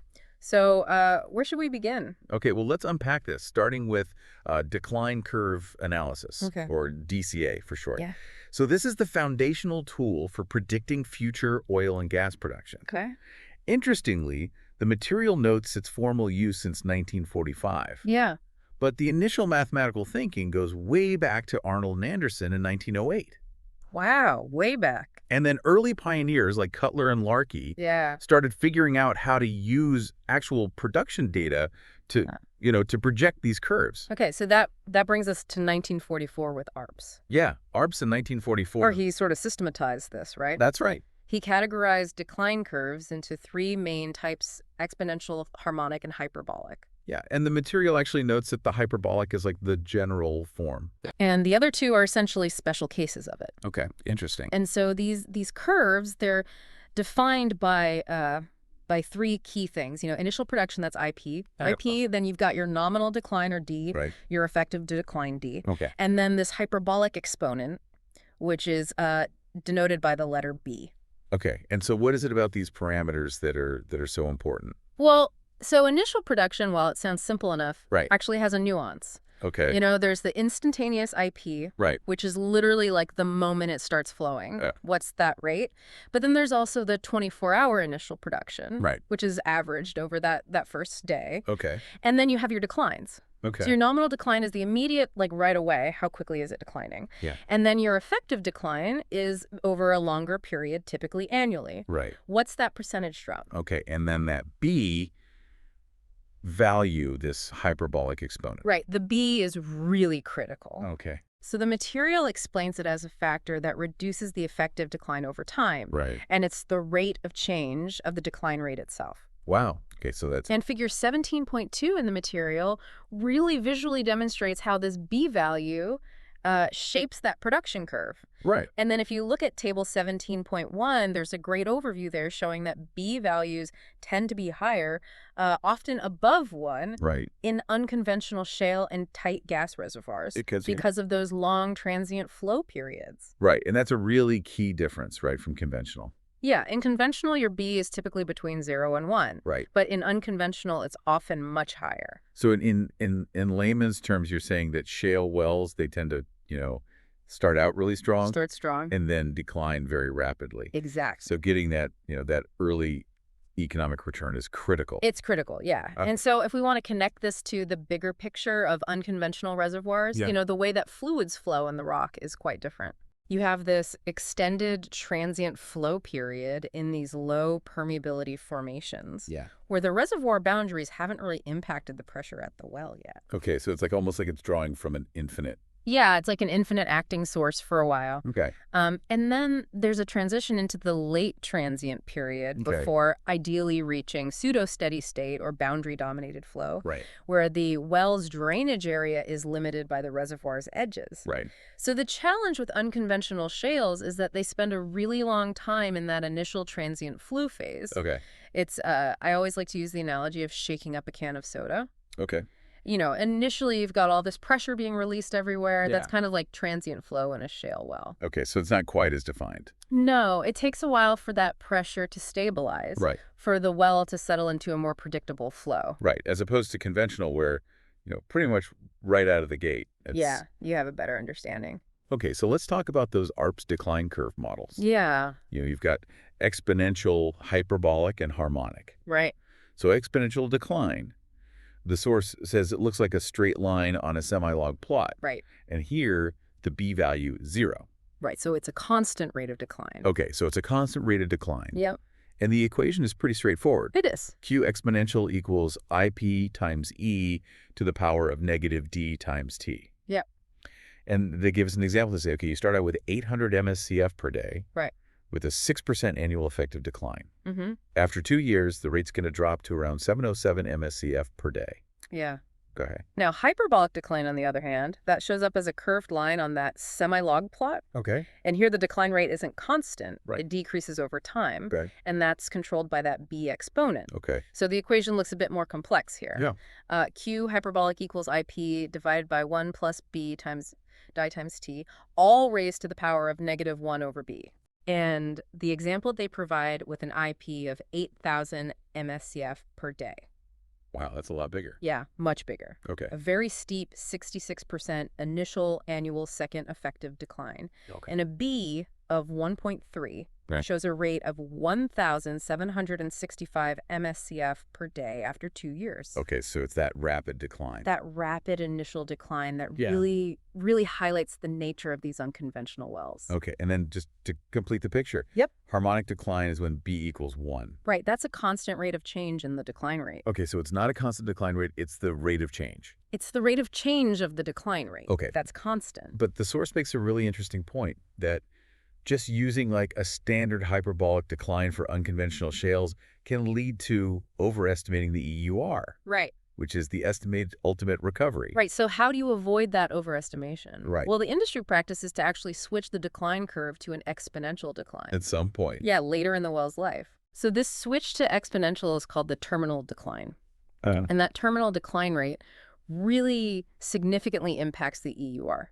Right. So a higher terminal decline means you switch to exponential faster, Right. and therefore a lower ultimate recovery. Okay. And it's interesting how in areas with less production history, Yeah. they tend to assume a higher terminal decline as kind of a more conservative estimate. Okay, so it's like a... Yeah, a safety factor almost. Right. And figure 17.5 actually visually shows this. Yeah, it shows this transition Yeah. from hyperbolic to exponential. Okay, so is that point where we switch to the exponential, is that like a fixed point, or does that vary based on the well and the data? That's a great question. Yeah. And the material suggests it's not necessarily a fixed point, it's more like a rate-based trigger. Okay. So when the effective decline rate reaches a certain threshold, Okay. like say 4 to 11% in the Haynesville, Right. then they'll switch it over. So it's a way of sort of recognizing that eventually it'll enter a more predictable... Right, a shallower decline phase. Okay. But beyond these main models, the source also mentions some other more recently developed DCA techniques. Right, and these are specifically for unconventional reservoirs. Right. Okay. So what's fascinating here is that these newer models are trying to address some of the limitations of the traditional ARPS curves, Yeah. especially in capturing those long transient flow periods we talked about. Right. So one of these is the power law exponential decline, or PLE. Okay. And this was developed by Ilk-Speril et Okay. al. Right. And it essentially modifies the standard exponential decline Okay. by treating that B exponent not as a constant, Right. but as something that changes over time. Okay. So equation 17.3 shows how they incorporate this, Yeah. this time exponent n. Okay. And the idea is to get a better fit for production data in both the early transient and the later boundary-dominated phases Right. without overstating the EUR. Okay. So then there's the stretched exponential model from Valco, Okay. which is another variation on the ARPS framework. This one adds a component that acts as a ceiling, Right. putting a limit on the EUR, Yeah. as you can see in equation 17.4, Right. and the cumulative time relationship in 17.5. Yeah. However, the source notes that this model doesn't really accurately represent what happens very late in a well's production life. Okay. And finally, the Duong decline model was developed specifically with fractured shale reservoirs in mind. Okay. And this aims to account for that long-term linear flow that can occur. Yeah. And so equations 17.6 and 17.7 define this with parameters A and M Okay. that typically fall within certain ranges for shale wells. Okay. So it's really interesting to see this. This evolution of DCA techniques, Yeah. highlighting the ongoing effort to try to better understand and predict production from these complex unconventional reservoirs. Yeah, they're complex for sure. They are, but the ARPS equations still form a really crucial foundation. Okay. And the material then goes into how to use these to estimate future production volumes. Right. Really focusing on the relationship between nominal and effective decline rates, Okay. which are laid out in equations 17.8 through 17.1. Okay. And then we get into a practical example of calculating monthly hyperbolic cumulative volume Right. using equation 17.13. Yep. They walk through a scenario with an initial production of 10,500 MSCF per day, Mm. AB of 1.5. Okay. and an initial annual second effective decline of 61%. Right, big decline. Yeah. Big decline. Huge. Yeah. And Table 17.2 summarizes the monthly cumulative and production rates derived from these calculations over 24 months. And it really illustrates how those initial high production rates fall off quite quickly. Yeah, it's amazing how quickly it drops off. It is. Okay. So what's important to understand here is how that monthly rate is derived. Okay. It's simply the difference in the cumulative volume from Right. one month to the next. Right. So it tells you how much additional gas was produced during that specific month. And then the source also provides a clear example of how to calculate the annual effective decline over time. Okay. For hyperbolic declines using equations 17.14 and 17.15. Okay. So they take an initial annual second effective decline of 85% with a B of 1.3. Okay. And they show how that annual effective decline changes after 1 month, 5 months, 24 months, even 50 months. Right. And it decreases significantly over time, which makes intuitive sense as the well's production matures. Okay. And then to really tie it all together, there's a comprehensive example of a Barnett Shale well with a hyperbolic decline. Okay. And they provide the initial production decline rate and B value. Okay. And then they walk through meticulously the steps to calculate the monthly production rates and the annual effective decline for the first 12 months. Yeah. And tables 17.3 and 17.4 summarize these results. That's right, showing that initial rapid decline and how it gradually kind of levels off. Okay, so we've got a pretty solid understanding now of how production is forecasted. Yeah. But the source material rightly points out that those forecasts are just the beginning. Right. The next critical step is economic evaluation. Yeah. Figuring out if all that predicted production actually makes money. Exactly. Right. Production forecasts tell you the potential economic analysis tells you if it's worth pursuing. Right. And the material introduces 3 common economic models. Okay. You've got your net cash flow, financial model, and tax model. Okay. And it immediately focuses on the net cash flow model as the most widely used in oil and gas. Okay. And the key reason for that is that it takes into account the time value of money. Right. Which is something we're going to talk about in more detail later. Yeah, we'll get into that. Okay. And it mentions this concept of time zero, which is essentially the point at which the first dollar is spent on the project. Yep. So that initial investment, whether it's for leasing land or drilling the first, well, that's your starting point. Right. Against which all future profits are compared, adjusted for the time value of money. Right. So the net cash flow model essentially looks at 2 main streams. That's right. Cash outflow. Yeah. So that's all money going out. All the money going out. For investments operating, cost taxes. That's right. And then cash inflow. Right. Which is the revenue generated from selling the oil and gas. Exactly. Figure 18.1 provides a good visual representation of this. It does. Okay. So let's start breaking down those cash outflows. Okay. A significant one is often royalty. So the material explains this as the payment to landowners for their mineral rights. Right. And this can include upfront per acre lease payments. Yeah. And Mr. Hoss Belyadi in Pennsylvania potentially earning $12.5 million is a striking example of that initial income. That's a lot of money. That's a lot of money just sort of leasing your land. Yeah. But then there's also the ongoing royalty, which is a percentage of the produced hydrocarbons value or profit. Right. Typically ranging from 12.5% to 20%. So it's interesting to consider those strategic decisions around land, whether to buy the mineral rights outright or lease them. Right. And the time constraints that come with leases. Because you don't own it forever if you're just leasing it. Right. Yeah. Okay, so then we have working interest. Right, or WI. Or WI. And this is described as the percentage of ownership that gives a company the right to drill and produce. Okay. But importantly, also the obligation to pay their proportionate share of the costs. Right. So if you have 50% working interest, you're on the hook for 50% of the costs. Exactly. Okay. So the source highlights 2 main factors that influence WI percentage. Okay. 1, how much capital does a company have available? Okay. And 2, the perceived risk and confidence level in a project. Okay. So Mr. Belyadi, with his $8 billion company, he might partner to share the risk and the capital burden. Right. It also lists some common ways to acquire acreage from third parties. Okay. You know, like exchanges, even mentioning Section 131 of the IRS tax code. Assignments, which can involve overriding royalty interests and participation through joint operating agreements, or JOAs. Right, so these are all ways to kind of spread the risk. Exactly. Okay, so then we have net revenue interest, Yeah, or NRI. NRI. And equation 18.1 clearly defines this as the percentage of production revenue a company actually receives Go. after deducting all those burdens, Right. like royalty and overriding royalty Yeah. from the working interest. Okay, so that's like your piece of the pie. Yeah, that's your piece of the pie. After all the other... After all the other obligations. Okay, and Table 18.1 gives us some examples of calculating this. It does. It gives a practical example for different prospects Okay. based on their WI and royalty percentages. Okay. So this NRI is what really determines the company's share of the revenue. Okay. Now, shifting our focus a bit to the product itself. Okay. The material discusses British thermal unit, or BTU content, especially for natural gas.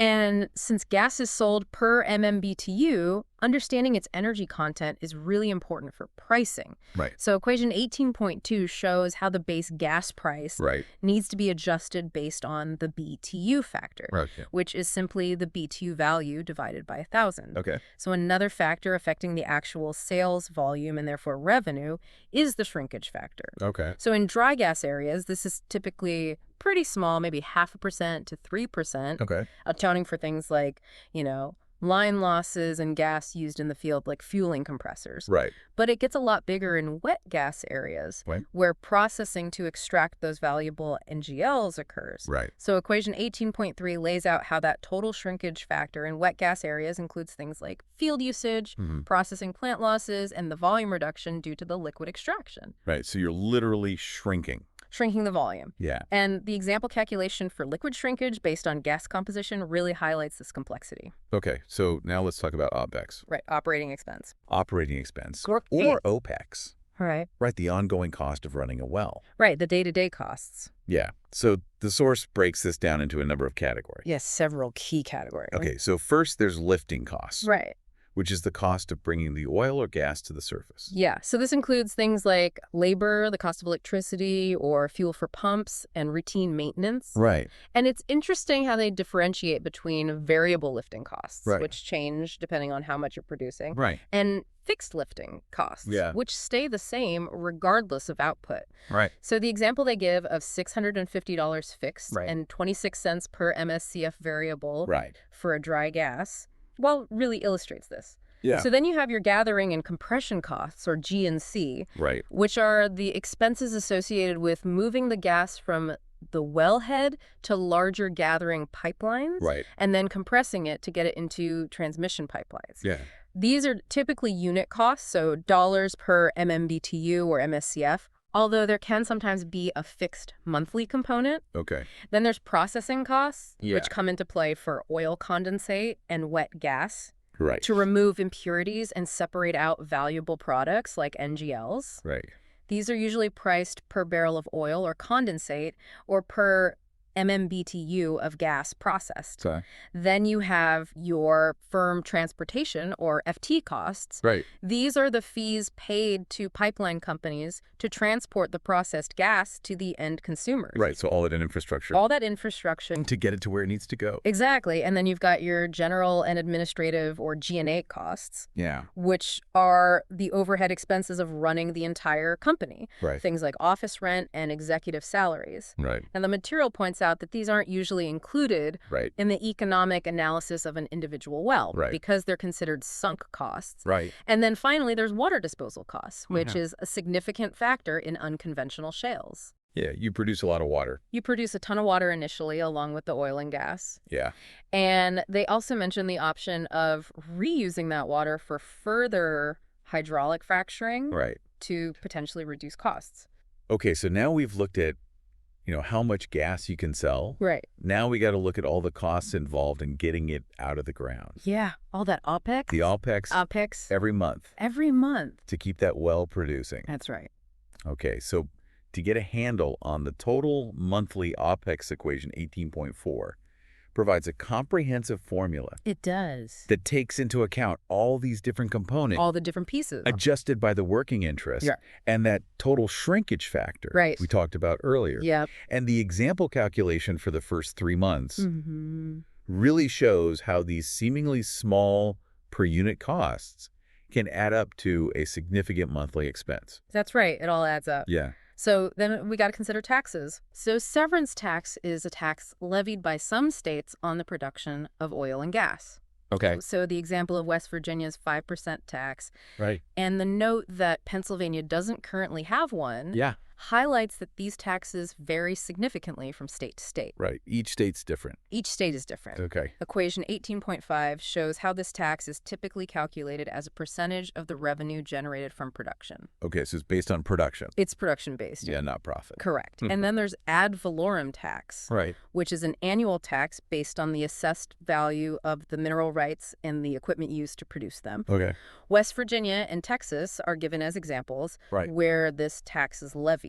Okay. And equation 18.6 outlines its calculation. Yep. The example for the first month of a dry gas Yeah. helps to illustrate how this annual tax impacts the monthly economics. So net OPEX Yeah, as defined in equation 18.7. is basically all the operating costs Yeah, it's the sum of all the operating costs. plus the severance and ad valorem taxes. Plus those taxes. Okay. And the example calculation for the first 3 months Yeah. gives you a clear picture of those total operational expenses, including the taxes. Okay, so now let's talk about the fun part. The fun part, revenue. Revenue. Yeah. The money coming in. Money coming in. So revenue is the money that comes in from selling those hydrocarbons. That's right. And it's crucial, as the material points out, not to confuse revenue with profit, Right. because revenue doesn't take into account any of the costs we've been talking about. None of those costs are factored in. Right. So equations 18.8 through 18.10 show how to calculate the monthly net production of gas NGLs and condensate after accounting for that total shrinkage factor Right.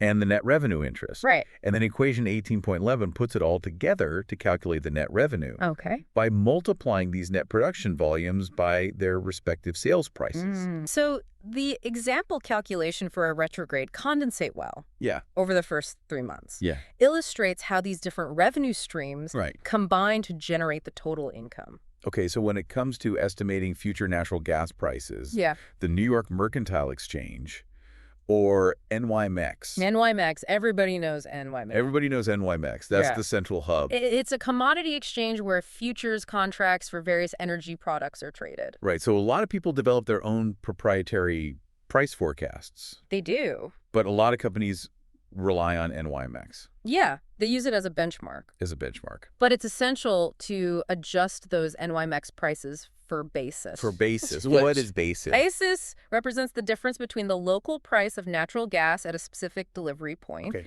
and the Henry Hub price. Okay. So Henry Hub down in Louisiana, Yeah. major natural gas pipeline intersection. Right, the central hub. It's the pricing point for NYMEX natural gas futures. So basis reflects factors like the cost of transporting gas from Henry Hub to that location, Okay. as well as local supply and demand. So it's like, if tomatoes are sold in California Right. and you're trying to sell them in New York, Yeah, you got to adjust for the cost of getting those tomatoes to New York. exactly. It's the same concept. Yeah. And the material illustrates how to calculate that expected gas price at a particular location Right. by taking the NYMEX forecast and adding the basis differential. Okay.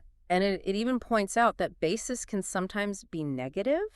What? Yeah, in regions with an oversupply of gas Oh, yeah. and limited pipeline takeaway capacity. Right. So like parts of the Appalachian Basin Yeah. after the rapid development of the Marcellus Shale. Right. They were producing so much gas they couldn't get rid of They it. couldn't get it out of there. Yeah. So Table 18.5 provides a clear example of projected NYMEX prices and corresponding basis forecasts Okay. for different delivery points. And the source also briefly mentions Cushing Hub and West Texas Intermediate, or WTI, Right. as key pricing benchmarks for crude oil, Okay. and Mont Belvieu and OPIs Yeah. as important benchmarks for the pricing of natural gas liquids. Right. So all these different benchmarks. Yeah, all these different hubs and pricing points. Okay. So now let's talk about CapEx. Capital expenditure. Capital expenditures. Or CapEx. Right. So this is the money that's invested upfront to create future value, Right. as opposed to those ongoing operating costs. Right. So this is the big money. This is the big money. Okay. The material categorizes CapEx into acquisition costs, Right. which is money spent to secure the rights to explore and develop the land. Okay. Exploration costs, like conducting seismic surveys to understand the subsurface, Yeah. and development costs. Yeah. The big expenses associated with drilling and completing the wells. Right. The source gives an example of typical drilling and completion costs in the Marcellus Shale, ranging from $5 to $10 million per well. That's a lot of money That's a lot of money. just to drill one well. Just to drill one well, yeah. And net capex, as shown in equation 18.1,